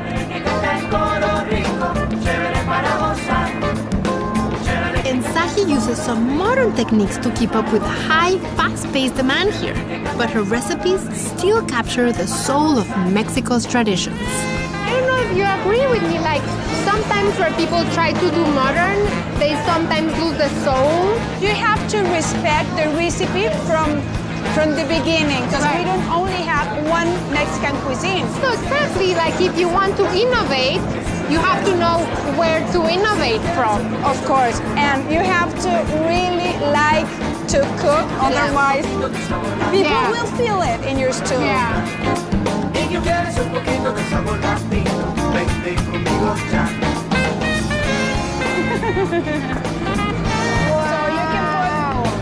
join me, this is enough for both of us. Okay.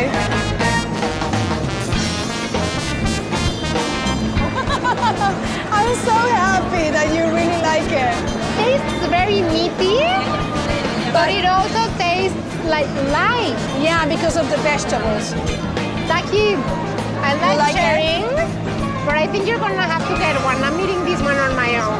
What? Thank you. Okay. I love you. We are going from a very, very traditional recipe to an incredibly modern use of a dearly loved ingredient, the hibiscus flowers, or flores de Jamaica, which are tart and punchy. They have a similar taste to cranberries. The origin, some people say it comes from India, some people say the flowers come from Africa. Wherever it comes from, it got to Mexico by way of Spain, and it became an incredibly entrenched ingredient in Mexican cooking. So here I have flour, baking powder, baking soda, cocoa powder, and salt. Here I'm going to crack 3 eggs.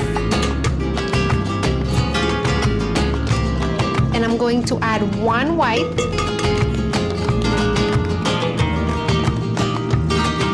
One and a quarter cup of sugar. I'm gonna beat these eggs and the sugar until this mix becomes frothy, because I want these cookies to have some volume.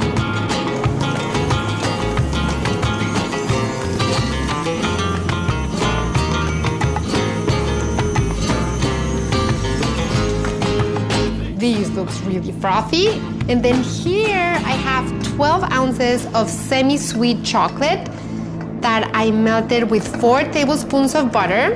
This is an improvised baño Maria, or double boiler. You don't need any special equipment. I'm gonna let it cool for just a second, and I'm going to add it into this mix along with 2 teaspoons of vanilla. I am constantly trying to improve my recipes. If I'm making a traditional recipe, I'm trying to make it a magic potion so that it is really irresistible, but also that it is the easiest to make.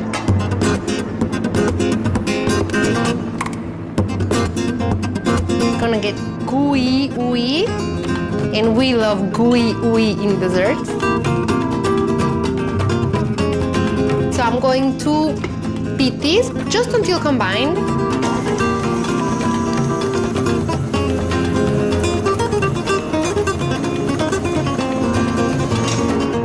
So now I'm going to fold in my dry ingredients.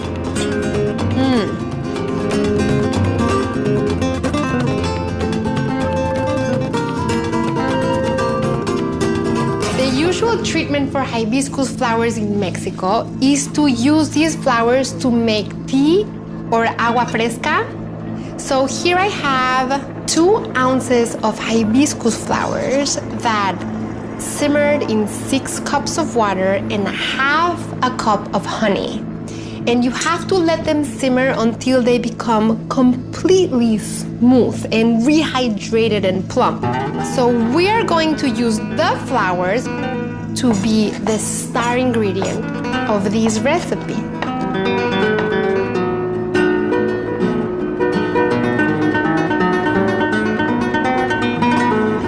So now I'm gonna let this batter rest in the refrigerator for 30 minutes, and then it's gonna make really nice, puffy yet thin cookies.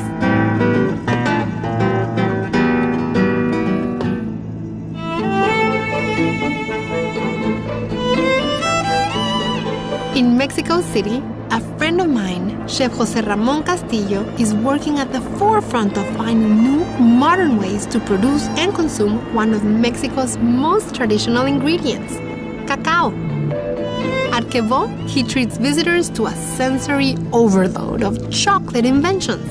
Jose Ra, I've been craving your chapata, and I've been craving your chocolate. Okay. His chocolate creations prove that the secret is in the simplicity. 8 years ago, I started with something called Mexican Evolutive Chocolatery. We are going to use only Mexican ingredients. Chef Castillo is too modest to say this, but he's known as one of the most creative chocolatiers in all of Mexico. As a master chocolatier, his passion for cacao doesn't stop in the kitchen. He has spent years researching Mexico's rice cacao plant. He even produced a documentary on the subject. At CoN, he uses chocolate to redefine the very idea of a chocolate drink. This is the sweet one. Yeah. It's like the normal. Okay. The normal Mexican chocolate. Correct. And it's water, yeah, cocoa, corn, and a little bit of sugar. ¿Hacemos un cheers? Yeah, correct. Qué gusto, Jose Ra. Gracias. Super refreshing. Yeah, correct. Cacao trees are a delicate plant, but they thrive in the hot, rainy, tropical climate of Mexico's southeastern region. The fruit of the cacao tree is this big, football-shaped pod you're looking at. The process of getting chocolate from the beans of the cacao pod is a tradition that dates back more than 1,000 years. The Mayans and the Aztecs revered cacao so much that the beans were often used as currency. Chef Castillo pays homage to this history with each one of his delicious creations. So this is the chocolate that Moctezuma used to have? Yeah, correct. You have chili in the inside, a little bit of corn. Which chili do you use? Chile de árbol. So it's spicy. Yeah, it's spicy. You have to be spicy here, but not in your mouth.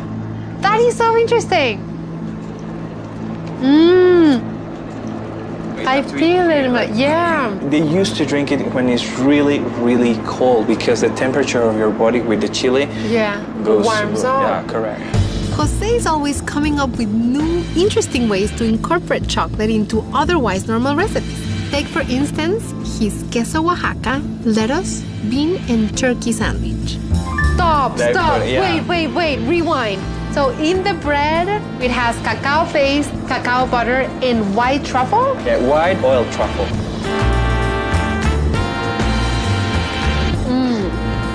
This is incredible. Not sweet at all, but it has the nice, deep, bitter taste of the cacao nibs. It's similar to coffee in a way. Yeah. When you sit with a master chocolatier, you know your taste buds are in for a treat. You guys, this is so good. And Chef Castillo uses indigenous fruits and flavors to infuse his delicate chocolate, making each bite a truly Mexican experience. So white chocolate and Jamaica. Jamaica.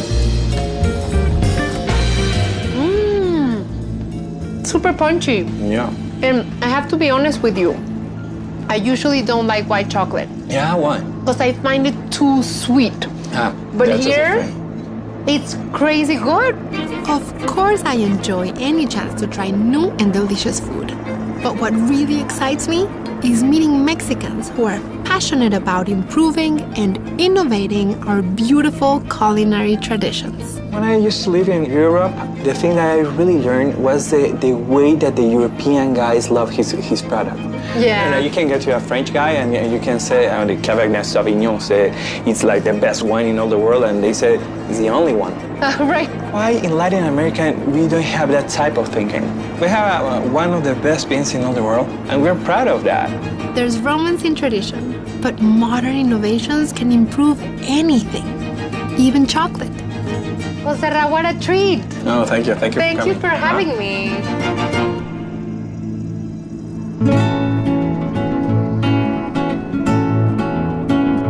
So we're gonna check the mole de olla.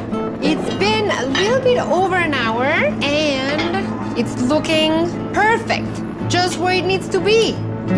I'm removing the onion and the garlic.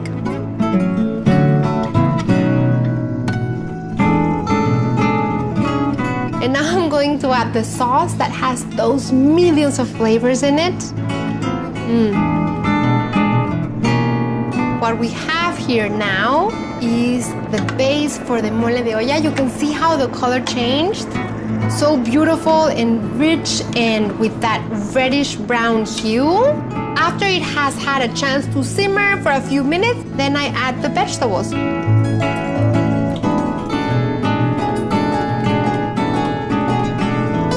See how pretty this looks? Because we have all those veggies and they're starting to cook in that incredibly flavorful broth.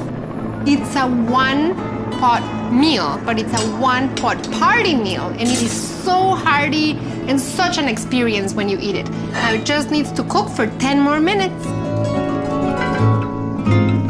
I have my hibiscus flour and chocolate batter that has been sitting in the fridge for half an hour.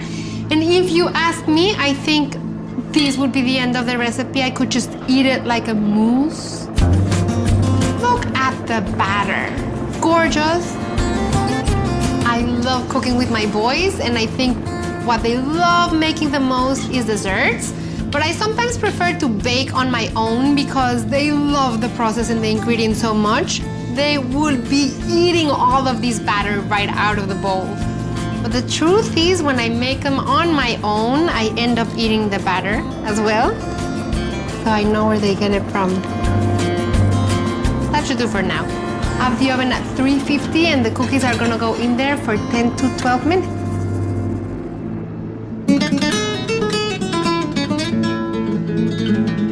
So I have a whole meal going on here, and the last thing I'm going to prepare is a super fun salad. The first thing I'm going to do is one of its toppings.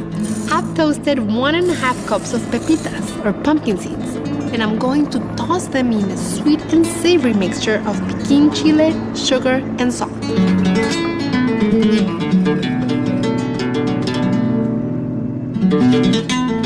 And this fun garnish is going to be on top of our salad. The dressing. Yes, we are using avocados.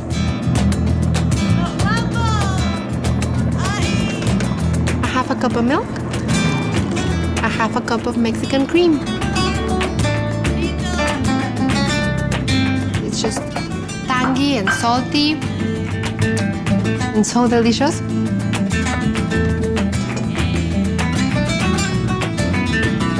Some salt and pepper, and then you're gonna puree until it is completely smooth.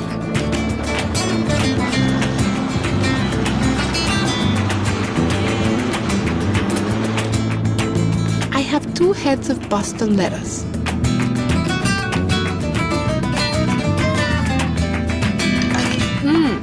And I love having salads that have creamy dressings.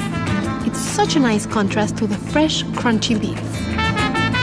The pepitas that we made, we're gonna sprinkle on top. And then the last thing I'm going to add is some candied pineapple. Now my favorite part of the day, because I get to eat.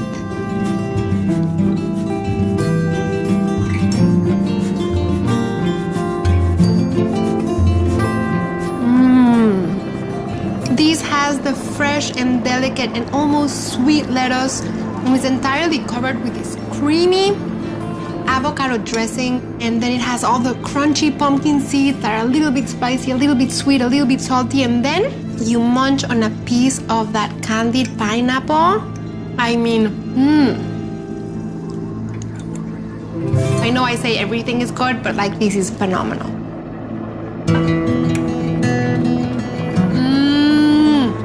These look so good. Makes me so happy to have this food at home.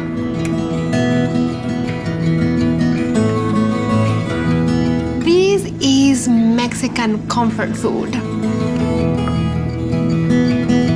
We're gonna add another layer of color and contrast.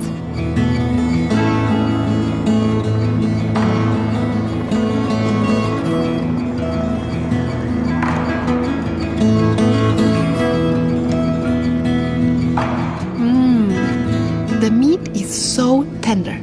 The vegetables are still nice and crisp.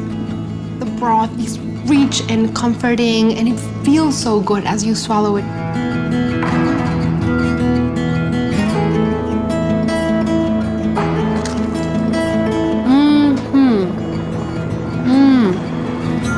Very chocolatey, but then you get that nice, chewy, tart bite from the hibiscus.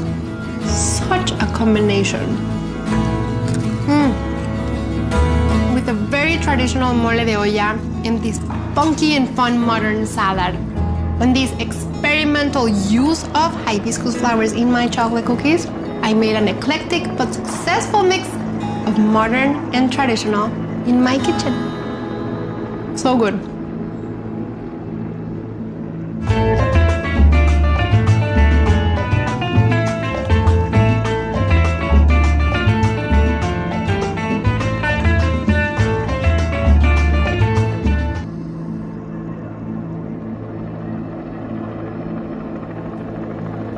There's nothing better than a juicy piece of meat, cooked, sliced, and then served around a table full of friends with some good wine as well. So that's what we'll do. Stay with me.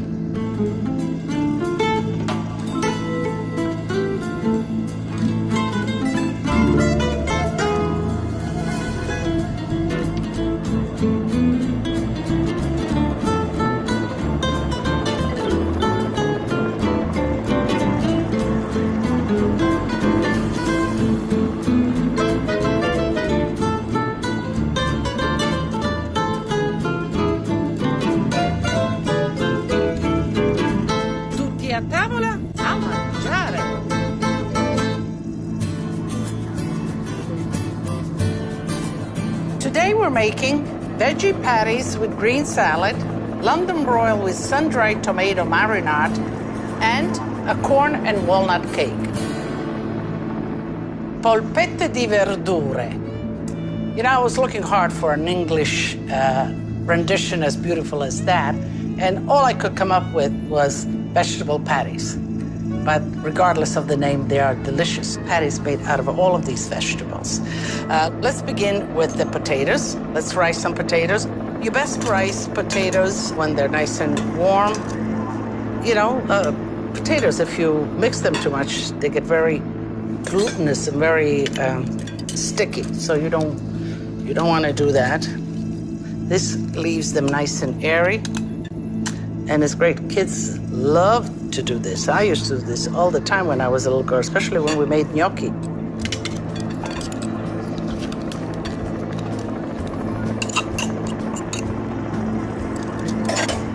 So this is done. We'll put a little bit of salt. Potatoes are still warm, they'll take in the salt. And the next vegetables are the zucchini. And you just shred it.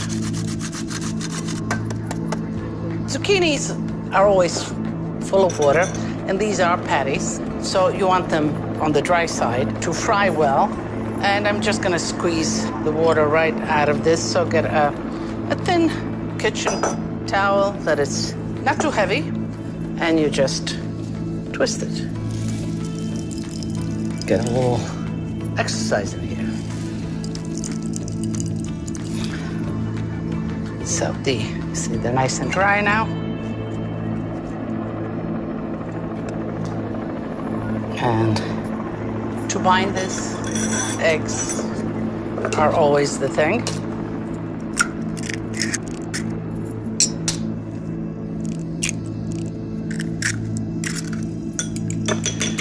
Whisk them a little bit this way. It's nice and homogenized. Put it right in the mixture. Here I have some lemon zest.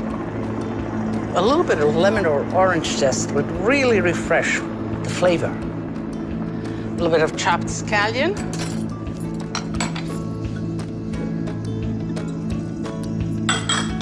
Breadcrumbs. Salt. Grated cheese. That makes everything good. And the cheese also, you know, it's a binder. And let me shred some basil.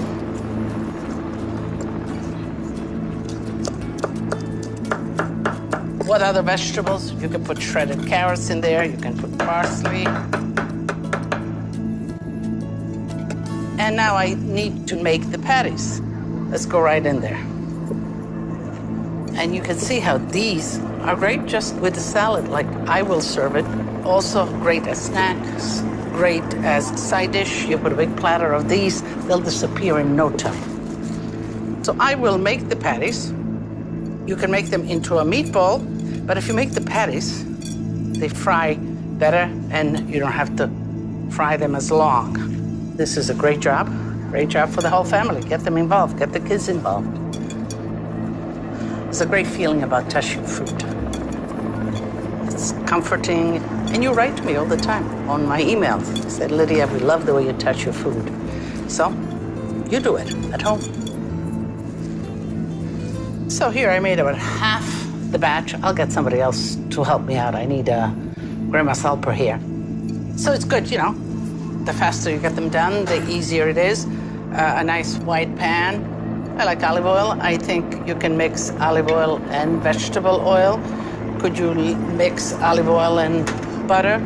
You could. Butter has a lower temperature, and you'd have to cook it a little longer. Okay. When you put things to fry like that, leave it. Don't move it right away around. Let it form that crust. That's when things break up. You're panicking. You're moving it. Relax, let it form its crust, and then we'll flip them over. This is a slatted fish spatula, but I love it for all fried things.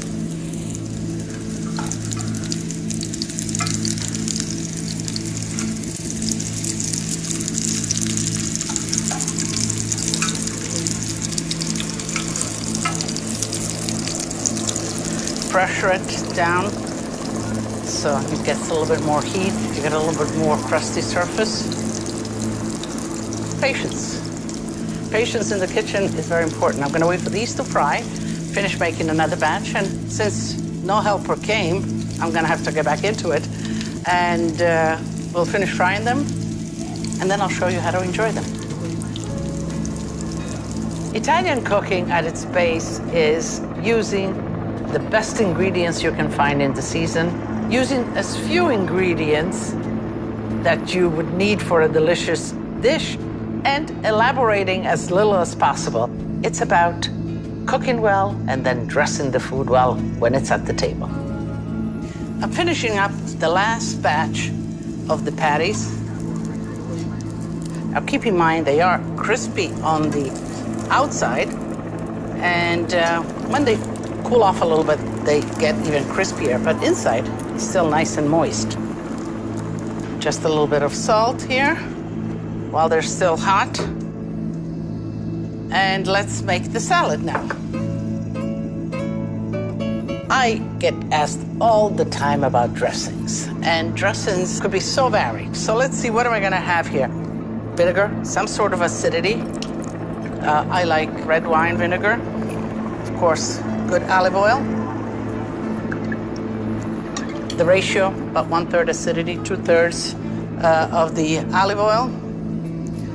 In this case, I'm gonna emulsify a little bit with mustard, and I like the flavor of mustard, so you put that in.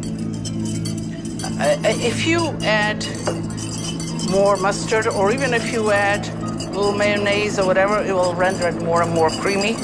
You can put here some blue cheese, and you get blue cheese dressing. I mean, you know, it's as simple as that. Let me put a little bit of salt. Here I have all very tender greens, and, you know, you have to respect the texture of the salad. You know, you can't overdress it. You can't put a real heavy dressing. Like on this tender salad, I don't know if I'd put a chunky blue cheese dressing. You know, it would just kind of press it right down. So, you know, again, common sense in your kitchen. You have it. Little chives. So you can put the herbs in the dressing. I'll put it right in here.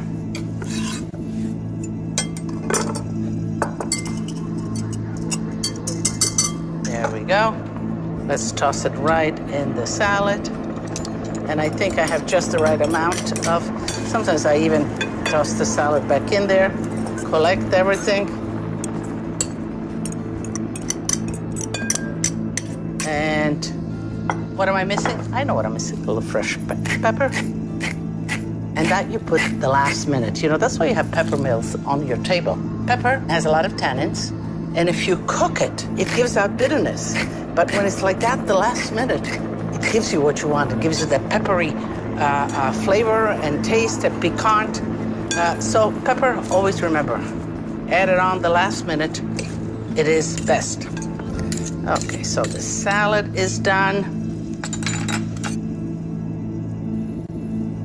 So let's, okay, some are larger, some are smaller. We've salted them before, so you don't need to salt them. And these come to the table. I wouldn't pile them any higher. I would make another one or a bigger one. I think this is enough. And you know, you want to make the presentation as inviting as the flavor. So pay attention to that. And I think I'm going to make a little lunch for me. A little salad, just like that. That looks... I wouldn't want to put them on top. Squash the salad. Let's put them on the side, just like that. I think that looks good. If you're generous, you can put 2 on the other side. But I think for me, this is perfect. This looks like a great dish, easy to make. Guests will love them. The kids will love them.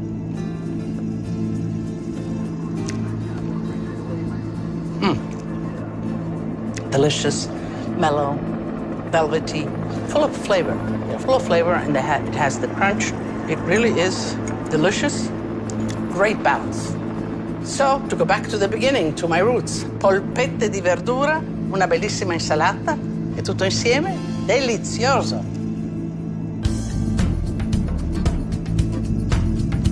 Everybody loves a good piece of meat. London broil, either from the shoulder or from the chuck. Great piece of meat. It's inexpensive and it's really juicy and tender when marinated and cooked right.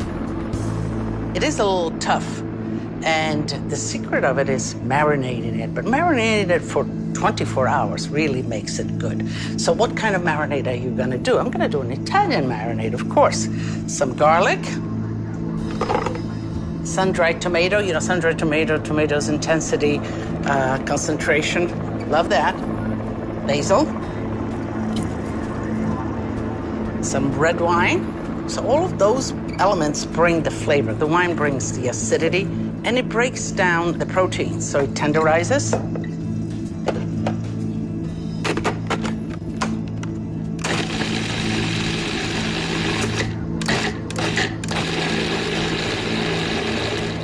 And it doesn't have to be smooth. A little chunkiness is fine.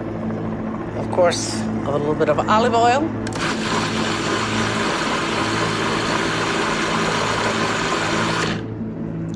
Salt. I'm thinking how much. The tomatoes are salty, so that's it. A little fresh pepper. There we go. And we're ready. When you're marinating, plastic bag is ideal. You put it in there, it closes itself. Sometimes, you know, it's slippery all over the place. Even when you're packing for your freezer and you want to pack soup or something in the bag, always set it in a container, in a venue that will hold it up so that you don't have to worry about it falling. Let's put in the meat, and then we'll mix it up.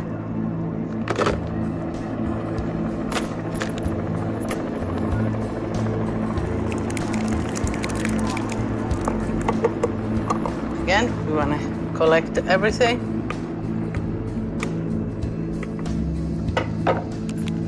I want to make sure it's sealed good. And at this point, you know, you can certainly move it around so that you get all of the meat covered by the sauce. And you put it back in your container so you have no mishaps in the refrigerator. And you put it in the refrigerator to marinate for 24 hours. I have one ready because I didn't want you to wait around. So. And here it is. You can just imagine how the flavors permeated the meat, and it's ready to go. And here you have everything, the condiments, the roasting juices, the sauce, it's all in here. A nice heavyweight roasting pan because we will roast it in the oven.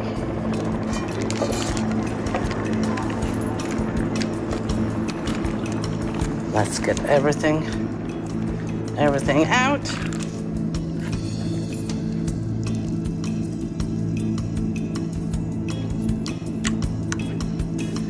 Just clean a little bit, because you know what? If you have any splatter on your roasting pan, it will cake onto the roasting pan. The fact that it doesn't look good, it's minimal. The fact that you have to scrape it off is the work. How easy is that? Marinate it, 24 hours, ready to put it in the oven. A hot oven, 425 degrees, 20 minutes to 30, depending on the temperature that you like and on the height of the meat itself.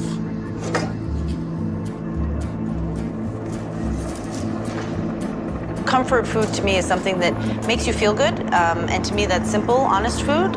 My favorite kind of comfort food is long braised meats where the whole house smells like you've been roasting something. I love that kind of cooking because I think it fills the whole house, not just ultimately your plate and stomach. The meat has been resting. You need to give it some time for sort of the juices to re-enter into itself and stay there. The pan is another important element, you know. Put it back on the stove. You might have enough sauce, but in case you don't, add a little bit of water. I just like a little bit of oil. And let's make this into a nice sauce. All the marinade that you saw is right here in a sauce, and it's all being used, and it is delicious. When you're cutting the London broil, everything needs to be ready. I made some string beans, garlic and oil, nice and quick. Once the meat is done, you want to serve it. Looking at the meat, you know, how do you tell if it's done? You know, the pressure usually, if it bounces back, it's on the rare side. If it's a little tough, you know, it stays still, it's more on the well done or medium well. Cut it on a bias.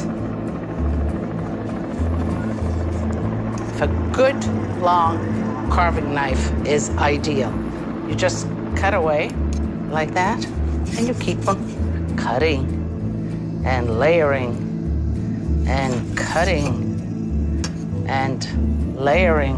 When the meat is cut, grain of coarse salt, because it's just the right thing to do. And we have the sauce that we saved. Drizzle it a little bit in the center, and the rest you can put it in a bowl on the table, so let them help themselves. The one thing that I like with meat is a drizzle of raw olive oil. You know, the Tuscan way is you grill your meat and then you drizzle a little bit of olive oil over it. Doesn't get any better. The reward time has come. It's time to taste and eat. So, London broil, delicious. Piece of meat, and that sauce is all that the marinade that we had turned into a delicious sauce. A few string beans. I have my wine ready. The meat, I like this. This is sort of medium, a little bit on the rare side. I like that in the sauce. The flavor is there, and it's delicious. Good red Sangiovese blend, you know, Chianti Sangiovese. Have no time for comments. It's delicious.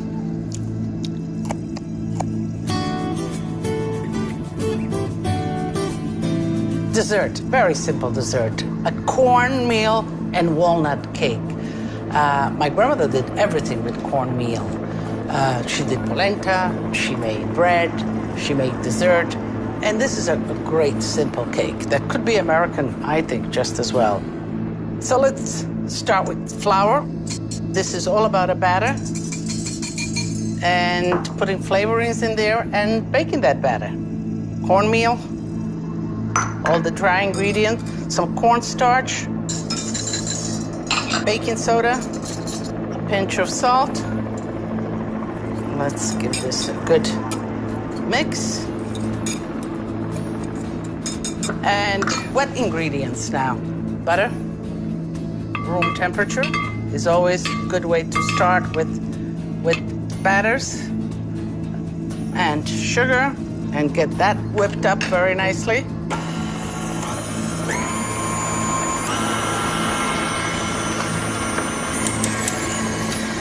You know, I like my sugar and butter to really be whipped up nicely. So stopping and scraping down is a good idea before adding the eggs.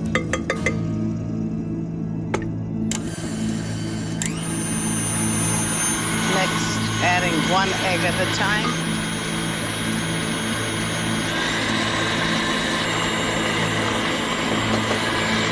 The ingredients are nuts and some raisins.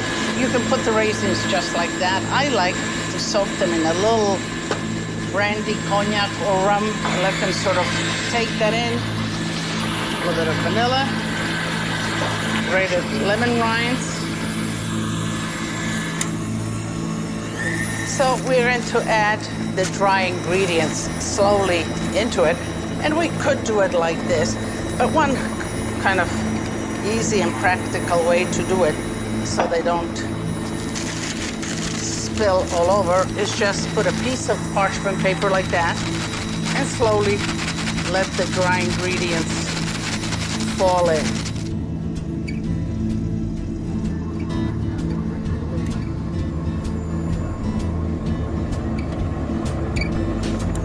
So this looks nice and smooth, and now I'm gonna put in the raisins and the walnuts. Not at a high speed because I don't want them to break up with the whipping. I want them to be suspended, but I want them to be mixed into it. So, the raisins, do I throw in the brandy? Yes, if you want to drain it. If you do not want to use brandy, you can soak it in orange juice or whatever. And this does not need a lot of mixing. Done. And a buttered spring form is great. I always like to put it on a sheet pan like this in case it leaks or something, and it's easy to pull it in and out.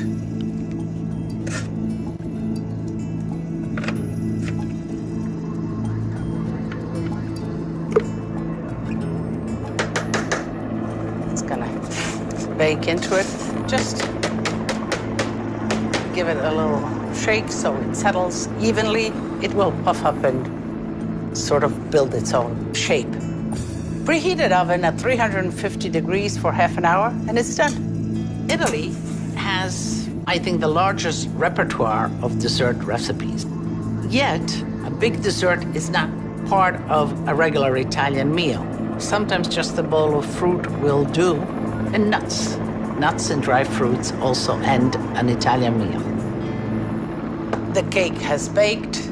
It has cooled because you want to cut it and decorate it when it's completely cooled. So if I were to present it like that, maybe just some powdered sugar is great. Maybe a dollop of whipped cream is even better. Some caramelized walnuts are even better. And this is a great table presentation. But I also have some caramel sauce. We could drizzle caramel sauce here, but maybe I'd like to present it just a slice.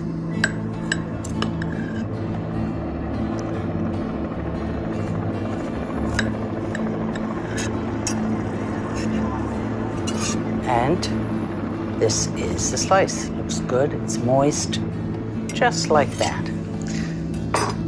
Let's decorate it the way I would eat it. Whipped cream, absolutely. Some caramel sauce, but you could have chocolate sauce. And this is what you want for that. Maybe a little bit also around. A little. It's getting better and better by the minute. And you know what the best part of it is? You see that little whipped cream that melts into the warm caramel? That's the best part yet. So, there's only one thing left to do. And you know what that is. And you know, you were always invited. And as I am eating away, do come. I want you to join me. Tutti a tavola a mangiare.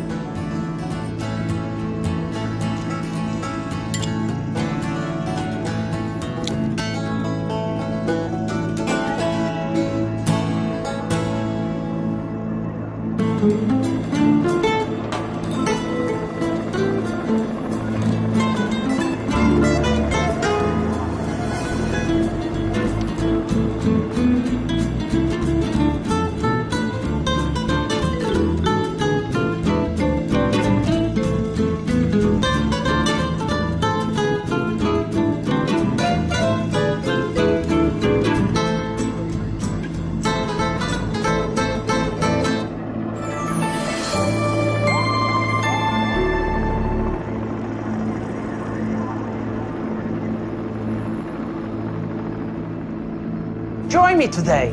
I love making delicious, heartwarming dishes like this. So let's make them together.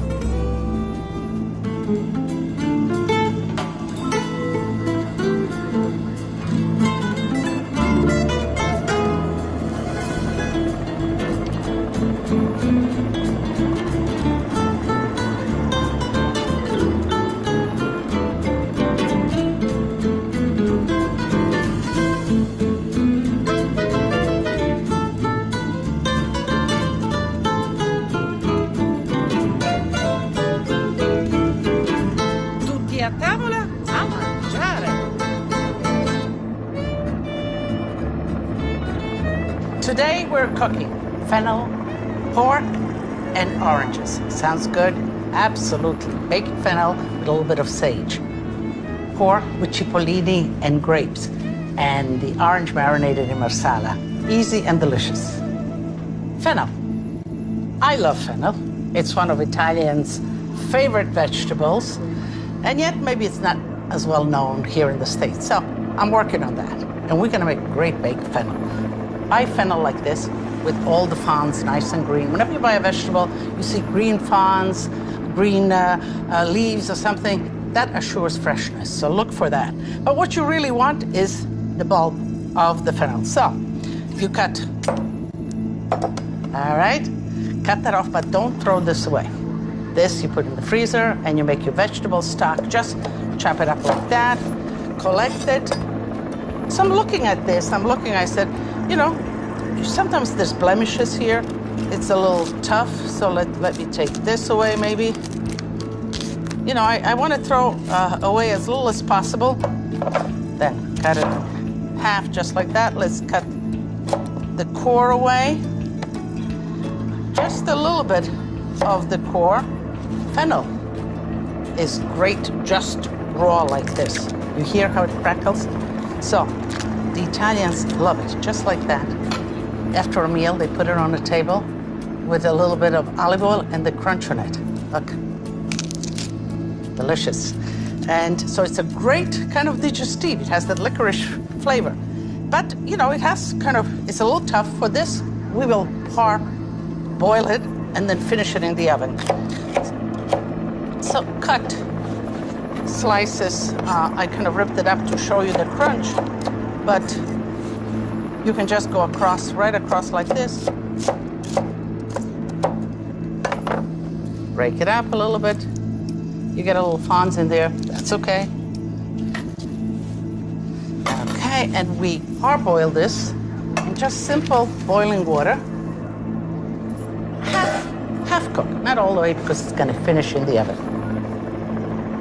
We'll save this, clean up, and by then the fennel will be ready. So let's check the fennel. Yeah, I think it's done. You see, that has that kind of glassy, opaque look.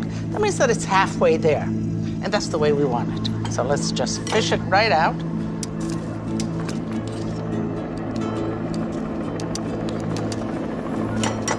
And while it's nice and hot, let's season it. A little bit of salt, a little bit of pepper. And I'm gonna put olive oil, but you could put butter in here. For that matter, anything else you'd like, you know. A little ham, if you wanna make it more complex, but simplicity is best. Just tossing it a little bit like this.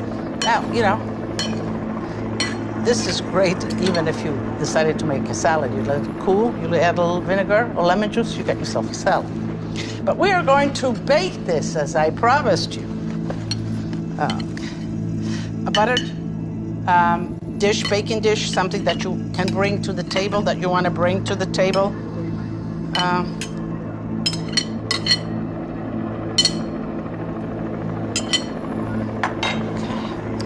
So let's put some sage. I think sage leaves will go great with this. Just like that. And whole sage leaves release the flavor in the fennel, but you can remove them, put them on the side. You know, sage is intense, so if you feel like eating it, by all means, it's good. But otherwise, the whole leaves you can pull aside. So the topping of cheese. Now, we have here some taleggio. Taleggio is a 100% cow's milk. It's flavored cheese, but it melts beautifully. It's up from northeastern Italy. Sometimes when you grate these soft cheeses, they clump together. So mix a little bit of the grated cheese, toss it like that. So whether you're making this or you're making a lasagna or anything that requires kind of a topping of cheese, always toss your shavings of cheese with a grated cheese and it will keep it separate. And we'll just kind of top it on top. You know, the cheese will melt and go in the nooks and crannies and it'll be delicioso. Whenever you bake something, clean the edges of the baking dish so that it's nice and clean when it comes out. So this looks good as it is, but we're gonna put it in the oven to get a nice crust. 425-degree oven for about 20 minutes to half an hour, depends how crusty you want it. Common sense is what she has. Like, you know, if If it's not fresh, don't buy it. You know, do a different dish. So it's a lot of common sense. So if it's not in season, don't cook with that. Cook with something that's in season just because the flavor you're going to get is better. Wow, the kitchen feels nice and cozy, and it's the perfect way to be and inviting.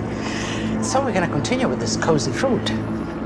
Cipolline with pork medallions, a little grapes just to add that sweetness and that acidity, and it's easy to do. So cipolline, cipolla is onion in Italian. Cipolline is small cipolla, but these little kind of flat onions are really delicious.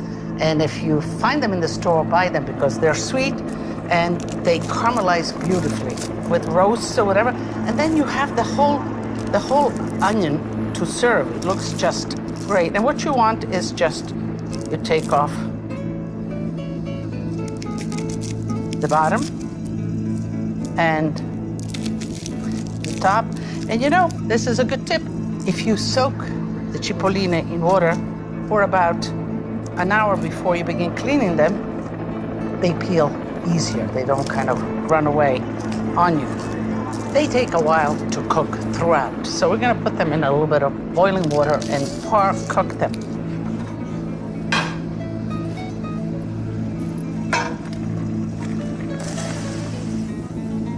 Put the lid back on.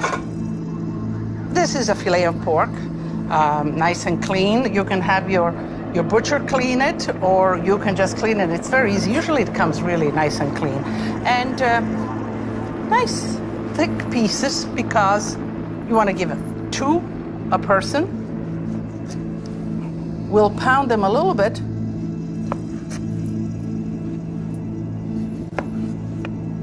So 1 portion, 2 portion, 3 portion, 1, 2, 3 portion, 4 portion. You know what I'll do? Like this. This is a skimpy one. I'll taste that. Pounding them gently. Piece of plastic wrap on top of it. It sort of prevents from ripping the meat. Just like that. The flat end, because you don't really need to tenderize. You don't need to break the fibers. You just want to spread them.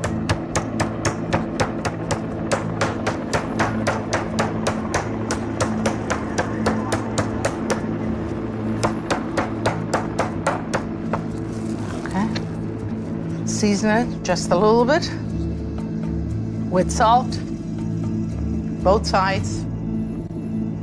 To remain tender, you need a low initial heat. So, a little bit of olive oil, a little bit of butter, lightly flour the meat. Why flour? Kind of seals off the juices inside, and it sort of densens the sauce a little bit up. This is perfect temperature. A nice wide pan so they can all fit comfortably, so they all get caramelized on all sides. Timing in cooking and keeping things moist is not overcooking. Nice caramelized. We can put it on the side. But it is not cooked yet because we have more cooking to do.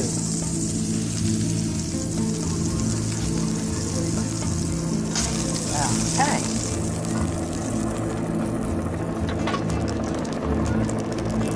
The onion is halfway there.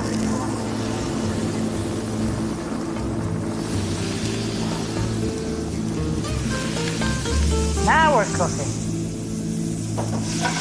And you know, you want all that kind of caramelization on the bottom. That's all good stuff. Lower it a little bit. Continue cooking the onions in there. This is how you build flavors. I'm going to season the onions now. They're whole onions, so they will take in quite a bit of salt.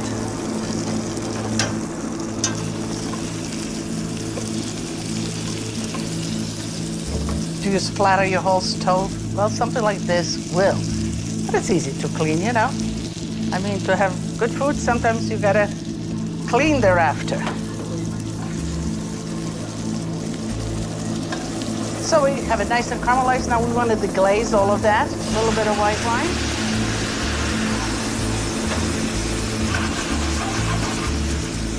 Whatever you drink, that's what you cook with. You have some left over, you save it.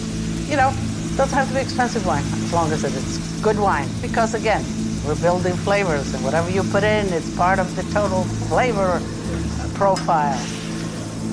So it's looking good already, right? Now we're gonna go a little bit with the balsamic vinegar. That's the next step, next flavor.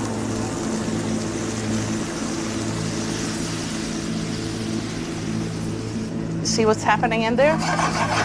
It really is forming a nice sauce. Now I have this onion water here. I need some more liquid for this to cook. Don't throw it away, save it. It's good, it's flavorful.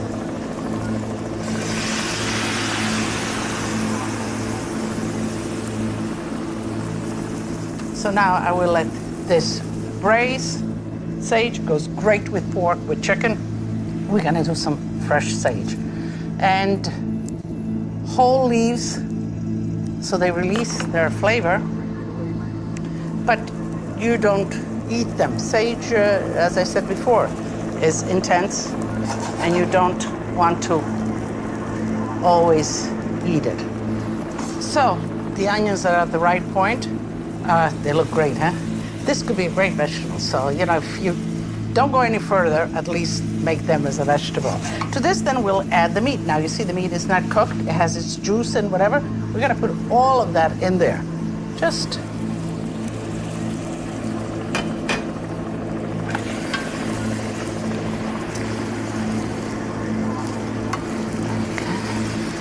turn it around. And this is good as it is, but I love cooking with fruit and meat, dry fruit, fresh fruit, whatever. So a few grapes, you know, seedless is better because this way, you know, you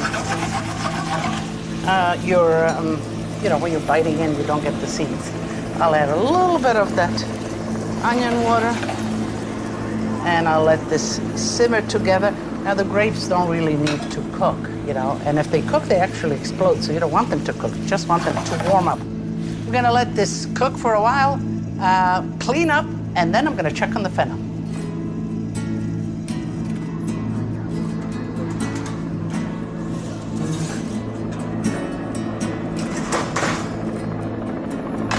Just the way I love it.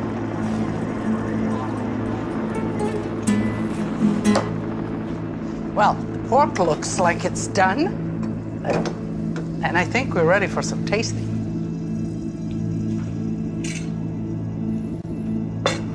You know what, though? I had that little piece for myself. Where is it? All right, this is my little tasting. After all, I'm the chef. I deserve the first tasting. There we are. Now, we have the pork here. It's ready, it's beautiful, and we're ready to plate it, family style.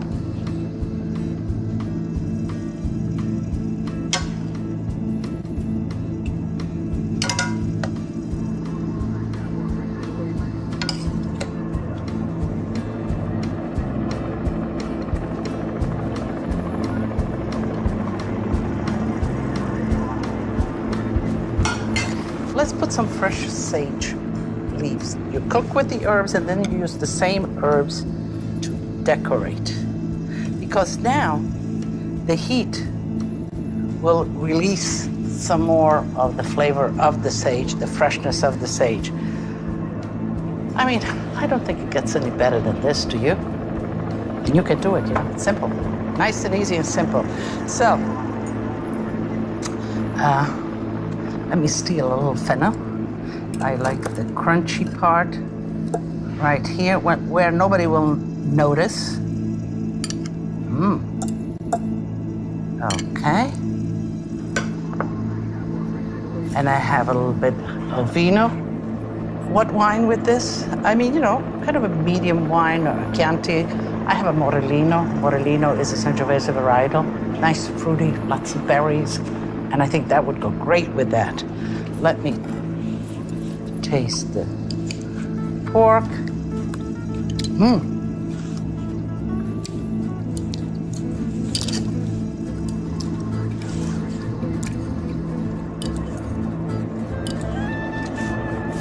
delicioso. And I'm not even stopping. And don't forget, we still have dessert.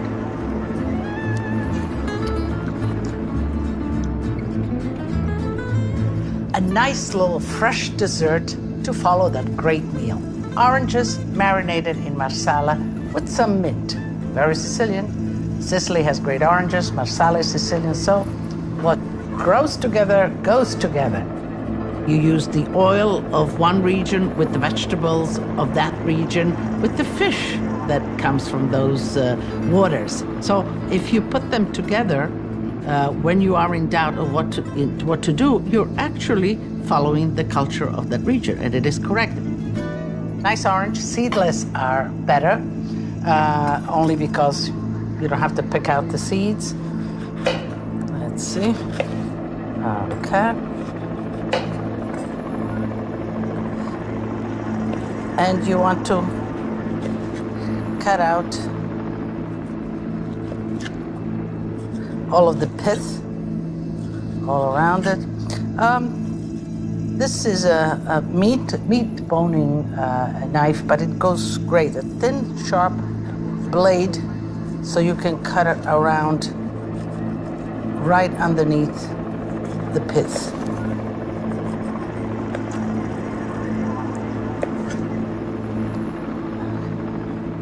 Let's shave off whatever pith is left.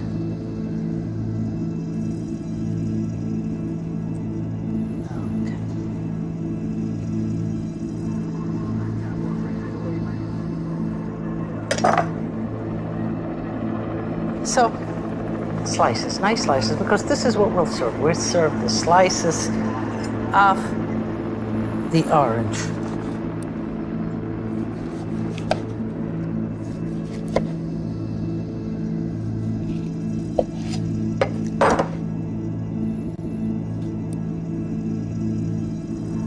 Take a nice bowl, because we will refrigerate this. We just layer it, as simple as that, layering.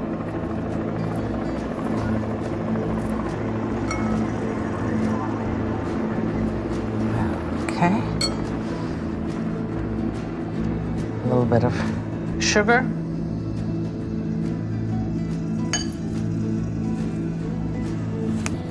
Mint leaves.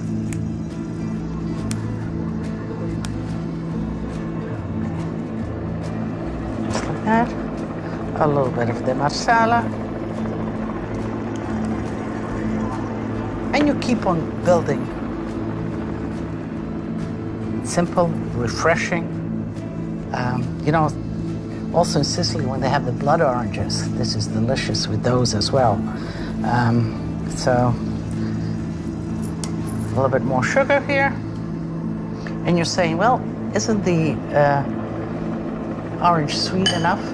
And yes, it could be, but the Italians like their dessert sweet, and this is how it's made there, so of course you could minimize this sugar or omit it altogether. Okay.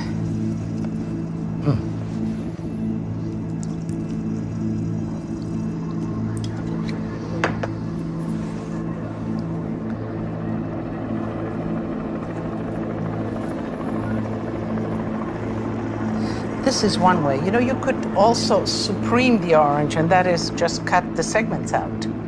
And then like a fruit salad. That's also fine. Another way of doing it. But this, when you put it on the plate, it looks like a sunshine.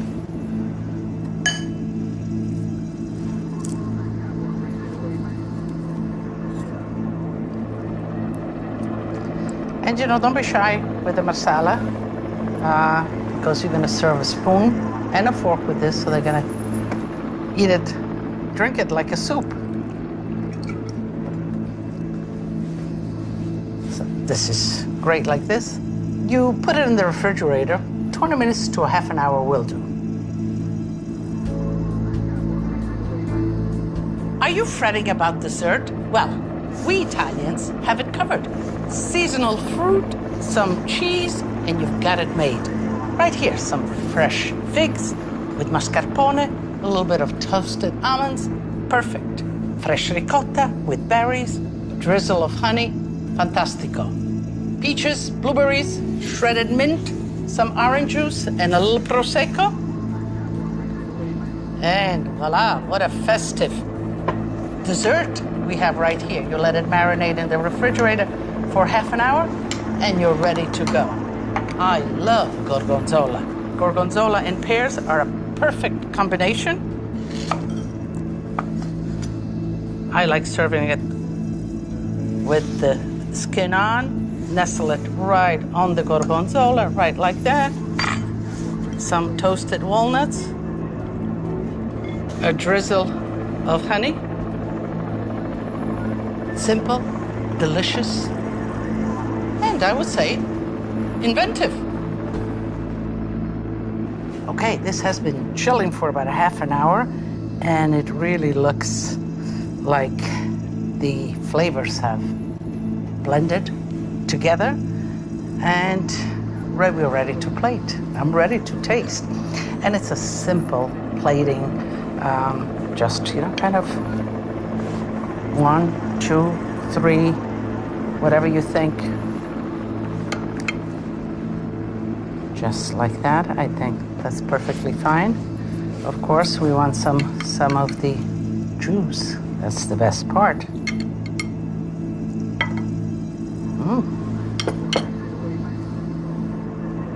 Reinforce the mint message, and it makes for a great presentation.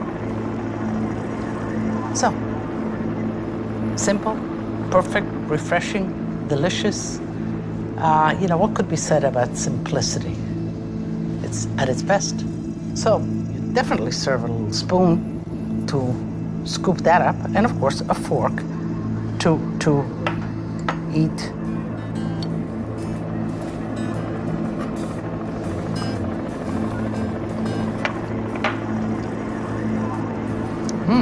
Juicy, delicious. And you know what the best part is? When you have divvied up all the oranges, what's left in the bowl. Good glass, fill up your glass, and sip at it. But I have plenty here for you, for me, for the family. I like serving a little biscotti next to it. Marsala and biscotti go well together, so they can dunk it, a little espresso, and you have a great ending to a perfect meal. And of course, I don't want to do it without you. I want you to come. So, tutti a tavola a mangiare.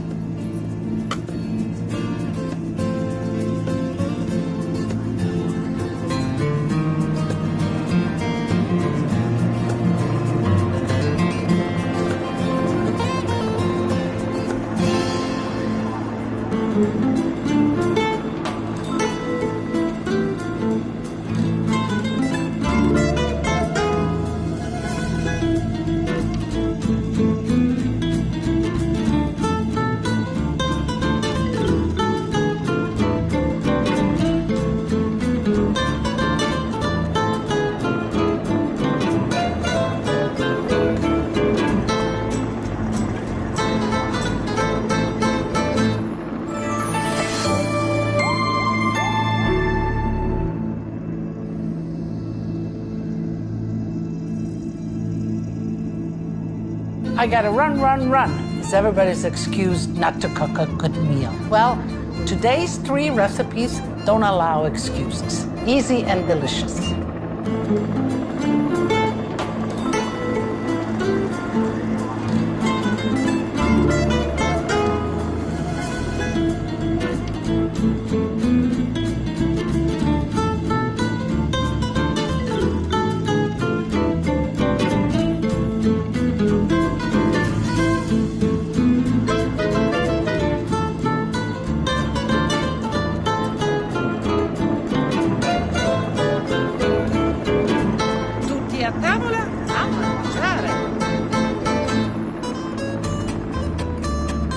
On today's menu, we have seared scallops with scallions and mushrooms, chicken breast braised with orange and gaeta olives, and tuna with tangy mimosa sauce.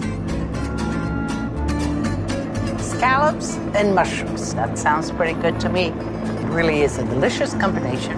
and it's easy to make. Let's begin with mushrooms. I love mushrooms. I go foraging for mushrooms. So what do we have here? We have here the shiitake right here, the chanterelle right here. We have the maitake right here, look, oyster mushrooms, and the champignon. And we'll cut them, oh, some Roma mushroom too, look at these.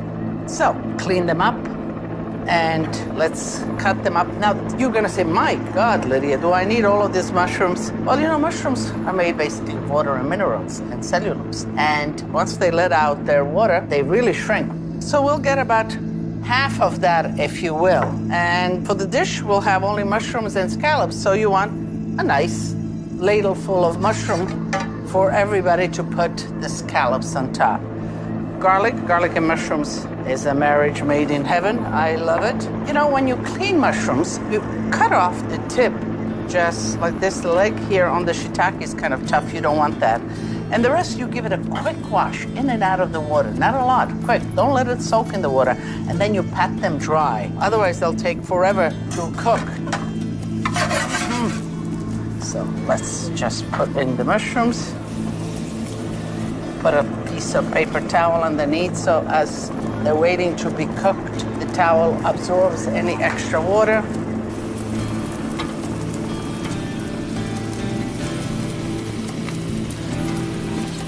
Some salt, some thyme. Thyme and sage, either one go good with mushrooms. Put the whole branch in, and then you'll remove it. The little leaves might remain and fall in, but that's perfectly fine. Okay. Mushrooms need some oil, so we'll need a little bit more oil here to get this going. And let's work on the scallops. These beautiful, large sea scallops. They're delicious. So while the mushrooms are cooking, let's address the scallops. Nice and dry sea scallops. They're harvested individually rather than raked out of the sea. That means that they're not cured. Sometimes, you know, scallops, they cure them in a solution so that they last longer. And the solution is fine, but impregnates them. So when you're searing them, they never sear. And what you really want, there's kind of a light mucus on scallops, on shrimps, on lobster. And that's what gives it the sweetness. And if you wash that away, then you lose a lot of the flavor. The only thing that I would look at, you see that the scallop has a little muscle, and you can remove it with your hand. This one as well. Here, you see it? And you just see it on the side, and it'll come right out. Just like that. The rest is fine. A little bit of salt. And I'm gonna lubricate them with oil, if you will, because I'm gonna sear them. And I don't wanna put the oil in there and fry them. I just wanna sear them, but kind of coat them. So let's see. Yes. Once you put them in, just leave them in that spot. You don't wanna move them around. You want it to form a nice caramelized crust. That's what we all love.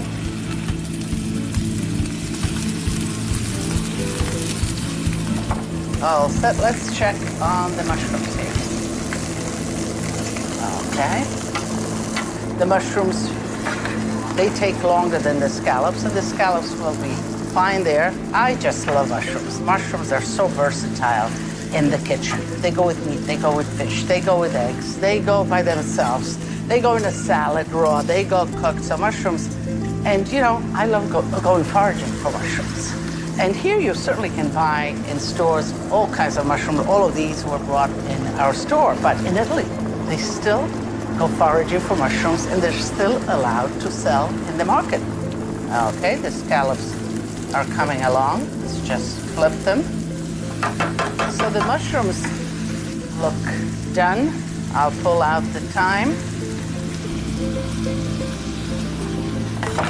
to give them some freshness and another dimension. Scallions, you know, I like using scallions. And I like using the green part as well, going up the young green part. Absolutely, like that.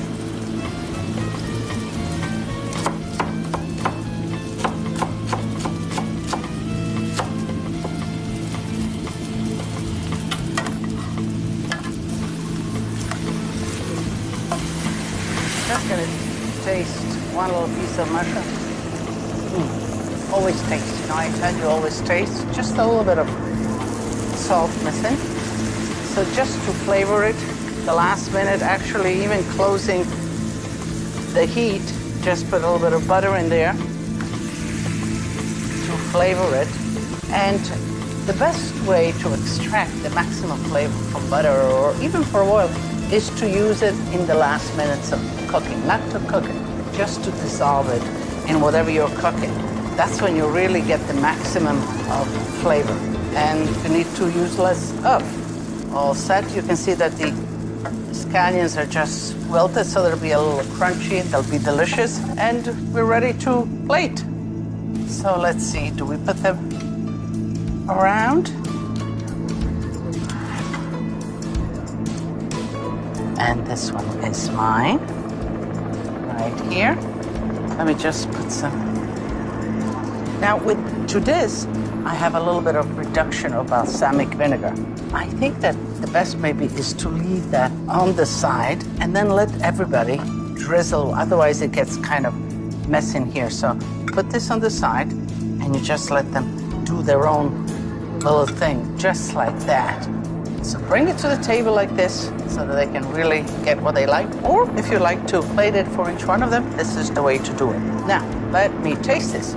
See how simple, delicious. But then, you know, the best way of cooking is simplicity. That's what Italian cuisine is all about. Great products, in season, simple cooking. Mushroom, a little balsamico.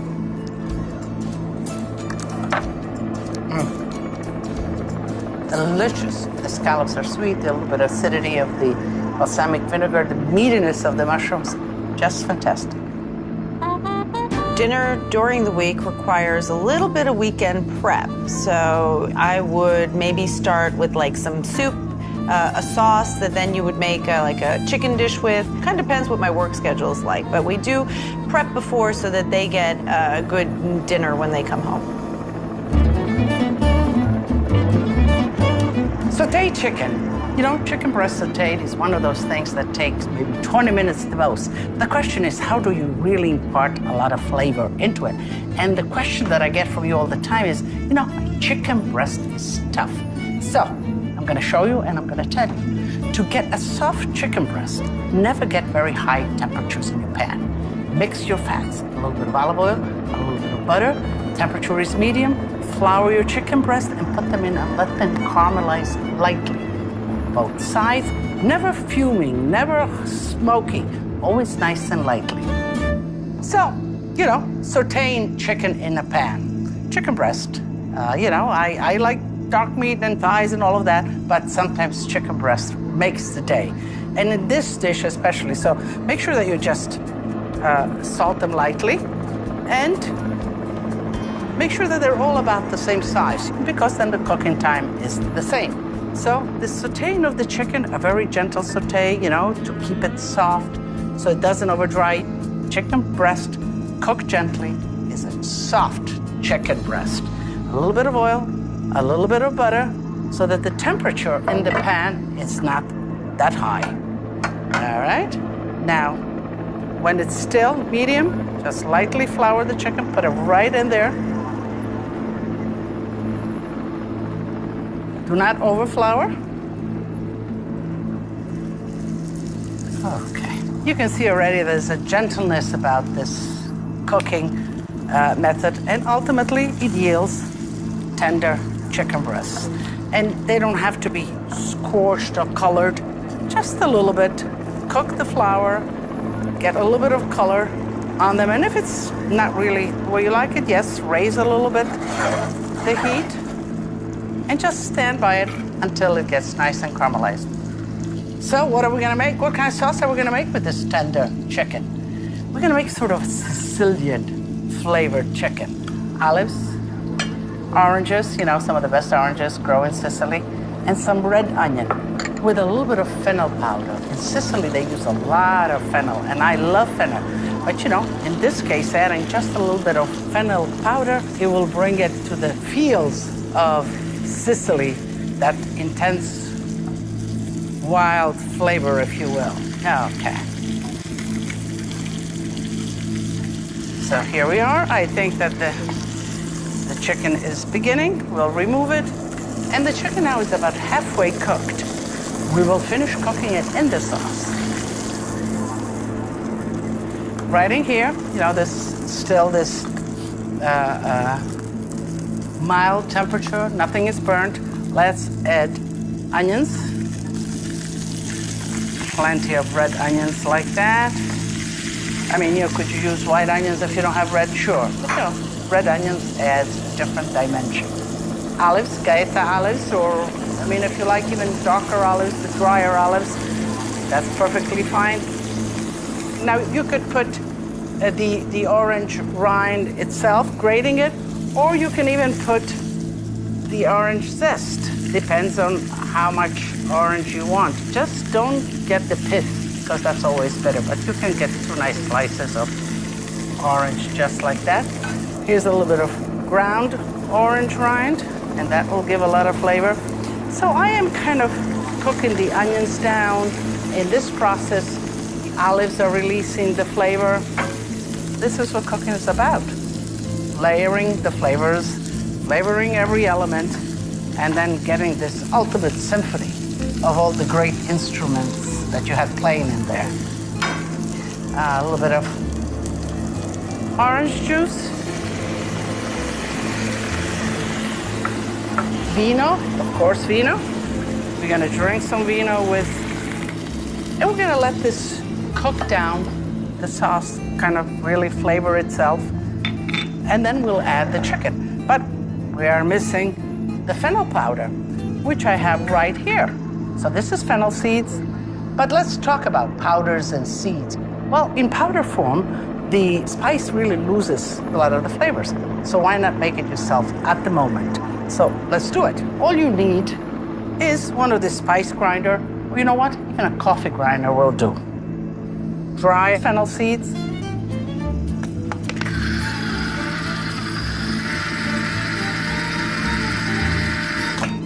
So here we are. The aroma really comes out. You see, in its powder form, it really releases its maximum. We'll put it in the sauce, and it really permeates the whole sauce. It's not a seed here and there. And sometimes you even find seeds a little annoying in a dish. You know, either you put it aside or you have to, you don't know what to do with it, whether to crunch it or put it aside. But the powder, you put it right in, and it will permeate the sauce. Now, I happen to like fennel, so I am generous with it. Let's put the chicken right back. Let me just see where we are. You know what? You need to taste when you cook, you know, because this is your guide. It takes you places. It tells you things. It tells you what's in there. So, what did it tell me? Well, it told me that I'm missing a little bit of salt. That's great. It told me that I could use a little bit more viscosity, a little bit more butter, in other words. You can see that the sauce is kind of loose. You want it nice and dense. It told me that I could use a little bit more of the fennel powder. And now I am going to slide the chicken right back in. And the chicken is not cooked, but I don't want to overcook it. At this point, you look in your pan. How much sauce do I have? Is the sauce viscous enough? Is it ready? All of these elements, you know, so you can control them. You can add a little bit of stock or wine if you don't have enough and the chicken isn't cooked. But if you have a lot, you just raise your temperature, you blast it high, and it's gonna cook quickly. At this point, the chicken is safe. Okay, it has a nice zesty acidity. See, I can tell the chicken is tender. You know, I would say just one last touch of salt. Parsley. And parsley, you know, you want to always do it at the end. You don't want to cook it. You want the freshness of parsley. So, we're ready to serve. And certainly you can serve it family style, or you can plate it. Make sure the plates are nice and hot when you do plate it. You don't need too much of the sauce. You know, there is, the chicken has sort of steeped a little bit in the sauce itself. It has enough flavoring, maybe just a little bit. And I think that looks good. I can't resist and I need to taste it as soon as I'm cooking, and I want to tell you what it's like.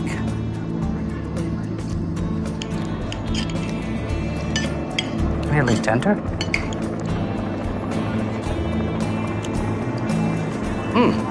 The fennel seed permeates everything. The olives, you know, the tinge of exoticism, if you will. And the onions are crunchy and sweet and kind of make music under your teeth. I definitely cook differently during the week than the weekend.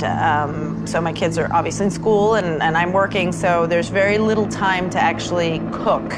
I would say a half an hour max, which you actually get a lot done.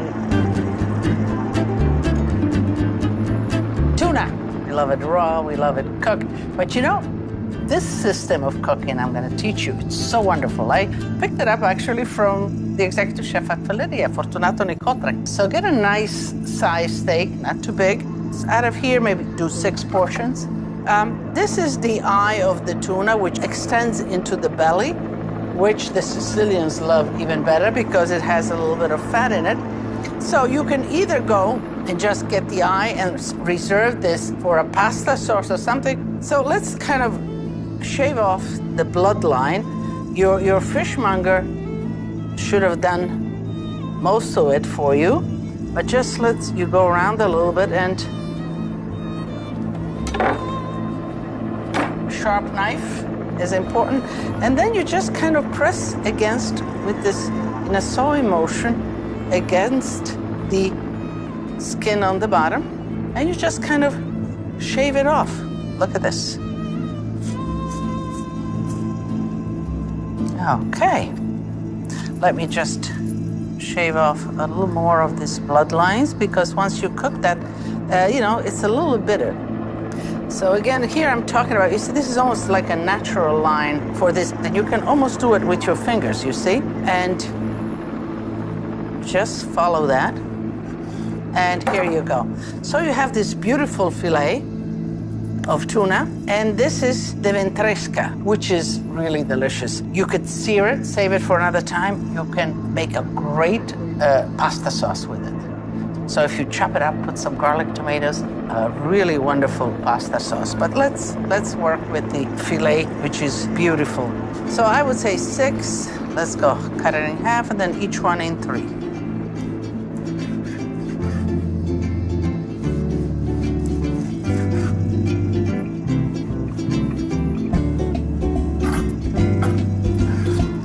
Okay, so we have 6 beautiful portions.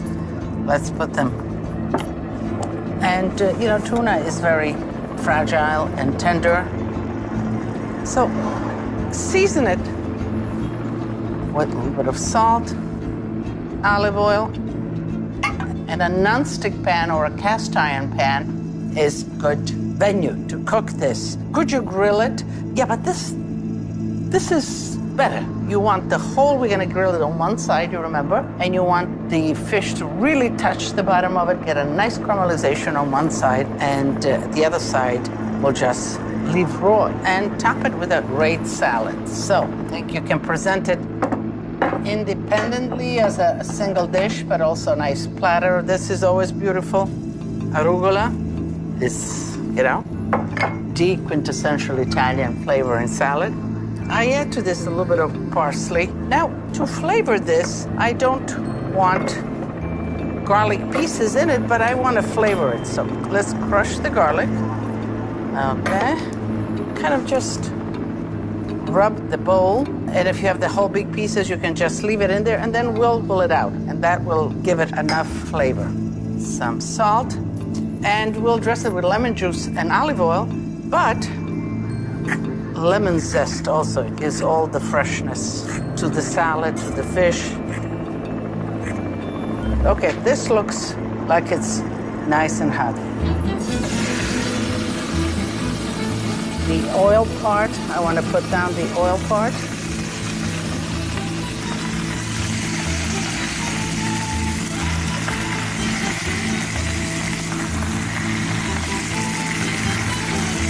Okay, full speed ahead.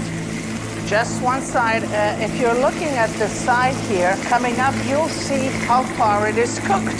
So if you want it halfway cooked or more cooked, that's your thermometer. Looking at it and seeing how far it has cooked. Lemon juice and fish goes good together. Okay. Some olive oil. I'm looking. Still nice and rare on the top. Maybe a little bit more salt. And I'm looking at it. Let me just flip it over so you can see. Look at this side. See how beautiful it is? Okay. And can you see? So we're cooked up to here. Do we want a little more? This one almost looks, I guess it was the first one. So let's pull this one out.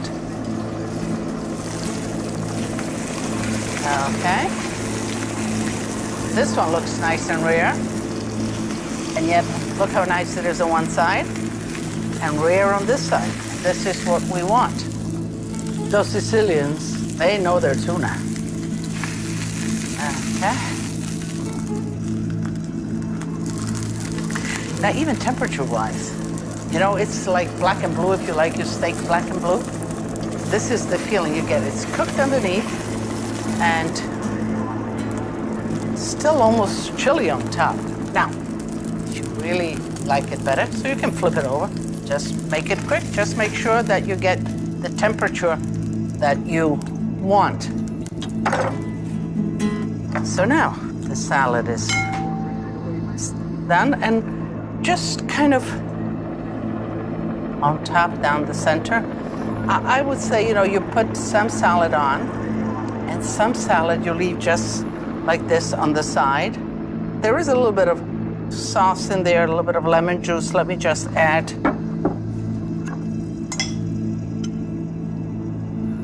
Collect the juice that's left.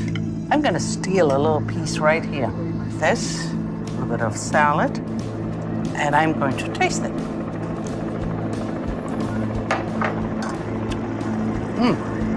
Delicious. The sort of the puckeriness of the lemon juice, the oil, and the sort of velvetiness of the tuna. Great presentation, great taste, and, you know, I'm bringing it to the table, so I'm inviting you. Tutti a tavola a mangiare. Do come.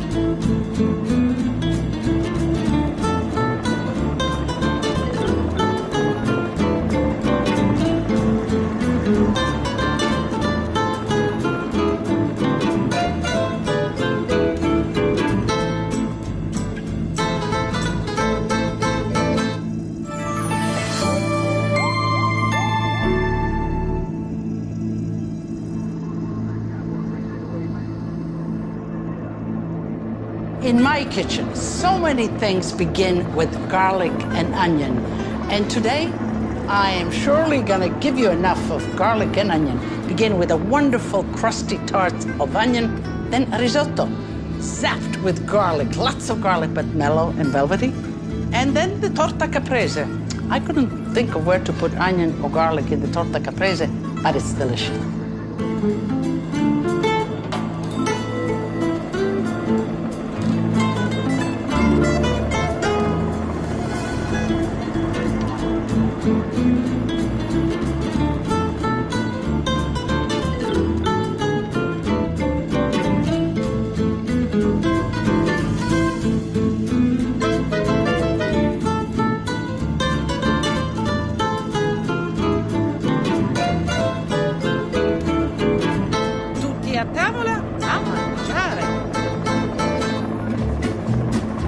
Everything good starts either with onions or garlic.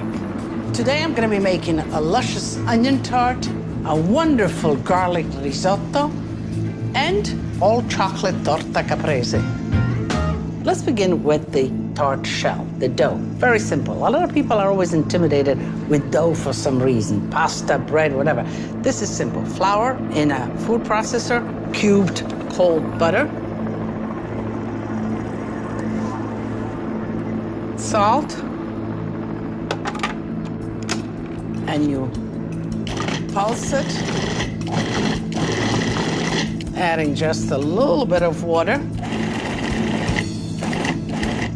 And you want to pulsate the dough until it becomes crumbly like that in the processor. And we'll pull it together right here. A little bit of flour.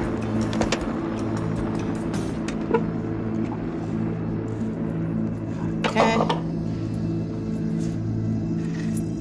Collect everything around that. It's a dough. You don't want to work too much.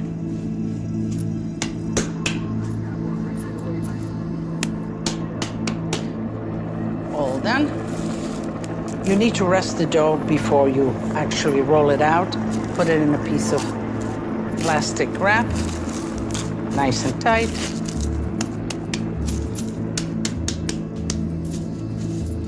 Okay, so in the refrigerator for about half an hour, then you're ready to roll it out and make it happen.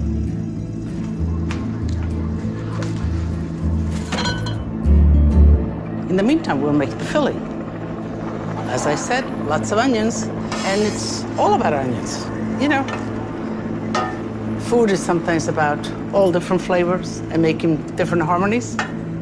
And food is sometimes about one single flavor, one single product, and really exalting that product. In this case, certainly, onion is the protagonist right here. Okay, and plenty of it. The onions will kind of wilt and fall down, and you want them to cook thoroughly, but you know, you always want them to have a bite. You know, this is one of those recipes when you think, I have nothing in the house. You have flour, you have some butter, you have onions, yeah, a little cheese at the end, but you get yourself, you'll see, a great onion tart that is delicious.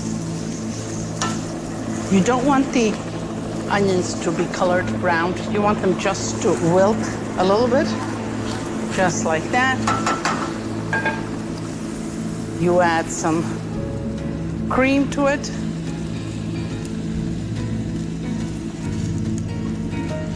Just like that. So we'll cover the onions and let them sweat it out. Get nice and sweet. Make sure that you pull out your dough about 10 minutes before you begin rolling it. And you know, you want to stretch it out a little bit. Yeah, this is what we want to cover, so you want to make it rectangular. Bit of flour, cold surface, marble is great.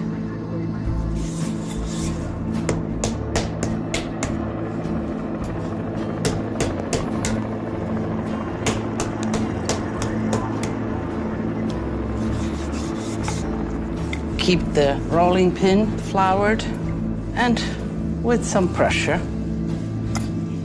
It's a very easy dough. It's a very giving dough. You want an even thickness, so spread it out evenly. You're doubtful about the measurement. You want it to cover, but I want it to overlap a little bit all around. All right, dough. I love dough. Simple, it's magical. It does what you want it to. This looks good. I'm gonna roll it on here. Make sure you have enough flour.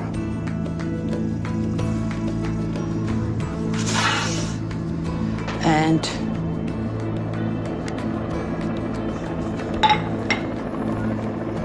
don't be concerned if it breaks.